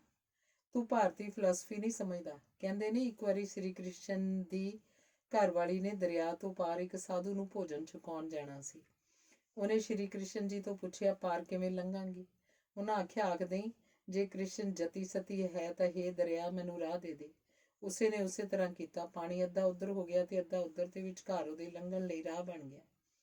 ਪਾਰ ਜਾ ਕੇ ਉਹਨੇ ਸਾਧੂ ਨੂੰ ਖੀਰ ਪ੍ਰਸ਼ਾਦ ਦਾ ਬਾਟਾ, ਪੂਰੀਆਂ ਦੀ ਟੋਕਰੀ ਖਵਾਈ ਤੇ ਦੁੱਧ ਦਾ ਗੜਵਾ ਪੀਣ ਲਈ ਦਿੱਤਾ। ਭੋਜਨ ਛਕਾਉਣ ਮਗਰੋਂ ਉਹਨੇ ਆਖਿਆ, ਮਹਾਰਾਜ ਮੈਂ ਦਰਿਆ ਪਾਰ ਕਰਕੇ ਵਾਪਸ ਕਿਸ ਤਰ੍ਹਾਂ ਜਾਵਾਂਗੀ? ਆਉਣ ਵੇਲੇ ਤਾਂ ਮੈਂ ਆਖਿਆ ਸੀ ਜੇ ਸ਼੍ਰੀ ਕ੍ਰਿਸ਼ਨ ਜਤੀ ਸਤੀ ਹੈ ਤਾਂ ਮੈਨੂੰ ਰਾਹ ਦੇ ਦੇ, ਤੇ ਦਰਿਆ ਨੇ ਰਾਹ ਦੇ ਦਿੱਤਾ ਸੀ। ਸਾਧੂ ਨੇ ਆਖਿਆ, ਆਖੀ ਜੇ ਸਾਧੂ ਪੌਣਾਹਾਰੀ ਹੈ ਤਾਂ ਮੈਨੂੰ ਰਾਹ ਦੇ ਦੇ। ਸ਼੍ਰੀ ਕ੍ਰਿਸ਼ਨ ਦੀ ਘਰਵਾਲੀ ਨੇ ਉਸੇ ਤਰ੍ਹਾਂ ਕੀਤਾ ਤੇ ਦਰਿਆ ਨੇ ਰਾਹ ਦੇ ਦਿੱਤਾ। ਘਰ ਆ ਕੇ ਉਹਨੇ ਸ਼੍ਰੀ ਕ੍ਰਿਸ਼ਨ ਨੂੰ ਪੁੱਛਿਆ ਕਿ 360 ਸਹੇਲੀਆਂ ਵਾਲੇ ਕ੍ਰਿਸ਼ਨ ਨੂੰ ਜਤੀ ਸਤੀ ਮੰਨ ਕੇ ਦਰਿਆ ਨੇ ਰਾਹ ਦੇ ਦਿੱਤਾ, ਤੇ ਸਾਰੇ ਪਕਵਾਨ ਖਾ ਜਾਣ ਵਾਲੇ ਸਾਧੂ ਨੂੰ ਵੀ ਪੌਣਾਹਾਰੀ ਮੰਨ ਕੇ ਰਾਹ ਦੇ ਦਿੱਤਾ। ਕੀ ਦਰਿਆ ਜਾਣਦਾ ਨਹੀਂ? ਉਹਦੀ ਗੱਲ ਸੁਣ ਕੇ ਸ਼੍ਰੀ ਕ੍ਰਿਸ਼ਨ ਜੀ ਨੇ ਦੱਸਿਆ, ਕਰਮ ਫਲ ਦੇ ਭਾਗੀ ਤੁਸੀਂ ਤਦ ਹੀ ਬਣਦੇ ਹੋ ਜੇ ਉਸ ਕਰਮ ਦੇ ਪਿੱਛੇ ਤੁਹਾਡੀ ਇੱਛਾ ਹੈ। ਇਸੇ ਲਈ 360 ਸਹੇਲੀਆਂ ਵਾਲਾ ਕ੍ਰਿਸ਼ਨ ਜਤੀ ਸਤੀ ਹੈ ਤੇ ਸਾਰੇ ਪਕਵਾਨ ਖਾ ਜਾਣ ਵਾਲਾ ਸਾਧੂ ਪੌਣਾਹਾਰੀ। ਕੀ ਮਤਲਬ? ਵਿਕਰਮ ਨੇ ਹੈਰਾਨ ਹੋ ਕੇ ਪੁੱਛਿਆ। ਮਤਲਬ ਇਹ ਕਿ ਇੱਕ ਰਿਐਲਿਟੀ ਹੁੰਦੀ ਹੈ ਤੇ ਇੱਕ ਟਰੁੱਥ। ਜ਼ਰੂਰੀ ਨਹੀਂ ਰਿਐਲਿਟੀ ਟਰੁੱਥ ਹੋਏ, ਤੇ ਦਿਸਦੇ ਤੋਂ ਪਾਰ ਦੀ ਗੱਲ ਸਮਝਣ ਲਈ ਕਿਸੇ ਹਾਇਰ ਕੌਨਸ਼ੀਅਸਨੈਸ ਦੀ ਲੋੜ ਹੁੰਦੀ ਹੈ, ਬਿੱਲੂ ਨੇ ਦੱਸਿਆ। ਯਾਰ ਇੱਥੇ ਲੋਕ ਫਿਲਾਸਫੀ ਦੀਆਂ ਗੱਲਾਂ ਬਹੁਤ ਕਰਦੇ ਨੇ, ਵਿਕਰਮ ਬੋਲਿਆ। ਇੱਥੇ ਲੋਕ ਫਿਲਾਸਫੀ ਦੀਆਂ ਗੱਲਾਂ ਨਹੀਂ ਕਰਦੇ, ਫਿਲਾਸਫੀ ਜਿਉਂਦੇ ਹਨ। ਤੇਰਾ ਇੱਥੇ ਆਉਣਾ, ਸਾਨੂੰ ਮਿਲਣਾ, ਤੂੰ ਇਹਨੂੰ ਮਹਿਜ਼ ਇੱਕ ਇਤਫਾਕ ਸਮਝਦਾ ਹੋਏਗਾ, ਪਰ ਇਹ ਇਤਫਾਕ ਨਹੀਂ, ਸਿਰਫ ਕਾਰਨ ਦਾ ਸਾਨੂੰ ਪਤਾ ਨਹੀਂ। ਬਿੱਲੂ ਨੇ ਜਦੋਂ ਆਖਿਆ, ਵਿਕਰਮ ਹੈਰਾਨ ਹੋ ਕੇ ਉਹਨਾਂ ਵੱਲ ਝਾਕਿਆ। ਪਿਛਲੇ ਜਨਮਾਂ ਦਾ ਕੋਈ ਲੈਣ ਦੇਣ ਦਾ ਹਿਸਾਬ ਕਿਤਾਬ ਹੋਣਾ ਹੈ, ਜੋ ਵਿਕਰਮ ਵਿਲਾਇਤ 'ਚ ਪੈਦਾ ਹੋ ਕੇ ਵੀ ਇੱਥੇ ਆਇਆ ਤੇ ਸਾਨੂੰ ਮਿਲਿਆ, ਅਮਰਤ ਦੀਦੀ ਨੇ ਆਖਿਆ। ਜੇ ਮੈਂ ਵਾਪਸ ਚਲਾ ਗਿਆ, ਵਿਕਰਮ ਬੋਲਿਆ। ਛੱਡੋ ਇਹ ਗੱਲਾਂ, ਅੱਜ ਆਪਾਂ ਸਾਰੇ ਗੁਰਦੁਆਰਾ ਦੁੱਖ ਨਿਵਾਰਨ ਚਲੀਏ? ਡਾਲੀ ਨੇ ਪੁੱਛਿਆ। ਕਿਸ ਲਈ? ਵਿਕਰਮ ਨੇ ਪੁੱਛਿਆ। ਦੁੱਖ ਨਿਵਾਰਨ ਦਾ ਮਤਲਬ ਸਮਝਦਾ ਹੈ? ਨਹੀਂ, ਦੁੱਖ ਦਾ ਨਿਵਾਰਨ means to make you free of grief. ਆਖਦੇ ਨੇ ਉੱਥੇ ਜਾ ਕੇ ਸੱਚੇ ਦਿਲ ਨਾਲ ਜੋ ਪ੍ਰੇਅਰ ਕੀਤੀ ਜਾਏ ਉਹ ਪੂਰੀ ਹੋ ਜਾਂਦੀ ਹੈ, ਡਾਲੀ ਬੋਲੀ। ਤੂੰ ਕੀ ਪ੍ਰੇਅਰ ਕਰਨੀ ਹੈ? ਵਿਕਰਮ ਨੇ ਹੱਸ ਕੇ ਪੁੱਛਿਆ। ਇਹਦੀ ਜਗ੍ਹਾ ਪ੍ਰੇਅਰ ਮੈਂ ਕਰਨੀ ਹੈ ਵੀ ਡੋਲੀ ਦਾ ਛੇਤੀ ਵਿਆਹ ਹੋ ਜਾਏ ਤੇ ਸਾਡਾ ਖਹਿੜਾ ਛੁੱਟੇ, ਬਿੱਲੂ ਨੇ ਮਜ਼ਾਕ ਕੀਤਾ। ਦੇਖ ਲੈ ਵਿਕਰਮ, ਵੀ ਮੈਨੂੰ ਘਰੋਂ ਕੱਢਣਾ ਚਾਹੁੰਦਾ ਹੈ। ਹੋਰ ਫਿਰ ਤੂੰ ਕੀ ਪ੍ਰੇਅਰ ਕਰਨੀ ਹੈ? ਵਿਕਰਮ ਨੇ ਪੁੱਛਿਆ। ਪ੍ਰੇਅਰ ਦੱਸੀ ਦੀ ਥੋੜਾ ਹੀ ਹੁੰਦੀ ਹੈ। ਸਾਰੇ ਚੱਲੀਏ? ਵਿਕਰਮ ਨੇ ਪੁੱਛਿਆ, ਤੇ ਉਹ ਸਾਰੇ ਬਿੱਲੂ ਹੋਰਾਂ ਦੀ ਜੀਪ 'ਚ ਗੁਰਦੁਆਰੇ ਆ ਗਏ। ਗੁਰਦੁਆਰਾ, ਸਰੋਵਰ, ਨਿਸ਼ਾਨ ਸਾਹਿਬ, ਲੋਕ, ਗੁਰੂ ਗ੍ਰੰਥ ਸਾਹਿਬ, ਸਭ ਕੁਛ ਹੀ ਵਿਕਰਮ ਨੂੰ ਖੋਜ ਹੀ ਪਾਉਂਦੇ ਲੱਗੇ, ਜਿਵੇਂ ਸਭ ਚੀਜ਼ਾਂ ਉਹਦੇ ਅੰਦਰ ਵੀ ਕਿਧਰੇ ਸਨ। ਬਿੱਲੂ ਤੇ ਡੋਲੀ ਵਾਂਗ ਉਹਨਾਂ ਨੂੰ ਵੇਖ ਕੇ ਉਹਨੇ ਵੀ ਪ੍ਰਸ਼ਾਦ ਚੜਾਇਆ, ਮੱਥਾ ਟੇਕਿਆ, 5 ਇਸ਼ਨਾਨਾ ਕੀਤਾ ਤੇ ਮਨ 'ਚ ਪ੍ਰੇਅਰ ਵੀ ਕੀਤੀ। ਪਤਾ ਨਹੀਂ ਕੀ। ਯੂਨੀਵਰਸਿਟੀ ਚੱਲੀਏ ਡੋਲੀ ਨੂੰ ਘਰ ਛੱਡ ਕੇ? ਦੇਖ ਲੈ ਵਿਕਰਮ, ਬਿੱਲੂ ਮੈਨੂੰ ਯੂਨੀਵਰਸਿਟੀ ਕਦੇ ਨਹੀਂ ਲੈ ਕੇ ਜਾਂਦਾ। ਇਹ ਨਾ ਵੀ ਮੈਂ ਇਹਦੀਆਂ ਗਰਲਫਰੈਂਡਸ ਨਾਲ ਦੇਖ ਲਵਾਂ, ਡੋਲੀ ਨੇ ਜੀਪ 'ਚ ਬੈਠਦਿਆਂ ਆਖਿਆ। ਮੇਰੀ ਕੋਈ ਗਰਲਫਰੈਂਡ ਨਹੀਂ। ਡੋਲੀ ਨੂੰ ਤਾਂ ਉਂਝ ਹੀ ਬੋਲਣ ਦੀ ਆਦਤ ਹੈ। ਇਸ ਵਿੱਚ ਮਾੜੀ ਗੱਲ ਕੀ ਹੈ? ਵਿਕਰਮ ਨੇ ਆਖਿਆ। ਇਉਂ ਕਰਦੇ ਹਾਂ, ਵਿਕਰਮ ਨੂੰ ਕਾਲੀ ਦੇਵੀ ਦੇ ਦਰਸ਼ਨ ਵੀ ਕਰਾ ਦਈਏ। ਅੱਜ ਆਏ ਤਾਂ ਹਾਂ, ਡੋਲੀ ਬੋਲੀ। ਉੱਥੇ ਕੀ ਹੈ? ਆਖਦੇ ਨੇ ਹਰ ਸਾਲ ਪਟਿਆਲੇ ਦੇ ਕੋਲ ਦੀ ਲੰਘਦੀ ਨਦੀ 'ਚ ਪਾਣੀ ਚੜ੍ਹ ਆਉਂਦਾ ਤੇ ਪਟਿਆਲੇ 'ਚ ਹੜ੍ਹ ਆ ਜਾਂਦੇ ਸੀ। ਉਸ ਵੇਲੇ ਰਾਜਾ ਨੱਥ ਚੂੜਾ ਲੈ ਕੇ ਨੰਗੇ ਪੈਰੀ ਨਦੀ ਨੂੰ ਭੇਟ ਕਰਕੇ ਆਉਂਦਾ ਤਾਂ ਪਾਣੀ ਉਤਰਦਾ ਸੀ। ਫਿਰ ਪੰਡਤਾਂ ਨੇ ਆਖਿਆ, ਦੇਵੀ ਦਾ ਮੰਦਰ ਬਣਵਾਓ ਤਾਂ ਜੋ ਉਹ ਸ਼ਹਿਰ ਨੂੰ ਗ੍ਰਹਿਆਂ ਤੋਂ ਬਚਾਈ ਰੱਖੇ। ਮਹਾਰਾਜੇ ਨੇ ਮੰਦਰ ਬਣਵਾਇਆ ਤੇ ਕਲਕੱਤੇ ਤੋਂ ਕਾਲੀ ਦੇਵੀ ਦੀ ਮੂਰਤੀ ਮੰਗਵਾ ਕੇ ਉਸ ਮੰਦਰ 'ਚ ਰੱਖੀ। ਉਦੋਂ ਤੋਂ ਹੀ ਪਟਿਆਲੇ 'ਚ ਹੜ੍ਹ ਆਉਣੋਂ ਹਟੇ ਹਨ, ਡੋਲੀ ਨੇ ਦੱਸਿਆ। ਚਲੀਏ ਦੇਖਣੋਂ ਦੇਵੀ ਦੀ ਮੂਰਤੀ, ਵਿਕਰਮ ਨੇ ਬਿੱਲੂ ਨੂੰ ਆਖਿਆ। ਬਿੱਲੂ ਨੇ ਜੀਪ ਬਾਰਾਂਦਰੀ ਵਿਚਲੀ ਮਾਲ ਰੋਡ ਉੱਪਰ ਲਿਆਂਦੀ। ਪਤਾਸਿਆਂ ਦਾ ਪ੍ਰਸਾਦ ਲੈ ਕੇ ਦੇਵੀ ਅੱਗੇ ਚੜਾਉਂਦਾ ਵਿਕਰਮ ਹੈਰਾਨ ਹੋ ਕੇ ਦੇਵੀ ਦੀ ਮੂਰਤੀ ਵੱਲ ਵੇਖ ਰਿਹਾ ਸੀ। ਇਹਨੇ ਜੀਪ ਕਿਉਂ ਬਾਹਰ ਕੱਢੀ ਹੋਈ ਹੈ? ਵਿਕਰਮ ਨੇ ਪੁੱਛਿਆ। ਇੱਕ ਵਾਰੀ ਦੇਵਤਿਆਂ ਤੇ ਦੈਂਤਾਂ ਦੀ ਲੜਾਈ ਹੋਈ। ਉਹਨਾਂ 'ਚੋਂ ਇੱਕ ਦੈਂਤ ਅਜਿਹਾ ਸੀ ਜਿਹਦੇ ਖੂਨ ਦਾ ਇੱਕ ਵੀ ਤੁਪਕਾ ਜਿੱਥੇ ਡੁੱਲਦਾ ਸੀ ਉੱਥੇ ਉਸ ਵਰਗਾ ਹੀ ਦੈਂਤ ਪੈਦਾ ਹੋ ਜਾਂਦਾ ਸੀ। ਇਉਂ ਦੇਵਤਿਆਂ ਨੂੰ ਉਹ ਮੁਕਾਈ ਜਾ ਰਿਹਾ ਸੀ। ਫਿਰ ਆਪ ਨਹੀਂ ਸਨ ਮੁੱਕ ਰਹੇ। ਹਾਰ ਕੇ ਦੇਵਤਿਆਂ ਨੇ ਦੇਵੀ ਨੂੰ ਬੇਨਤੀ ਕੀਤੀ। ਦੇਵੀ ਨੇ ਜਾ ਕੇ ਦੈਂਤ ਮਾਰੇ। ਇਸ ਦੈਂਤ ਦੇ ਖੂਨ ਦੇ ਹਰ ਇੱਕ ਤੁਪਕੇ ਤੋਂ ਨਵਾਂ ਦੈਂਤ ਪੈਦਾ ਹੋ ਜਾਂਦਾ ਸੀ। ਉਹਨੂੰ ਮਾਰ ਕੇ ਉਹਦੇ ਖੂਨ ਦਾ ਹਰ ਤੁਪਕਾ ਦੇਵੀ ਜ਼ਮੀਨ ਤੇ ਡੁੱਲਣ ਤੋਂ ਪਹਿਲਾਂ ਆਪਣੀ ਜੀਭ ਨਾਲ ਚੱਟ ਕੇ ਮੁਕਾ ਦਿੰਦੀ ਸੀ। ਇਉਂ ਉਹਨੇ ਦੈਂਤਾਂ ਨੂੰ ਹਰਾਇਆ ਸੀ। ਅਜੀਬ ਮਾਈਥੋਲੋਜੀ ਹੈ, ਵਿਕਰਮ ਨੇ ਬਸ ਇੰਨਾ ਹੀ ਆਖਿਆ। ਹਿੰਦੁਸਤਾਨੀ ਲੋਕਾਂ ਲਈ ਇਹ ਮਿੱਥ ਨਹੀਂ, ਸੱਚ ਹੈ। ਇਸੇ ਲਈ ਅੱਜ ਵੀ ਲੋਕ ਇਸ ਦੇਵੀ ਨੂੰ ਪੂਜਦੇ ਹਨ, ਬਿੱਲੂ ਦੱਸ ਰਿਹਾ ਸੀ। ਇਹਦਾ ਮਤਲਬ ਹੈ ਤੁਸੀਂ ਲੋਕ ਕਈ ਲੈਵਲਸ ਉੱਪਰ ਜਿਉਂਦੇ ਹੋ, ਵਿਕਰਮ ਬੋਲਿਆ। ਦੇਵੀ ਤੋਂ ਮੱਥਾ ਟੇਕ ਆਉਣ ਮਗਰੋਂ ਬਿੱਲੂ ਨੇ ਪੁੱਛਿਆ, ਕੁਝ ਹੋਰ ਦੇਖਣਾ? ਅੱਜ ਲਈ ਕਾਫੀ ਹੈ, ਆਖ ਵਿਕਰਮ ਚੁੱਪ ਜਿਹਾ ਹੋ ਗਿਆ। ਡੋਲੀ ਨੂੰ ਘਰ ਛੱਡ ਕੇ ਯੂਨੀਵਰਸਿਟੀ ਚੱਲੀਏ? ਬਿੱਲੂ ਨੇ ਫਿਰ ਪੁੱਛਿਆ। ਕਿਸੇ ਦਿਨ ਫੇਰ ਚੱਲਾਂਗੇ। ਹੁਣ ਤੂੰ ਮੈਨੂੰ ਮੇਰੇ ਘਰ ਛੱਡ ਦੇ, ਵਿਕਰਮ ਨੇ ਜਦੋਂ ਆਖਿਆ, ਬਿੱਲੂ ਨੇ ਜੀਪ ਉਹਨਾਂ ਦੀ ਕੋਠੀ ਵੱਲ ਮੋੜ ਲਈ। ਤੇਰੇ ਲਈ ਇਹ ਕਿਤਾਬ ਹੈ। ਉਤਰ ਕੇ ਜਾਣ ਲੱਗੇ ਵਿਕਰਮ ਨੂੰ ਆਪਣੇ ਪਰਸ ਵਿੱਚੋਂ ਕਿਤਾਬ ਕੱਢ ਕੇ ਦਿੰਦਿਆਂ ਡੌਲੀ ਨੇ ਆਖਿਆ। ਬਿੱਲੂ ਨੇ ਝਾਕਿਆ। ਕਿਤਾਬ ਕੁਰਤਲੈਨ ਹੈਦਰ ਦਾ ਆਗ ਕਾ ਦਰਿਆ ਸੀ। ਵਿਕਰਮ ਨੇ ਉਹਨਾਂ ਦੇ ਜਾਣ ਮਗਰੋਂ ਜਦੋਂ ਕਿਤਾਬ ਧਿਆਨ ਨਾਲ ਦੇਖੀ ਤਾਂ ਵਿੱਚ ਡੌਲੀ ਦੀ ਛੋਟੀ ਜਿਹੀ ਚਿੱਠੀ ਵੀ ਸੀ ਕਿ ਵਿਕਰਮ, ਮੈਂ ਤੈਨੂੰ ਲਵ ਕਰਦੀ ਹਾਂ ਤੇ ਤੇਰੇ ਨਾਲ ਸ਼ਾਦੀ ਕਰਨਾ ਚਾਹੁੰਦੀ ਹਾਂ। ਵਿਕਰਮ ਪੜ੍ਹ ਕੇ ਹੈਰਾਨ ਜਿਹਾ ਹੋ ਗਿਆ। ਉਹਨੇ ਤਾਂ ਡੌਲੀ ਦੀ ਕੋਈ ਗੱਲ ਕਦੇ ਸੀਰੀਅਸਲੀ ਨਹੀਂ ਸੀ ਲਈ। ਅੰਗ 15। ਘਰ ਪਹੁੰਚ ਕੇ ਵਿਕਰਮ ਆਪਣੇ ਕਮਰੇ ਵੱਲ ਨੂੰ ਜਾ ਰਿਹਾ ਸੀ ਜਦੋਂ ਉਹਨੇ ਦੇਖਿਆ ਡਰਾਇੰਗ ਰੂਮ 'ਚ ਉਹਦਾ ਦਾਦਾ ਦਾਦੀ ਤੇ ਉਹਦੀ ਦੂਜੀ ਮਾਂ ਬੈਠੇ ਗੱਲਾਂ ਕਰ ਰਹੇ ਸਨ। ਉਹਨੂੰ ਦੇਖ ਕੇ ਚੁੱਪ ਜਿਹੇ ਕਰ ਗਏ। ਆਪਣੇ ਕਮਰੇ 'ਚ ਜਾ ਕੇ ਉਹ ਕੁਝ ਚਿਰ ਉਸੇ ਤਰ੍ਹਾਂ ਬੂਟਾਂ ਸਮੇਤ ਹੀ ਬੈੱਡ ਉੱਪਰ ਪਿਆ ਰਿਹਾ। ਫਿਰ ਉੱਠ ਕੇ ਪੈਡ ਲਿਆ ਤੇ ਚਿੱਠੀਆਂ ਲਿਖਣ ਬੈਠ ਗਿਆ। ਸਭ ਤੋਂ ਪਹਿਲੀ ਚਿੱਠੀ ਉਹਨੇ ਡੌਲੀ ਨੂੰ ਲਿਖੀ। ਡੌਲੀ, ਮੈਂ ਜਾਣਦਾ ਤੈਨੂੰ ਮੈਂ ਚੰਗਾ ਲੱਗਦਾ, ਪਰ ਮੈਂ ਤੈਨੂੰ ਆਖਣਾ ਚਾਹਾਂਗਾ, ਬੰਦਾ ਉਹ ਤਲਾਸ਼ ਕਰਨਾ ਚਾਹੀਦਾ ਜੋ ਤੁਹਾਨੂੰ ਉਸੇ ਤਰ੍ਹਾਂ ਪਸੰਦ ਕਰਦਾ ਹੋਵੇ ਜੋ ਤੁਸੀਂ ਹੋ, ਨਾ ਕਿ ਉਹਨੂੰ ਚੰਗਿਆਂ ਲੱਗਣ ਲਈ ਤੁਸੀਂ ਇਹ ਦੇਖਦੇ ਰਹੋ ਕਿ ਉਹਨੂੰ ਕੀ ਚੰਗਾ ਲੱਗਦਾ। ਮੇਰਾ ਮਤਲਬ ਹੈ, ਮੈਨੂੰ ਚੰਗਿਆਂ ਲੱਗਣ ਲਈ ਤੇਰਾ ਪੱਛਮੀ ਕੁੜੀਆਂ ਵਰਗੀ ਬਣਨ ਦੀ ਕੋਸ਼ਿਸ਼ ਠੀਕ ਨਹੀਂ ਸੀ। ਸਿਰਫ ਕਿਸੇ ਦੀਆਂ ਪਸੰਦਾਂ ਲਈ ਜਿਉਣਾ ਬਹੁਤਾ ਚਿਰ ਨਹੀਂ ਚੱਲ ਸਕਦਾ ਹੁੰਦਾ। ਜਾਣੇ ਅਣਜਾਣੇ ਤੁਸੀਂ ਇਹ ਵੀ ਚਾਹੁਣ ਲੱਗ ਪੈਂਦੇ ਹੋ ਕਿ ਦੂਸਰਾ ਬੰਦਾ ਤੁਹਾਡੀਆਂ ਪਸੰਦਾਂ ਅਨੁਸਾਰ ਜੀਏ। ਜੇ ਦੋਵੇਂ ਆਪਣਾ ਆਪਣਾ ਜਿਉਣਾ ਛੱਡ ਸਿਰਫ ਦੂਜੇ ਲਈ ਜਿਉਂਦੇ ਹਨ ਤਾਂ ਨਿਰੀ ਐਕਟਿੰਗ ਰਹਿ ਜਾਂਦੀ ਹੈ। ਜੇ ਇੱਕ ਦੂਜੇ ਲਈ ਨਹੀਂ ਜਿਉਂਦੇ ਤਾਂ ਦੋਸਤੀ ਦੁਸ਼ਮਣੀ 'ਚ ਬਦਲ ਜਾਂਦੀ ਹੈ। ਸੋ ਮੈਂ ਆਖਣਾ ਚਾਹਾਂਗਾ, ਜੀਓ ਤੇ ਜਿਉਣ ਦਿਓ। ਮੈਂ ਤੇਰੀ ਕਦਰ ਕਰਦਾ, ਤੂੰ ਬਹੁਤ ਇਨੋਸੈਂਟ ਹੈ। ਮੈਂ ਤੇਰੇ ਲਈ ਕਾਮਨਾ ਕਰਦਾ ਤੂੰ ਆਪਣਾ ਮੁੱਲ ਸਮਝ ਸਕੇ ਤੇ ਫੁੱਲ ਹਿਊਮਨ ਬੀਇੰਗਸ ਵਾਂਗ ਜੀ ਸਕੇ। ਮੈਂ ਤੁਹਾਡੇ ਪਰਿਵਾਰ ਨਾਲ ਬਹੁਤ ਚੰਗਾ ਸਮਾਂ ਗੁਜ਼ਾਰਿਆ। ਤੁਸੀਂ ਮੈਨੂੰ ਯਾਦ ਰਹੋਗੇ। ਤੁਸੀਂ ਕਦੇ ਇੰਗਲੈਂਡ ਆਓ ਤਾਂ ਮੈਂ ਤੁਹਾਡੇ ਲਈ ਇੰਨਾ ਹੀ ਕਰਨਾ ਚਾਹਾਂਗਾ ਜਿੰਨਾ ਤੁਸੀਂ ਮੇਰਾ ਕਰਦੇ ਹੋ। ਹਿੰਦੁਸਤਾਨੀ ਲੋਕਾਂ ਦੀ ਇਹ ਕੁਆਲਿਟੀ ਬਹੁਤ ਚੰਗੀ ਹੈ। ਮੈਂ ਛੇਤੀ ਚਲਾ ਜਾਵਾਂਗਾ। ਮੇਰੀ ਦੂਜੀ ਮਾਂ ਮੈਨੂੰ ਪਸੰਦ ਨਹੀਂ ਕਰਦੀ। ਉਹ ਚੰਗੀ ਔਰਤ ਹੈ, ਪਰ ਉਹ ਇਹ ਗੱਲ ਨਹੀਂ ਸਮਝਦੀ ਕਿ ਕੋਈ ਆਦਮੀ ਦੋ ਔਰਤਾਂ ਨੂੰ ਵੀ ਪਿਆਰ ਕਰ ਸਕਦਾ ਹੈ। ਉਹ ਇਸ ਗੱਲ 'ਚ ਆਪਣੀ ਹਾਰ ਸਮਝਦੀ ਹੈ ਕਿ ਮੇਰੇ ਡੈਡੀ ਨੇ ਕਿਸੇ ਹੋਰ ਔਰਤ ਨੂੰ ਵੀ ਚਾਹਿਆ ਸੀ ਤੇ ਇਸ ਗੱਲ ਨੂੰ ਉਹ ਲੋਕਾਂ ਤੋਂ ਛੁਪਾਉਣਾ ਚਾਹੁੰਦੀ ਹੈ। ਹਿੰਦੁਸਤਾਨ 'ਚ ਲੋਕ ਬਹੁਤ ਇੰਪੋਰਟੈਂਟ ਰੋਲ ਅਦਾ ਕਰਦੇ ਹਨ। ਮੇਰੇ ਗ੍ਰੈਂਡਫਾਦਰ ਬਹੁਤ ਅੱਛੇ ਹਨ, ਇੰਨੇ ਅੱਛੇ ਕੋਈ ਵੀ ਨਹੀਂ ਆਖ ਸਕਦੇ ਕਿ ਮੈਂ ਵਿਕਰਮ ਨੂੰ ਇੱਥੇ ਰੱਖਣਾ ਚਾਹੁੰਦਾ। ਮੈਂ ਨਹੀਂ ਚਾਹੁੰਦਾ ਮੇਰੇ ਕਾਰਨ ਉਹਨਾਂ ਨੂੰ ਕੋਈ ਔਖ ਹੋਵੇ। ਜਦੋਂ ਸਿੰਮੀ ਵੱਡੀ ਹੋ ਗਈ, ਜਦੋਂ ਸਿੰਮੀ ਦਾ ਵਿਆਹ ਹੋ ਗਿਆ, ਜਦੋਂ ਸਿੰਮੀ ਨੂੰ ਪਤਾ ਲੱਗ ਗਿਆ ਕਿ ਮੈਂ ਇੰਡੀਆ ਜਾਇਦਾਦ ਲੈਣ ਲਈ ਨਹੀਂ ਸੀ ਆਇਆ, ਉਦੋਂ ਮੈਂ ਸਿੰਮੀ ਨੂੰ ਮਿਲਣ ਆਵਾਂਗਾ। ਕਦੇ ਕਦੇ ਇੱਕ ਵਾਈਲਡ ਸੁਪਨੇ ਵਾਂਗ ਮੈਨੂੰ ਇਹ ਵੀ ਲੱਗਦਾ ਹੈ ਜਿਵੇਂ ਮੇਰੇ ਡੈਡੀ ਕਦੇ ਕਿੱਧਰੋਂ ਆ ਜਾਣਗੇ। ਮੈਂ ਤੇਰੇ ਲਈ ਡੌਲੀ ਬਹੁਤ ਸਾਰੀਆਂ ਸ਼ੁਭ ਇੱਛਾਵਾਂ ਰੱਖਦਾ, ਪਰ ਤੇਰੇ ਨਾਲ ਵਿਆਹ ਨਹੀਂ ਕਰ ਸਕਦਾ। ਵਿਕਰਮ।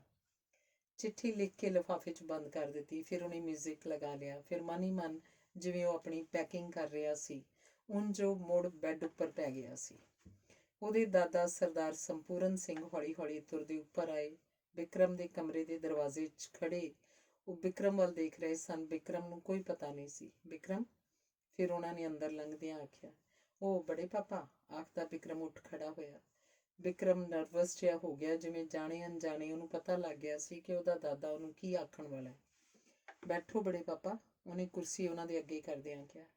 ਉਹ ਬੈਠ ਗਏ। ਤੂੰ ਵੀ ਬੈਠ, ਉਹਨਾਂ ਵਿਕਰਮ ਨੂੰ ਖੜੇ ਦੇਖ ਆਖਿਆ। ਬੜੇ ਪਾਪਾ, ਮੈਂ ਵਾਪਸ ਚਲਾ ਜਾਵਾਂਗਾ। ਵਿਕਰਮ ਨੇ ਇਉਂ ਕਾਹਲੀ ਨਾਲ ਆਖਿਆ ਜਿਵੇਂ ਉਹ ਡਰਦਾ ਹੋਏ ਕਿ ਕਿਧਰੇ ਉਹਦੇ ਦਾਦਾ ਜੀ ਨਾ ਇਹ ਗੱਲ ਉਹਨੂੰ ਆਖਣ ਦੇ। ਜਿੱਥੇ ਸਿੰਮੀ ਦਾ ਰਿਸ਼ਤਾ ਕਰ ਰਹੇ ਹਾਂ, ਉਹ ਸੋਮਵਾਰ ਨੂੰ ਸਿੰਮੀ ਨੂੰ ਦੇਖਣ ਲਈ ਆਉਣਗੇ, ਉਹਦੇ ਦਾਦੇ ਨੇ ਦੱਸਿਆ। ਦੇਖਣ ਦਾ ਮਤਲਬ ਉਹ ਰਿਜੈਕਟ ਵੀ ਕਰ ਸਕਦੇ ਨੇ। ਕਰ ਸਕਦੇ ਨਹੀਂ, ਪਰ ਕਰਨਗੇ ਨਹੀਂ, ਕਿਉਂਕਿ ਉਹ ਜਾਣਦੇ ਹਨ ਕਿ ਸਿੰਮੀ ਦੇ ਨਾਲ ਕਿੰਨਾ ਕੁਝ ਮਿਲੇਗਾ, ਕਿਉਂਕਿ ਉਹ ਕਰਮਿੰਦਰ ਦੀ ਸਾਰੀ ਜਾਇਦਾਦ ਦੀ ਮਾਲਕ ਹੈ। ਇਹਦਾ ਮਤਲਬ ਹੈ ਉਹ ਵਿਆਹ ਜਾਇਦਾਦ ਲਈ ਕਰਨਗੇ। ਜਾਇਦਾਦ ਕੋਈ ਛੋਟੀ ਗੱਲ ਨਹੀਂ ਹੁੰਦੀ। ਉਂਝ ਉਹ ਆਪ ਵੀ ਖਾਸੇ ਬੜੇ ਸਰਦਾਰ ਨੇ। ਤੁਹਾਨੂੰ ਇਹ ਗੱਲ ਠੀਕ ਲੱਗਦੀ ਹੈ? ਮੈਨੂੰ ਠੀਕ ਬੇਠੀਕ ਲੱਗਣ ਨਾਲ ਕੀ ਹੈ? ਹਿੰਦੁਸਤਾਨ 'ਚ ਸਭ ਇਉਂ ਹੀ ਚੱਲਦਾ ਹੈ। ਸਿੰਮੀ ਇੰਨੀ ਅੱਛੀ ਲੜਕੀ ਹੈ, ਉਸ ਨਾਲ ਕੋਈ ਵੀ ਸ਼ਾਦੀ ਕਰਨ ਲਈ ਤਿਆਰ ਹੋਏਗਾ। ਨਹੀਂ, ਇਸ ਸਿਸਟਮ 'ਚ ਲੜਕੀਆਂ ਐਡੀਆਂ ਇੰਪੋਰਟੈਂਟ ਨਹੀਂ ਰਹਿ ਜਾਂਦੀਆਂ। ਤੋੜ ਦਿਓ ਫਿਰ ਅਜਿਹੇ ਸਿਸਟਮ ਨੂੰ। ਵਿਕਰਮ ਨੇ ਜ਼ਰਾ ਕੁ ਤਲਖ ਹੋ ਕੇ ਆਖਿਆ। ਜਿੱਥੇ ਸਿੰਮੀ ਦਾ ਰਿਸ਼ਤਾ ਕਰ ਰਹੇ ਹੋ ਤਾਂ ਬੰਦੇ ਵੀ ਚੰਗੇ ਨੇ। ਉਹਨਾਂ ਕਾਰਮਿਆਂ ਤਾਂ ਕੁਝ ਨਹੀਂ, ਪਰ ਉਹਨਾਂ ਨੂੰ ਪਤਾ ਹੈ ਕਿ ਸਭ ਕੁਝ ਸਿੰਮੀ ਨੂੰ ਹੀ ਮਿਲੇਗਾ। ਤੇਰਾ ਨਹੀਂ ਨਾ ਉਹਨਾਂ ਨੂੰ ਪਤਾ। ਮੈਨੂੰ ਕੁਝ ਨਹੀਂ ਚਾਹੀਦਾ। ਸੁਖਜੀਤ ਆਖਦੀ ਹੈ ਸੋਮਵਾਰ ਨੂੰ ਵਿਕਰਮ ਨੂੰ ਜਦੋਂ ਦੇਖਣਗੇ ਤਾਂ ਇਹਦੇ ਬਾਰੇ ਜ਼ਰੂਰ ਪੁੱਛਣਗੇ। ਤੇ ਉਹ ਇਹ ਨਹੀਂ ਚਾਹੁੰਦੀ ਬਾਹਰ ਕਿਸੇ ਨੂੰ ਇਹ ਗੱਲ ਪਤਾ ਲੱਗੇ। ਮੈਂ ਸੋਮਵਾਰ ਤੋਂ ਪਹਿਲਾਂ ਚਲਿਆ ਜਾਵਾਂਗਾ। ਵਿਕਰਮ ਨੇ ਜਦੋਂ ਆਖਿਆ ਉਹਦਾ ਮੂੰਹ ਵਿਚਾਰਾ ਜਿਹਾ ਹੋ ਗਿਆ। ਤੂੰ ਇੱਕ ਦਿਨ ਲਈ ਚੰਡੀਗੜ੍ਹ ਚਲਾ ਜਾਈਂ। ਨਹੀਂ ਪਾਪਾ ਨਹੀਂ, ਵਿਕਰਮ ਨੇ ਔਖਾ ਜਿਹਾ ਹੋ ਕੇ ਆਖਿਆ। ਫਿਰ ਤੇਰਾ ਪਲਾਨ ਕੀ ਹੋਏਗਾ? ਪਤਾ ਨਹੀਂ। ਤੂੰ ਇਸ ਸਾਲ ਜਾ ਕੇ BA ਪੂਰੀ ਕਰ ਲੈ। ਇੰਨੇ ਨੂੰ ਸਿਮੀ ਦਾ ਵਿਆਹ ਹੋ ਚੁੱਕਿਆ। ਫਿਰ ਤੂੰ ਇੱਥੇ ਯੂਨੀਵਰਸਿਟੀ 'ਚ ਪੜ੍ਹਨ ਲੱਗ ਜਾਈਂ। ਮੈਂ BA ਤਾਂ ਪੂਰੀ ਕਰ ਲਵਾਂਗਾ ਪਰ ਵਾਪਸ ਨਹੀਂ ਆਵਾਂਗਾ ਬੜੇ ਪਾਪਾ। ਤੂੰ ਨਾਰਾਜ਼ ਹੈ Vikram? I don't want to be insulted. ਤੂੰ ਆਖੇ ਤਾਂ ਆਪਾਂ ਚੰਡੀਗੜ੍ਹ ਕੋਠੀ ਲੈ ਕੇ ਰਹਿਣ ਲੱਗ ਜਾਂਦੇ ਹਾਂ। ਨਹੀਂ ਬੜੇ ਪਾਪਾ, ਮੈਂ ਤਾਂ ਇਸ ਲਈ ਆਇਆ ਸੀ ਕਿ ਮੇਰੇ ਘਰ ਦੇ ਇੰਡੀਅਨ ਹਨ। ਵਿਕਰਮ ਦੱਸੋ? ਸਿਮੀ ਆਖਦੀ ਸੀ ਬੜੇ ਪਾਪਾ ਵਿਕਰਮ ਨੂੰ ਜਾਣ ਨਾ ਦੇਣਾ। ਇਹ ਸੁਣ ਕੇ ਵਿਕਰਮ ਦੀ ਅੱਖਾਂ 'ਚ ਪਾਣੀ ਸਿਮ ਆਇਆ, ਪਰ ਉਹ ਵਿੱਚੇ ਵਿੱਚ ਪੀ ਗਿਆ। ਮੈਂ ਅੱਜ ਦਿੱਲੀ ਜਾਵਾਂਗਾ ਤੇ ਐਤਵਾਰ ਦੀ ਆਪਣੀ ਸੀਟ ਬੁੱਕ ਕਰਾਵਾਂਗਾ। ਇਹ ਕਾਗਜ਼ ਤੂੰ ਆਪਣੇ ਕੋਲ ਰੱਖ ਲੈ। ਮੇਰਾ ਕੀ ਪਤਾ ਕਿੰਨਾ ਚਿਰ ਹੋਰ ਜੀਊਂਗਾ। ਸਰਦਾਰ ਨੇ ਆਪਣੀ ਕਮੀਜ਼ ਦੀ ਅੰਦਰਲੀ ਜੇਬ 'ਚੋਂ ਕੁਝ ਕਾਗਜ਼ ਕੱਢ ਕੇ ਉਸ ਵੱਲ ਕਰਦਿਆਂ ਆਖਿਆ। ਕਾਗਜ਼ ਵਿਕਰਮ ਨੇ ਫੜ ਲਏ। ਦੇਖਿਆ ਤਾਂ ਵਸੀਅਤ ਸੀ। ਸਰਦਾਰ ਨੇ ਆਪਣੇ ਹਿੱਸੇ ਦੀ ਜਾਇਦਾਦ, ਸ਼ਿਮਲੇ ਵਾਲੀ ਕੋਠੀ ਤੇ ਬੈਂਕ ਦਾ ਅੱਧਾ ਪੈਸਾ ਉਹਦੇ ਨਾਂ ਕੀਤਾ ਸੀ।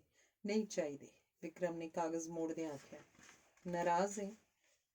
ਨਹੀਂ, ਪਰ ਮੈਂ ਵਾਪਸ ਫਿਰ ਕਦੇ ਇੰਡੀਆ ਆਉਣਾ ਹੀ ਨਹੀਂ। ਇਹ ਚੀਜ਼ਾਂ ਕੀ ਕਰਨੀਆਂ ਨੇ? ਵਿਕਰਮ ਨੇ ਜਦੋਂ ਆਖਿਆ, ਸਰਦਾਰ ਪਰੇਸ਼ਾਨ ਜਿਹਾ ਹੋ ਗਿਆ, ਕਿਉਂਕਿ ਉਹਨੂੰ ਪਤਾ ਸੀ ਵਿਕਰਮ ਜੋ ਆਖ ਰਿਹਾ ਹੈ ਉਹ ਠੀਕ ਹੈ। ਮੈਂ ਸਾਰਿਆਂ ਦੀ ਇੱਕ ਇੱਕ ਫੋਟੋ ਲੈ ਕੇ ਜਾਣਾ ਚਾਹੁੰਦਾ ਤੇ ਪਾਪਾ ਵਾਲੀ ਐਲਬਮ ਵੀ ਦੇ ਦਿਓਗੇ ਨਾ? ਵਿਕਰਮ ਨੇ ਜ਼ਰਾ ਕੁ ਰੁਕ ਕੇ ਆਖਿਆ। ਜ਼ਰੂਰ, ਪਰ ਮੈਂ ਤਾਂ ਤੇਰੇ ਕੋਲ ਉੱਥੇ ਰਹਿਣ ਆ ਸਕਦਾ ਨਾ, ਤੇਰੇ ਗ੍ਰੈਂਡਫਾਦਰ ਦੇ ਤੌਰ ਤੇ? ਸਰਦਾਰ ਨੇ ਪੁੱਛਿਆ। ਨਹੀਂ ਆ ਸਕਦੇ। ਤੁਹਾਡੇ ਪਾਸ ਕੋਈ ਸਬੂਤ ਨਹੀਂ ਕਿ ਮੈਂ ਤੁਹਾਡਾ ਗ੍ਰੈਂਡਸਨ ਹਾਂ। ਮੈਂ ਵਿਜ਼ਟਰ ਦੇ ਤੌਰ ਤੇ ਆ ਜਾਵਾਂਗਾ ਤੇ ਫਿਰ ਉੱਥੇ ਹੀ ਰਹਿ ਜਾਵਾਂਗਾ। ਨਹੀਂ, ਵਿਜ਼ਟਰ ਕੋਈ ਉੱਥੇ ਇਉਂ ਨਹੀਂ ਰਹਿ ਸਕਦਾ। ਵਿਕਰਮ ਨੇ ਦਾਦੇ ਦੀ ਗੱਲ ਨੂੰ ਸੱਚ ਮੰਨ ਕੇ ਆਖਿਆ। ਤਾਂ ਮੈਂ ਉੱਥੇ ਸ਼ਾਦੀ ਕਰ ਲਵਾਂਗਾ। ਸਰਦਾਰ ਨੇ ਬੋਝਲ ਮਾਹੌਲ ਨੂੰ ਹਲਕਾ ਬਣਾਉਣ ਲਈ ਮਜ਼ਾਕ ਨਾਲ ਆਖਿਆ। ਪਰ ਵਿਕਰਮ ਨੇ ਮਜ਼ਾਕ ਨਹੀਂ ਸਮਝਿਆ। ਬੋਲਿਆ, ਉੱਥੇ ਲੜਕੀਆਂ ਕਿਸੇ ਵੀ ਬੰਦੇ ਨਾਲ ਸ਼ਾਦੀ ਕਰਨ ਲਈ ਤਿਆਰ ਨਹੀਂ ਹੋ ਜਾਂਦੀਆਂ। ਉਹ ਤਾਂ ਜਿਸ ਬੰਦੇ ਨੂੰ ਉਹ ਪਸੰਦ ਕਰਨ। ਕੀ ਮੈਨੂੰ ਕੋਈ ਲੜਕੀ ਪਸੰਦ ਨਹੀਂ ਕਰੇਗੀ? ਸਰਦਾਰ ਨੇ ਹੱਸ ਕੇ ਪੁੱਛਿਆ। ਤੁਸੀਂ ਤਾਂ ਮਜ਼ਾਕ ਕਰ ਰਹੇ ਹੋ, ਵਿਕਰਮ ਨੇ ਜ਼ਰਾ ਕੁ ਨਾਰਾਜ਼ ਹੋ ਕੇ ਆਖਿਆ। ਅੱਛਾ, ਤੂੰ ਆਪਣੀ ਸ਼ਾਦੀ ਉੱਪਰ ਤਾਂ ਮੈਨੂੰ ਬੁਲਾਏਂਗਾ ਨਾ? ਅਜੇ ਮੈਂ ਸ਼ਾਦੀ ਨਹੀਂ ਕਰੂੰਗਾ। ਜਦੋਂ ਵੀ ਕੀਤੀ ਦੇਖਾਂਗਾ ਫਿਰ। ਅਜੇ ਜਾ ਕੇ ਤੂੰ BA ਕਰ, ਫਿਰ ਦੇਖਾਂਗੇ, ਕੋਈ ਰਾਹ ਲੱਭਾਂਗੇ। ਸਰਦਾਰ ਨੇ ਉੱਠਦਿਆਂ ਆਖਿਆ। ਫਿਰ ਮੈਂ ਕਦੇ ਨਹੀਂ ਆਵਾਂਗਾ, ਵਿਕਰਮ ਨੇ ਰੋਣ ਹਾਕਾ ਹੋ ਕੇ ਆਖਿਆ। ਸਰਦਾਰ ਪਲ ਭਰ ਲਈ ਉਸ ਵੱਲ ਤੱਕਦਾ ਰਿਹਾ, ਫਿਰ ਬੋਝਲ ਕਦਮ ਪੁੱਟਦਾ ਪੌੜੀਆਂ ਉਤਰਨ ਲੱਗਾ। ਵਿਕਰਮ ਉਸੇ ਦਿਨ ਦਿੱਲੀ ਤੋਂ ਆਪਣੀ ਸੀਟ ਬੁੱਕ ਕਰਵਾਉਣ ਚਲਾ ਗਿਆ। ਅਖੀਰਲਾ ਅੰਗ 16ਵਾਂ। ਵਿਕਰਮ ਦੇ ਜਾਣ ਮਗਰੋਂ ਘਰ 'ਚ ਜਿਵੇਂ ਸੁੰਨਸਰਾਂ ਹੋ ਗਈ। ਸਰਦਾਰ ਸੰਪੂਰਨ ਸਿੰਘ ਉਸੇ ਦਿਨ ਫਾਰਮ ਉੱਪਰ ਚਲੇ ਗਏ। ਅੱਗੇ ਉਹ ਸ਼ਾਮ ਨੂੰ ਵਾਪਸ ਆ ਜਾਂਦੇ ਸਨ, ਪਰ ਅੱਜ 2 ਦਿਨ ਹੋ ਗਏ ਸਨ ਉਹ ਉੱਥੇ ਨਹੀਂ ਸਨ ਆਏ। ਸਰਦਾਰ ਨੇ ਹਰ ਇੱਕ ਬੰਦੇ ਨੂੰ ਖਿੱਚ ਪੈਂਦੀ ਸੀ। ਕਦੇ ਗੁਟਕਾ ਲੈ ਕੇ ਪਾਠ ਕਰਨ ਬੈਠ ਜਾਂਦੀ, ਕਦੇ ਆਪਣੇ ਪੁੱਤਰ ਕਰਮਿੰਦਰ ਨੂੰ ਲੈ ਕੇ ਰੋਣ ਲੱਗ ਜਾਂਦੀ। ਸਿਮੀ ਨੇ ਇੱਕ ਅੱਧੀ ਵਾਰੀ ਮਾਂ ਨੂੰ ਵਿਕਰਮ ਬਾਰੇ ਕੁਝ ਆਖਣ ਦੀ ਕੋਸ਼ਿਸ਼ ਕੀਤੀ, ਪਰ ਉਹ ਕੌੜ ਕੇ ਝਾਕੀ ਤੇ ਹਰਕ ਕੇ ਪਈ। ਐਤਵਾਰ ਸਵੇਰੇ ਸਰਦਾਰ ਫਾਰਮ ਤੋਂ ਪਰਤ ਆਇਆ। ਵਿਕਰਮ ਸੀਟ ਬੁੱਕ ਕਰਾਉਣ ਗਿਆ, ਵਾਪਸ ਨਹੀਂ ਸੀ ਆਇਆ। ਸਰਦਾਰਨੀ ਬਾਜ਼ਾਰ ਜਾ ਕੇ ਵਿਕਰਮ ਲਈ ਕਈ ਚੀਜ਼ਾਂ ਲੈ ਕੇ ਆਈ, ਜਿਵੇਂ ਉਹਦੇ ਬੂਟਾਂ ਦੇ ਮੇਚ ਦੀ ਸੁੱਚੀ ਜਰੀ ਨਾਲ ਕੱਢੀ ਜੁੱਤੀ, ਚਾਂਦੀ ਦਾ ਕਾਰਵਿੰਗ ਵਾਲਾ ਲੈਮਨ ਸੈੱਟ, ਕਢਾਈ ਵਾਲੇ ਸਫੈਦ ਸਿਲਕ ਦੇ 2 ਕਮੀਜ਼, ਮੂੰਗੇ ਵਾਲੀ ਅੰਗੂਠੀ ਜਿਹੜੀ ਪੰਡਤ ਨੇ ਆਖਿਆ ਸੀ ਵਿਕਰਮ ਪਾਵੇ। ਆਥਣ ਨੂੰ ਚੱਲਿਆ ਸੀ, ਵਿਕਰਮ ਅਜੇ ਵੀ ਨਹੀਂ ਸੀ ਆਇਆ। ਕੱਲ ਮਹਿਮਾਨਾਂ ਨੇ ਆਉਣਾ ਸੀ। ਜੂਸ ਦੀਆਂ ਬੋਤਲਾਂ, ਮਠਿਆਈਆਂ ਦੇ ਡੱਬੇ, ਨਨਾਣ ਲਈ ਸਿਲਕ ਦੀਆਂ ਸਾੜੀਆਂ, ਲੜਕੇ ਲਈ ਹੀਰੇ ਦੀ ਅੰਗੂਠੀ, ਸਹੁਰੇ ਲਈ ਕੰਬਲ, ਸਭ ਕੁਝ ਆ ਚੁੱਕਾ ਸੀ, ਕਿਉਂਕਿ ਸਿਮੀ ਨੂੰ ਉਹਨਾਂ ਕਾਲਜ ਜਾਂਦੀ ਨੂੰ ਦੇਖ ਲਿਆ ਹੋਇਆ ਸੀ। ਸਰਦਾਰ ਸੰਪੂਰਨ ਸਿੰਘ ਦੇ ਘਰ-ਬਾਰ ਨੂੰ ਕੌਣ ਨਾ ਆਖ ਸਕਦਾ ਸੀ। ਸਰਦਾਰ ਤੇ ਸਰਦਾਰਨੀ ਡਰਾਇੰਗ ਰੂਮ 'ਚ ਬੈਠੇ ਸਨ। ਉਹ ਵਿਕਰਮ ਕਰਕੇ ਬਹੁਤ ਉਦਾਸ ਸਨ। ਸੁਖਜੀਤ, ਸਿਮੀ ਦੀ ਮੰਮੀ, ਸੱਸ ਤੋਂ ਪੇਟੀ ਦੀਆਂ ਚਾਬੀਆਂ ਪੁੱਛਣ ਜਦੋਂ ਆਈ ਤਾਂ ਉਹਨੇ ਆਖਿਆ, ਬਹੂ ਜ਼ਰਾ ਬੈਠ ਜਾ ਇੱਥੇ। ਸਿਮੀ ਦੀ ਮੰਮੀ ਅਣਮੰਨੇ ਜਿਹੇ ਮਨ ਨਾਲ ਬੈਠ ਗਈ। ਵਿਕਰਮ ਨੂੰ ਜ਼ਰੂਰ ਭੇਜ ਦੇਣਾ? ਸੱਸ ਨੇ ਕੁਝ ਗੁੱਸੇ ਤੇ ਕੁਝ ਉਦਾਸੀ ਨਾਲ ਪੁੱਛਿਆ। ਉਹ ਸੀਟ ਬੁੱਕ ਕਰਵਾ ਕੇ ਨਹੀਂ ਆਇਆ, ਉਹ ਜਾਣ-ਬੁੱਝ ਕੇ ਕੱਲ ਆਏਗਾ ਮਹਿਮਾਨਾਂ ਆਇਆਂ ਤੋਂ, ਤਾਂ ਜੋ ਉਹਨਾਂ ਨੂੰ ਸਭ ਗੱਲ ਦਾ ਪਤਾ ਲੱਗ ਜਾਏ। ਸੁਖਜੀਤ ਨੇ ਗੁੱਸੇ ਨਾਲ ਆਖਿਆ। ਨਹੀਂ, ਸੀਟ ਬੁੱਕ ਨਹੀਂ ਹੋਈ ਹੋਣੀ, ਇਸ ਲਈ ਆਇਆ ਹੀ ਨਹੀਂ। ਉਦੋਂ ਹੀ ਸਮਾਨ ਲੈਣ ਆਏਗਾ ਜਦੋਂ ਸੀਟ ਬੁੱਕ ਹੋ ਗਈ, ਸਰਦਾਰ ਨੇ ਜਵਾਬ ਦਿੱਤਾ। ਤੁਹਾਨੂੰ ਨਹੀਂ ਪਤਾ ਪਾਪਾ, ਇਹਨਾਂ ਪੱਛਮੀ ਲੋਕਾਂ ਦਾ ਕੋਈ ਦੀਨ ਇਮਾਨ ਨਹੀਂ ਹੁੰਦਾ। ਪੈਸਾ ਹੀ ਇਹਨਾਂ ਲਈ ਸਭ ਕੁਝ ਹੁੰਦਾ ਹੈ। ਵਿਕਰਮ ਬਾਰੇ ਇਹ ਗੱਲ ਠੀਕ ਨਹੀਂ। ਇਹ ਕਰਮਿੰਦਰ ਦਾ ਬੇਟਾ ਹੈ। ਉਹ ਉਸ ਫਰੰਗਣ ਦਾ ਬੇਟਾ ਵੀ ਤਾਂ ਹੈ ਜਿਹਨੇ ਸਾਡਾ ਸਭ ਕੁਝ ਲੁੱਟ ਲਿਆ। ਅਸੀਂ ਹਿੰਦੁਸਤਾਨੀ ਲੋਕ ਜੋ ਆਪਣੇ ਆਪ ਨੂੰ ਰਿਸ਼ੀਆਂ ਮੁਨੀਆਂ ਦੀ ਔਲਾਦ ਆਖਦੇ ਹਾਂ, ਬਹੁਤ ਕਮੀਨੇ ਹੋ ਗਏ ਆ। ਸਰਦਾਰ ਨੇ ਬਹੁਤ ਉਦਾਸ ਹੋ ਕੇ ਆਖਿਆ। ਇਹਨੇ ਨੂੰ ਰਿਕਸ਼ੇ ਤੋਂ ਉਤਰ ਕੇ ਵਿਕਰਮ ਤੁਰਿਆ ਆ ਰਿਹਾ ਸੀ। ਆ ਗਿਆ ਮੇਰਾ ਪੁੱਤ, ਇੰਨੇ ਦਿਨ ਲਾਤੇ। ਮੈਂ ਸੰਸਾ ਕਰਦੀ ਰਹੀ। ਉਹਦੀ ਦਾਦੀ ਨੇ ਆਉਂਦੇ ਨੂੰ ਪੁੱਛਿਆ। ਸੀਟ ਐਤਵਾਰ ਦੀ ਨਹੀਂ, ਬੁੱਧਵਾਰ ਦੀ ਬੁੱਕ ਹੋਈ ਹੈ, ਉਹ ਵੀ ਬਹੁਤ ਕੋਸ਼ਿਸ਼ ਕਰਕੇ। ਮੈਂ ਸਵੇਰੇ ਪਹਿਲੀ ਬੱਸ 5 ਵਜੇ ਵਾਲੀ ਚਲਿਆ ਜਾਵਾਂਗਾ ਤੇ ਬਾਕੀ ਦਿਨ ਉੱਥੇ ਹੀ ਰਹਿ ਲਵਾਂਗਾ। ਵਿਕਰਮ ਨੇ ਦਾਦੇ ਵੱਲ ਝਾਕ ਕੇ ਆਖਿਆ। ਵਿਕਰਮ ਤੂੰ ਨਹੀਂ ਜਾਏਗਾ, ਸਰਦਾਰ ਸੰਪੂਰਨ ਸਿੰਘ ਨੇ ਆਖਿਆ। ਹਾਂ, ਇਹ ਨਹੀਂ ਜਾਏਗਾ, ਅਸੀਂ ਚਲੇ ਜਾਵਾਂਗੇ, ਆਖਦੀ ਅੱਗ ਬਬੂਲਾ ਹੋਈ ਸੁਖਜੀਤ ਉੱਥੋਂ ਉੱਠ ਆਈ।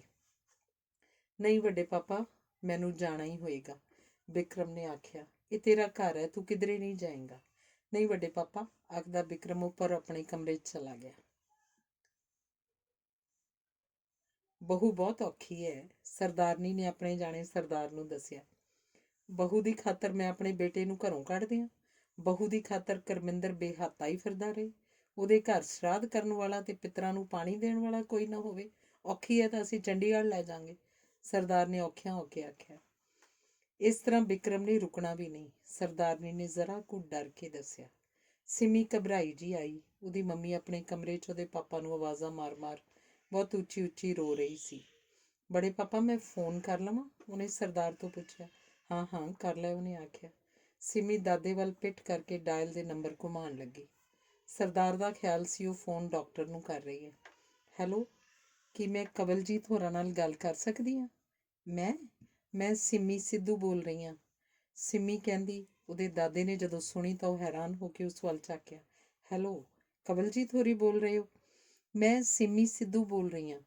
ਤੁਹਾਡੇ ਨਾਲ ਇੱਕ ਜ਼ਰੂਰੀ ਗੱਲ ਕਰਨੀ ਸੀ। ਮੈਂ ਇਹ ਦੱਸ ਦੇਣਾ ਚਾਹੁੰਦੀ ਹਾਂ ਕਿ ਆਪਣੇ ਪਾਪਾ ਦੀ ਸਾਰੀ ਜਾਇਦਾਦ ਦੀ ਮੈਂ ਇਕੱਲੀ ਮਾਲਕ ਨਹੀਂ, ਮੇਰਾ ਇੱਕ ਬ੍ਰਦਰ ਵੀ ਹੈ। ਮੇਰੇ ਪਾਪਾ ਨੇ ਵਿਲਾਇਤ ਇੱਕ ਸ਼ਾਦੀ ਕੀਤੀ ਸੀ ਤੇ ਮੇਰੀ ਦੂਸਰੀ ਮਾਂ ਤੋਂ ਮੇਰਾ ਇੱਕ ਭਰਾ ਹੈ। ਜੇ ਤੁਹਾਨੂੰ ਇਸ ਗੱਲ ਦਾ ਇਤਰਾਜ਼ ਨਹੀਂ ਤਾਂ ਹੀ ਕੱਲ੍ਹ ਸਾਡੇ ਵੱਲ ਆਉਣਾ। ਤੁਸੀਂ ਆਪਣੇ ਘਰਦਿਆਂ ਨੂੰ ਇਹ ਗੱਲ ਦੱਸ ਦੇਣਾ, ਆਖ ਕੇ ਸਿਮੀ ਨੇ ਰਿਸੀਵਰ ਰੱਖ ਦਿੱਤਾ ਤੇ ਬਾਹਰ ਵੱਲ ਨੂੰ ਚਲੀ ਗਈ। ਸੁਖਜੀਤ, ਉਹਦੀ ਮੰਮੀ, ਸ਼ਾਇਦ ਉਹਦੇ ਮਗਰ ਹੀ ਆਈ ਸੀ ਆਪਣੇ ਸਹੁਰੇ ਨੂੰ ਕੁਝ ਆਖਣ, ਪਰ ਸਿਮੀ ਨੂੰ ਫੋਨ ਤੇ ਗੱਲ ਕਰਦੀ ਸੁਣ ਕੇ ਰੁਕ ਗਈ। ਸਿਮੀ ਦੇ ਬਾਹਰ ਚਲੀ ਜਾਣ ਮਗਰੋਂ ਝੱਟ ਹੀ ਫੋਨ ਦੀ ਘੰਟੀ ਖੜਕੀ। ਅਗਾਂਹ ਵੱਧ ਕੇ ਸੁਖਜੀਤ ਨੇ ਫੋਨ ਚੁੱਕ ਲਿਆ ਤੇ ਸਰਦਾਰ ਵੱਲ ਪਾਸਾ ਜਿਹਾ ਕਰਕੇ ਬੋਲੀ। ਦੱਸੋ, ਮੈਂ ਕਵਲਜੀਤ ਬੋਲ ਰਿਹਾ। ਤੁਸੀਂ ਹੁਣੇ ਫੋਨ ਕੀਤਾ ਸੀ ਨਾ ਕਿ ਤੁਹਾਡੇ ਇੱਕ ਭਰਾ ਵੀ ਹੈ। ਮੈਂ ਸੱਚ ਦੱਸਾਂ, ਤੁਹਾਡੇ ਨਾਲ ਰਿਸ਼ਤਾ ਕਰਨ ਵੇਲੇ ਸਾਡੇ ਘਰਦਿਆਂ ਦੇ ਮਨ 'ਚ ਇੱਕੋ ਗੱਲ ਬਾਰ-ਬਾਰ ਆ ਰਹੀ ਸੀ ਕਿ ਲੜਕੀ ਦੇ ਭਰਾ ਨਹੀਂ। ਮੈਂ ਆਖਿਆ ਸੀ ਇਸ 'ਚ ਲੜਕੀ ਦਾ ਕੀ ਕਸੂਰ ਹੈ? ਇਹ ਤਾਂ ਰੱਬ ਦੀ ਮਰਜ਼ੀ ਹੈ। ਹੁਣ ਰੱਬ ਨੇ ਤੁਹਾਨੂੰ ਭਰਾ ਵੀ ਦੇ ਦਿੱਤਾ ਤੇ ਅਸੀਂ ਬਹੁਤ ਖੁਸ਼ ਹਾਂ। ਸਾਡੇ ਘਰ ਦੇ ਬਹੁਤ ਖੁਸ਼ ਹਨ। ਅਸੀਂ ਕੱਲ੍ਹ ਆ ਰਹੇ ਹਾਂ ਤੁਹਾਡੇ ਵੱਲ।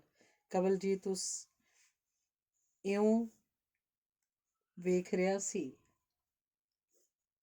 ਦੇ ਮੰਮੀ ਨੂੰ ਸਿਮੀ ਸਮਝ ਕੇ ਗੱਲ ਕਰ ਰਿਹਾ ਸੀ। ਉਹਦੀ ਮੰਮੀ ਨੇ ਫੋਨ ਰੱਖ ਦਿੱਤਾ। ਭੌਂ ਕੇ ਸਹੁਰੇ ਵੱਲ ਝਾਕੀ। ਉਹਦੀਆਂ ਅੱਖਾਂ ਪਾਣੀ ਨਾਲ ਭਰੀਆਂ ਪਈਆਂ ਸਨ। ਹੌਲੀ ਹੌਲੀ ਤੁਰਦੀ ਉਹ ਪੌੜੀਆਂ ਚੜ੍ਹੀ। ਵਿਕਰਮ ਦੇ ਕਮਰੇ ਵੱਲ ਗਈ। ਉਹ ਪੈਕਿੰਗ ਕਰ ਰਿਹਾ ਸੀ, ਚੀਜ਼ਾਂ ਇਕੱਠੀਆਂ ਕਰ ਅਟੈਚੀ 'ਚ ਪਾ ਰਿਹਾ ਸੀ। ਸਿਮੀ ਉਹਦੇ ਕੋਲ ਬੈਠੀ ਸੀ, ਪਰ ਦਰਵਾਜ਼ੇ ਵੱਲ ਉਹਦੀ ਪਿੱਠ ਸੀ। ਸੁਖਜੀਤ ਬਾਹਰ ਲੰਘ ਆਈ, ਵਿਕਰਮ ਦੇ ਕੋਲ ਆ ਗਈ। ਉਹ ਚੀਜ਼ਾਂ ਪਾਉਂਦਾ ਪਾਉਂਦਾ ਰੁਕ ਗਿਆ। ਵਿਕਰਮ, ਉਹਨੇ ਜਿਵੇਂ ਹਾਕ ਮਾਰੀ। ਹਾਂ ਮਾਂ, ਵਿਕਰਮ ਉਤਸੁਕਤਾ ਨਾਲ ਉਸ ਵੱਲ ਝਾਕਿਆ। ਵਿਕਰਮ, ਤੂੰ ਨਹੀਂ ਜਾਏਗਾ, ਆਖਦੀ ਸੁਖਜੀਤ ਨੇ ਅਗਾਂਹ ਵੱਧ ਕੇ ਵਿਕਰਮ ਨੂੰ ਗਲ ਲਾ ਲਿਆ ਤੇ ਉੱਚੀ ਉੱਚੀ ਰੋ ਪਈ। ਧੰਨਵਾਦ।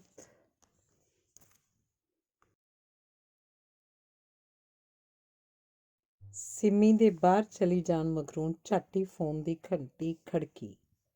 ਅਗਾਂਹ ਵੱਧ ਕੇ ਸੁਖਜੀਤ ਨੇ ਫੋਨ ਚੁੱਕ ਲਿਆ ਤੇ ਸਰਦਾਰ ਵੱਲ ਪਾਸਾ ਜਿਹਾ ਕਰਕੇ ਬੋਲੀ। ਦੱਸੋ, ਮੈਂ ਕਵਲਜੀਤ ਬੋਲ ਰਿਹਾ। ਤੁਸੀਂ ਹੁਣੇ ਫੋਨ ਕੀਤਾ ਸੀ ਨਾ ਕਿ ਤੁਹਾਡੇ ਇੱਕ ਭਰਾ ਵੀ ਹੈ। ਮੈਂ ਸੱਚ ਦੱਸਾਂ, ਤੁਹਾਡੇ ਨਾਲ ਰਿਸ਼ਤਾ ਕਰਨ ਵੇਲੇ ਸਾਡੇ ਘਰਦਿਆਂ ਦੇ ਮਨ 'ਚ ਇੱਕੋ ਗੱਲ ਬਾਰ-ਬਾਰ ਆ ਰਹੀ ਸੀ ਕਿ ਲੜਕੀ ਦੇ ਭਰਾ ਨਹੀਂ। ਮੈਂ ਆਖਿਆ ਸੀ ਇਸ 'ਚ ਲੜਕੀ ਦਾ ਕੀ ਕਸੂਰ ਹੈ? ਇਹ ਤਾਂ ਰੱਬ ਦੀ ਮਰਜ਼ੀ ਹੈ। ਹੁਣ ਰੱਬ ਨੇ ਤੁਹਾਨੂੰ ਭਰਾ ਵੀ ਦੇ ਦਿੱਤਾ ਹੈ। ਅਸੀਂ ਬਹੁਤ ਖੁਸ਼ ਹਾਂ। ਸਾਡੇ ਘਰ ਦੇ ਬਹੁਤ ਖੁਸ਼ ਹਨ। ਅਸੀਂ ਕੱਲ੍ਹ ਆ ਰਹੇ ਹਾਂ ਤੁਹਾਡੇ ਵੱਲ। ਕਵਲਜੀਤ ਉਹਦੀ ਮੰਮੀ ਨੂੰ ਸਿੰਮੀ ਸਮਝ ਕੇ ਗੱਲ ਕਰ ਰਿਹਾ ਸੀ। ਉਹਦੀ ਮੰਮੀ ਨੇ ਫੋਨ ਰੱਖ ਦਿੱਤਾ।